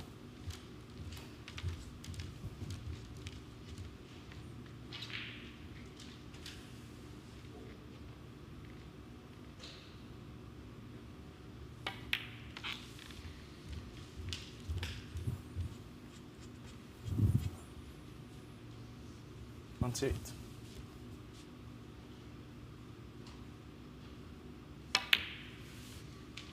29.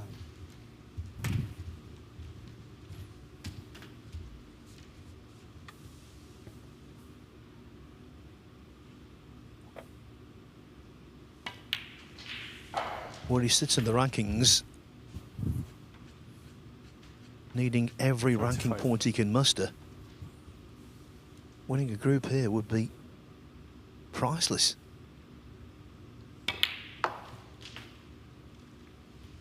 It's going to need all the reds, so there's another one close to that left-hand side cushion.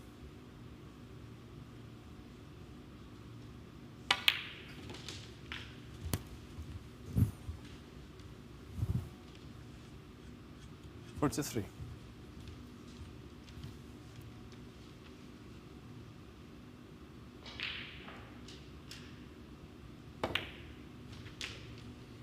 Gets on with it, doesn't he? You know, he doesn't sort of prevaricate on shots or sort of doubt himself on them.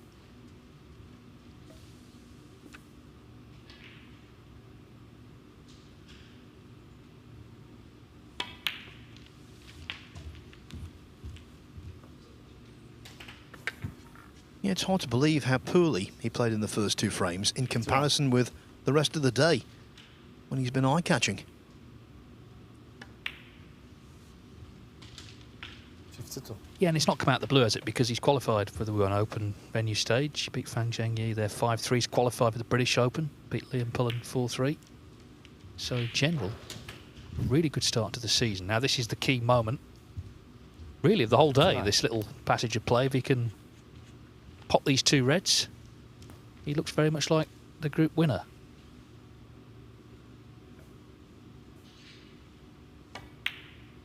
No.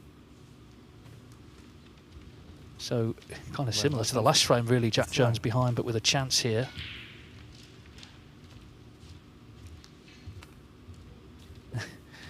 But as I say, that last red is kind of where it was in the last frame.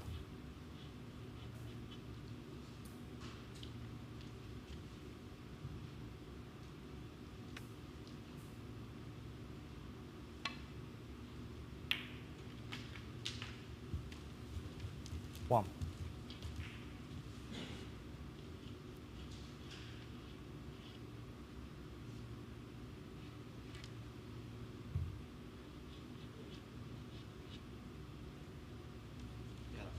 Yellow ball.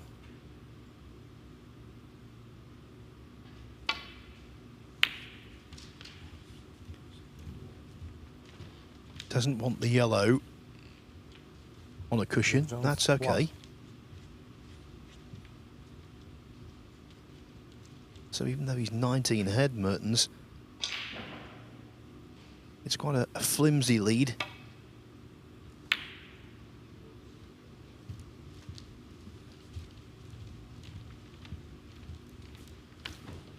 The close proximity of green, brown and blue you think might be an issue, but it's a puzzle that could be solved with one good positional shot.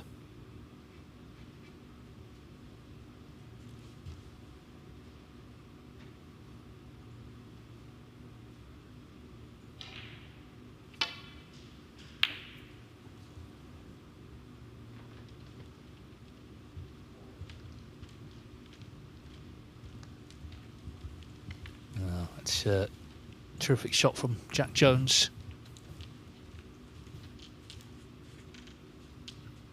Through his room just to go around the back of the red.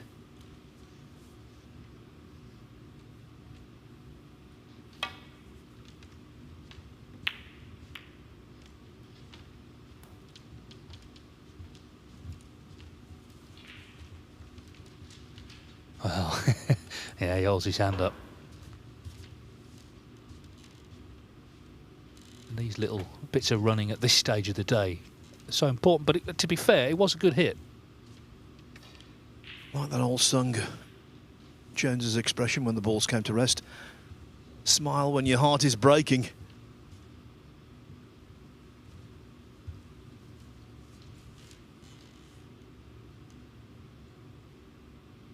At least all of the congestion has now been eased. You'd assume whoever pots the last red will win the frame.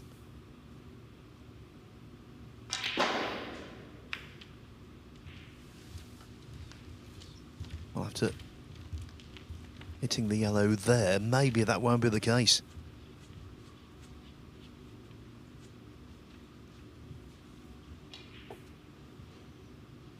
No, although if Mertens could pop the red and the black, he'd be 27 in front with 27 on, so it would, the best Jones could do, barring a snooker, would be a respot.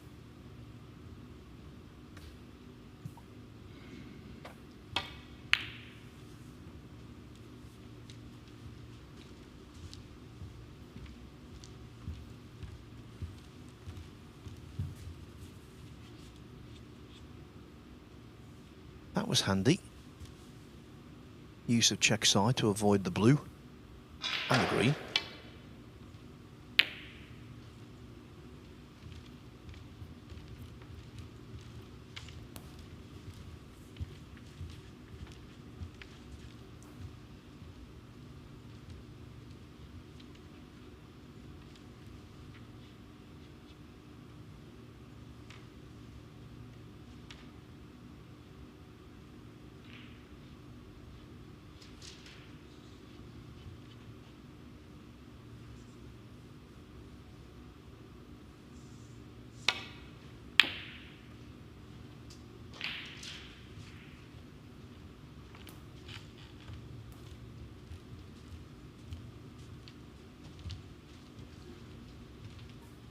After tonight, Dave, we'll know our first completed group in the second phase. The two group winners today will join Iran's Amir Sakosh and China's Yao Pengcheng in Group G. But we're still no wiser who it will be.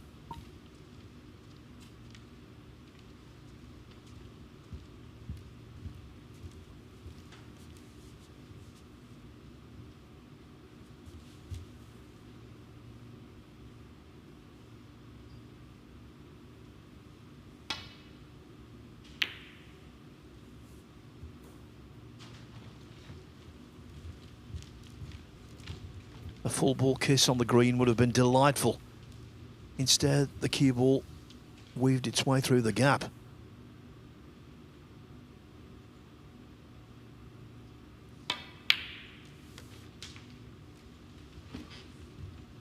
One. As I was saying, the black means that Jones could only tie the frame. It was a great pot, though. Been very positive, very attacking, aggressive Mertens all day.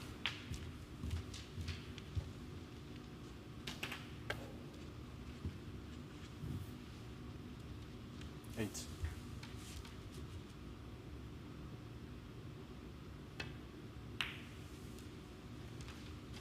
And discipline there, you know, he didn't sort of try a double or anything. He's just trying to keep things as difficult as possible. Didn't quite get the snooker, I don't think.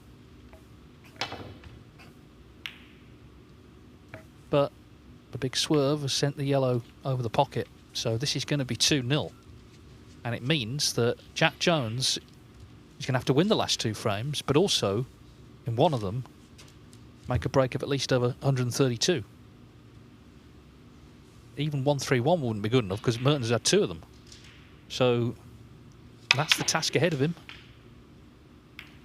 Needs to channel some of his Invitation Championship League form. Of course, he made 32 centuries, plus including a maximum last season here.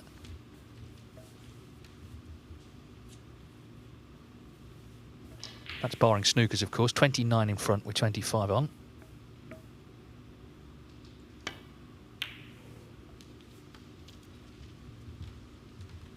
Mertens, 2. Still a bit of danger here. Jack Jones, you know, he's pretty smart tactically. You wouldn't be surprised if he got a telling snooker at some point here.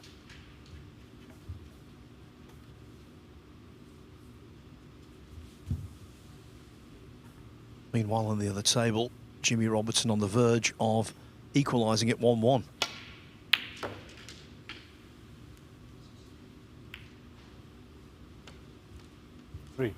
Yes, I agree with Dave. Do not give up on the chances of Jones just yet in this frame.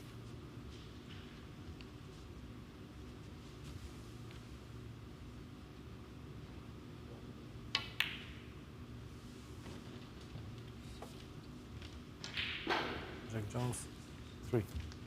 Although that was nowhere near the target.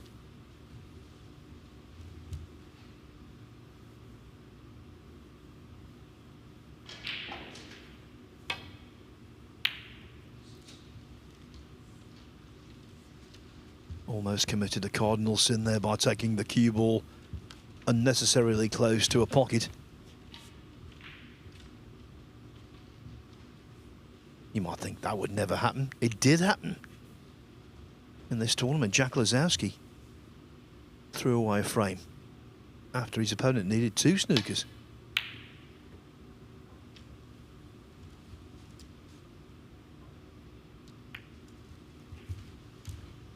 And there is the snooker. Now, this shouldn't be too much of a challenge to make contact with, but you never know. Yeah, ideally, Jones needed it tight to the black, didn't he?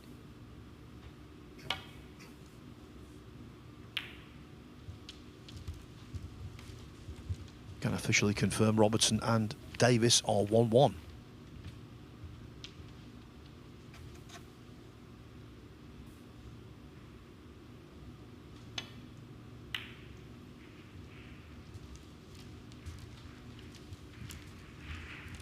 Again, tight to the pink would have been better. This is one cushion.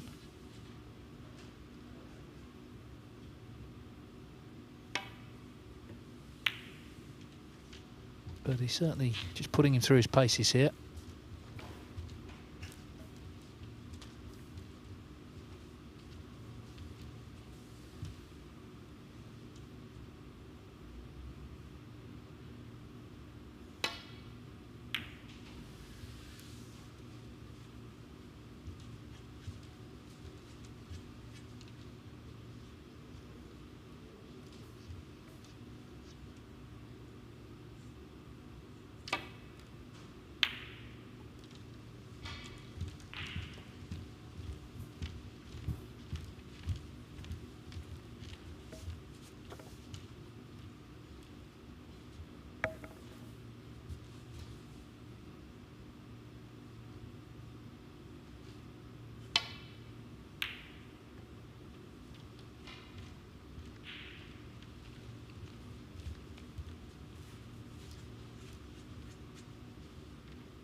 It's the thing we say he needs a snooker. I mean, he's laid 2. What he needs is Mertens to not escape. So you could have to lay, 20 potentially. Could be in one himself here. Doesn't help.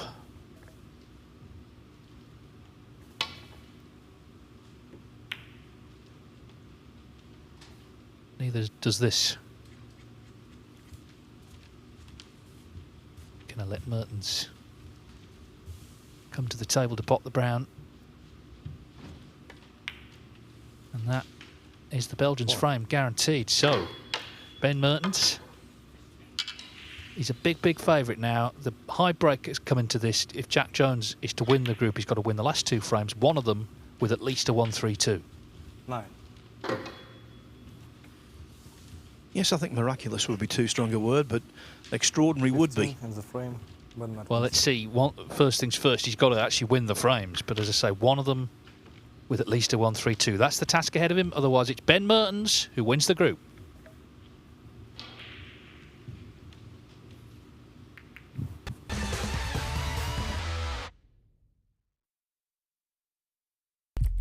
What do you need to become a champion? Vision, drive, discipline, finesse. But what about a world champion? Victor, conqueror, peerless. The history. Reyes is the champion of the world. It's the king of the 9-ball ring. The biggest prize. The crown jewel of 9-ball.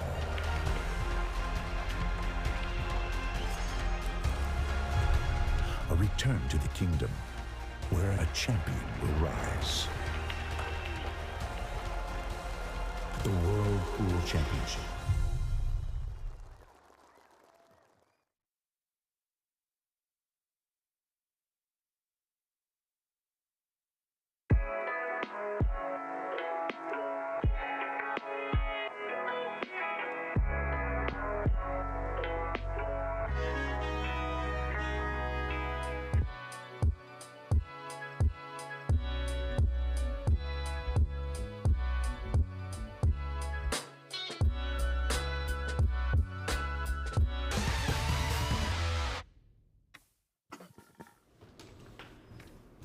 Jimmy Robertson and Mark Davies, great friends, practice partners, and right now arrivals here, 1 each in what's been a pretty remarkable group. Jimmy Robertson lost 3-0 to Sam Craigy.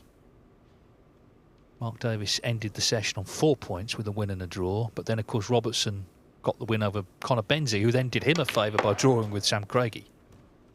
So what it all means is Jimmy Robertson looking to win this match, and he'll be on 6 points after all, will be the group winner. Mark Davies, of course, if he won it, would be the group winner. If he drew it, it would be Craigy on frame difference who would win the group. So there's still 3 players who could win that group, and there's only 2 frames left. Robertson used to sailing close to the wind and gaining success when he won the European Masters.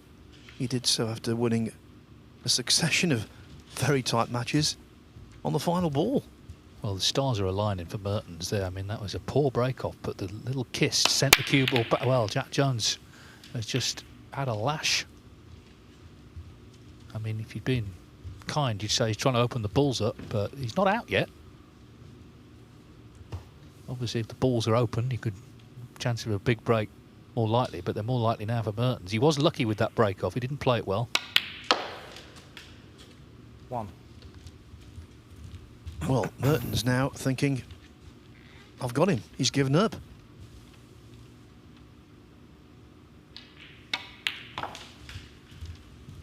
And because of that, any pressure he might have felt has been relieved. 7.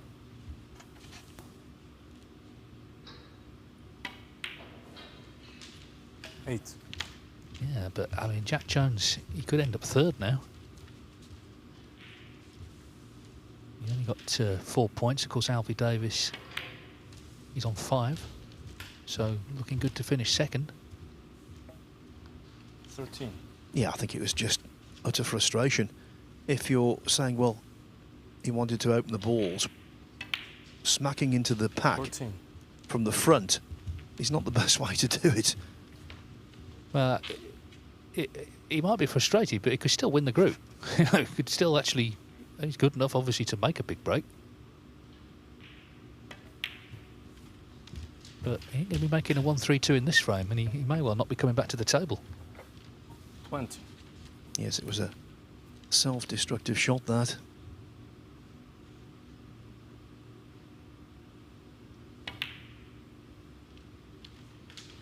Not that Ben Mertens minds, not that Alfie Davies minds. Well, Mertens made a poor start in terms of just his general play, but he won those 2 close frames and then did start to make the big breaks. And has been impressive today. He's potted some really good balls. He's been positive in his attitude. And where he is in the rankings, it would be a big thing to get through to a last 32, with a chance, of course, to possibly progress to the last day. 28.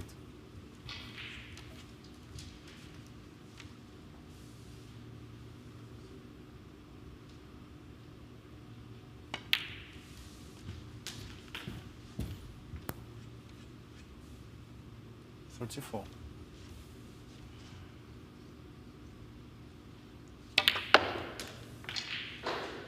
$35.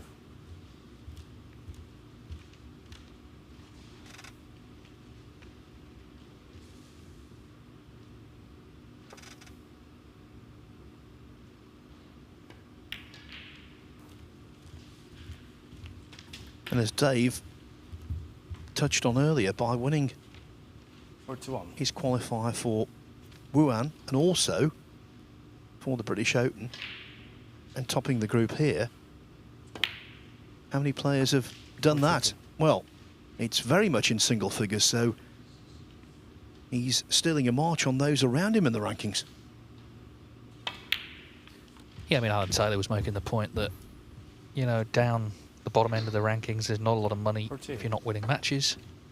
So, you know, 1,000 here, 1,000 there really can make a big difference, particularly for someone having to travel from Belgium. 49.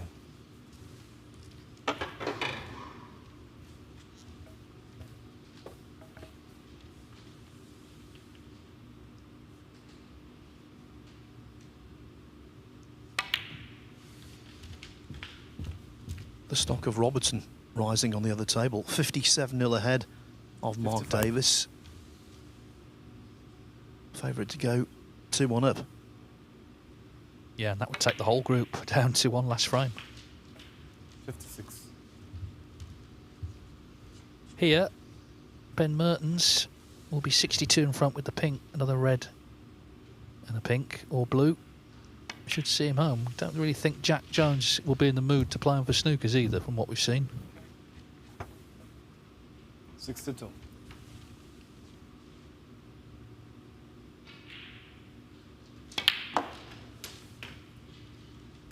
$63. You're not very often handed a gift in snooker, but Mertens has been given one here.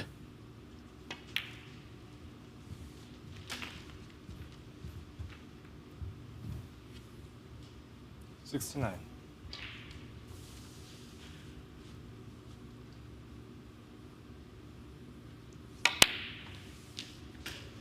$70.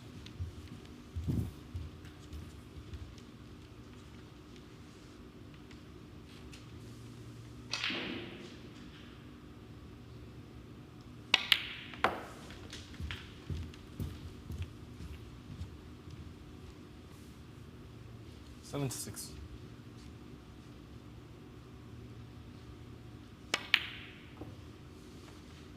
Ben Mertens, 76. So that is the winning break, 76 from Ben Mertens. Not only in this match, but in this group as well. He beats Jack Jones 3-0, and it will be Ben Mertens coming back for the next stage of the Championship League.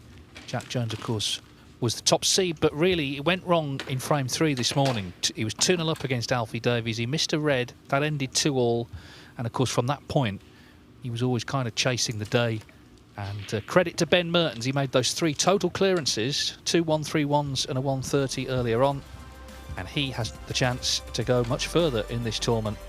He'll be more than satisfied. He'll be back in about a week's time for more. So Ben Mertens confirmed as the winner here on table 1 in this group today. And that's to confirm the standings. And as I say, Alfie Davies, well done to him as well, because he's finished second ahead of Jack Jones. So Alfie Davies second. Ben Mertens, of course, with 7 points, is our group winner.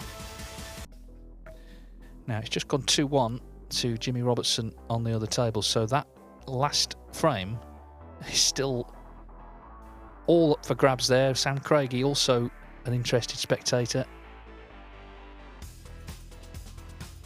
And these are the matches we've got to look forward to tomorrow. Tom Ford, the shootout champion, he won that actually here at the Mattioli Arena just before Christmas last year. He starts out against Simon Blackwell. Alan Taylor, who's been with us today, playing the former women's world champion Mick Nutcher. Table 2, Thailand's Nopan Sengkham starts out against Patrick Whelan, and Lu Hongyu of China up against Ian Burns in the first matches. Of course, we're back at 12 o'clock. So 12 o'clock tomorrow to do it all again. It's been a dramatic day, and thanks a lot for your company. We'll see you tomorrow.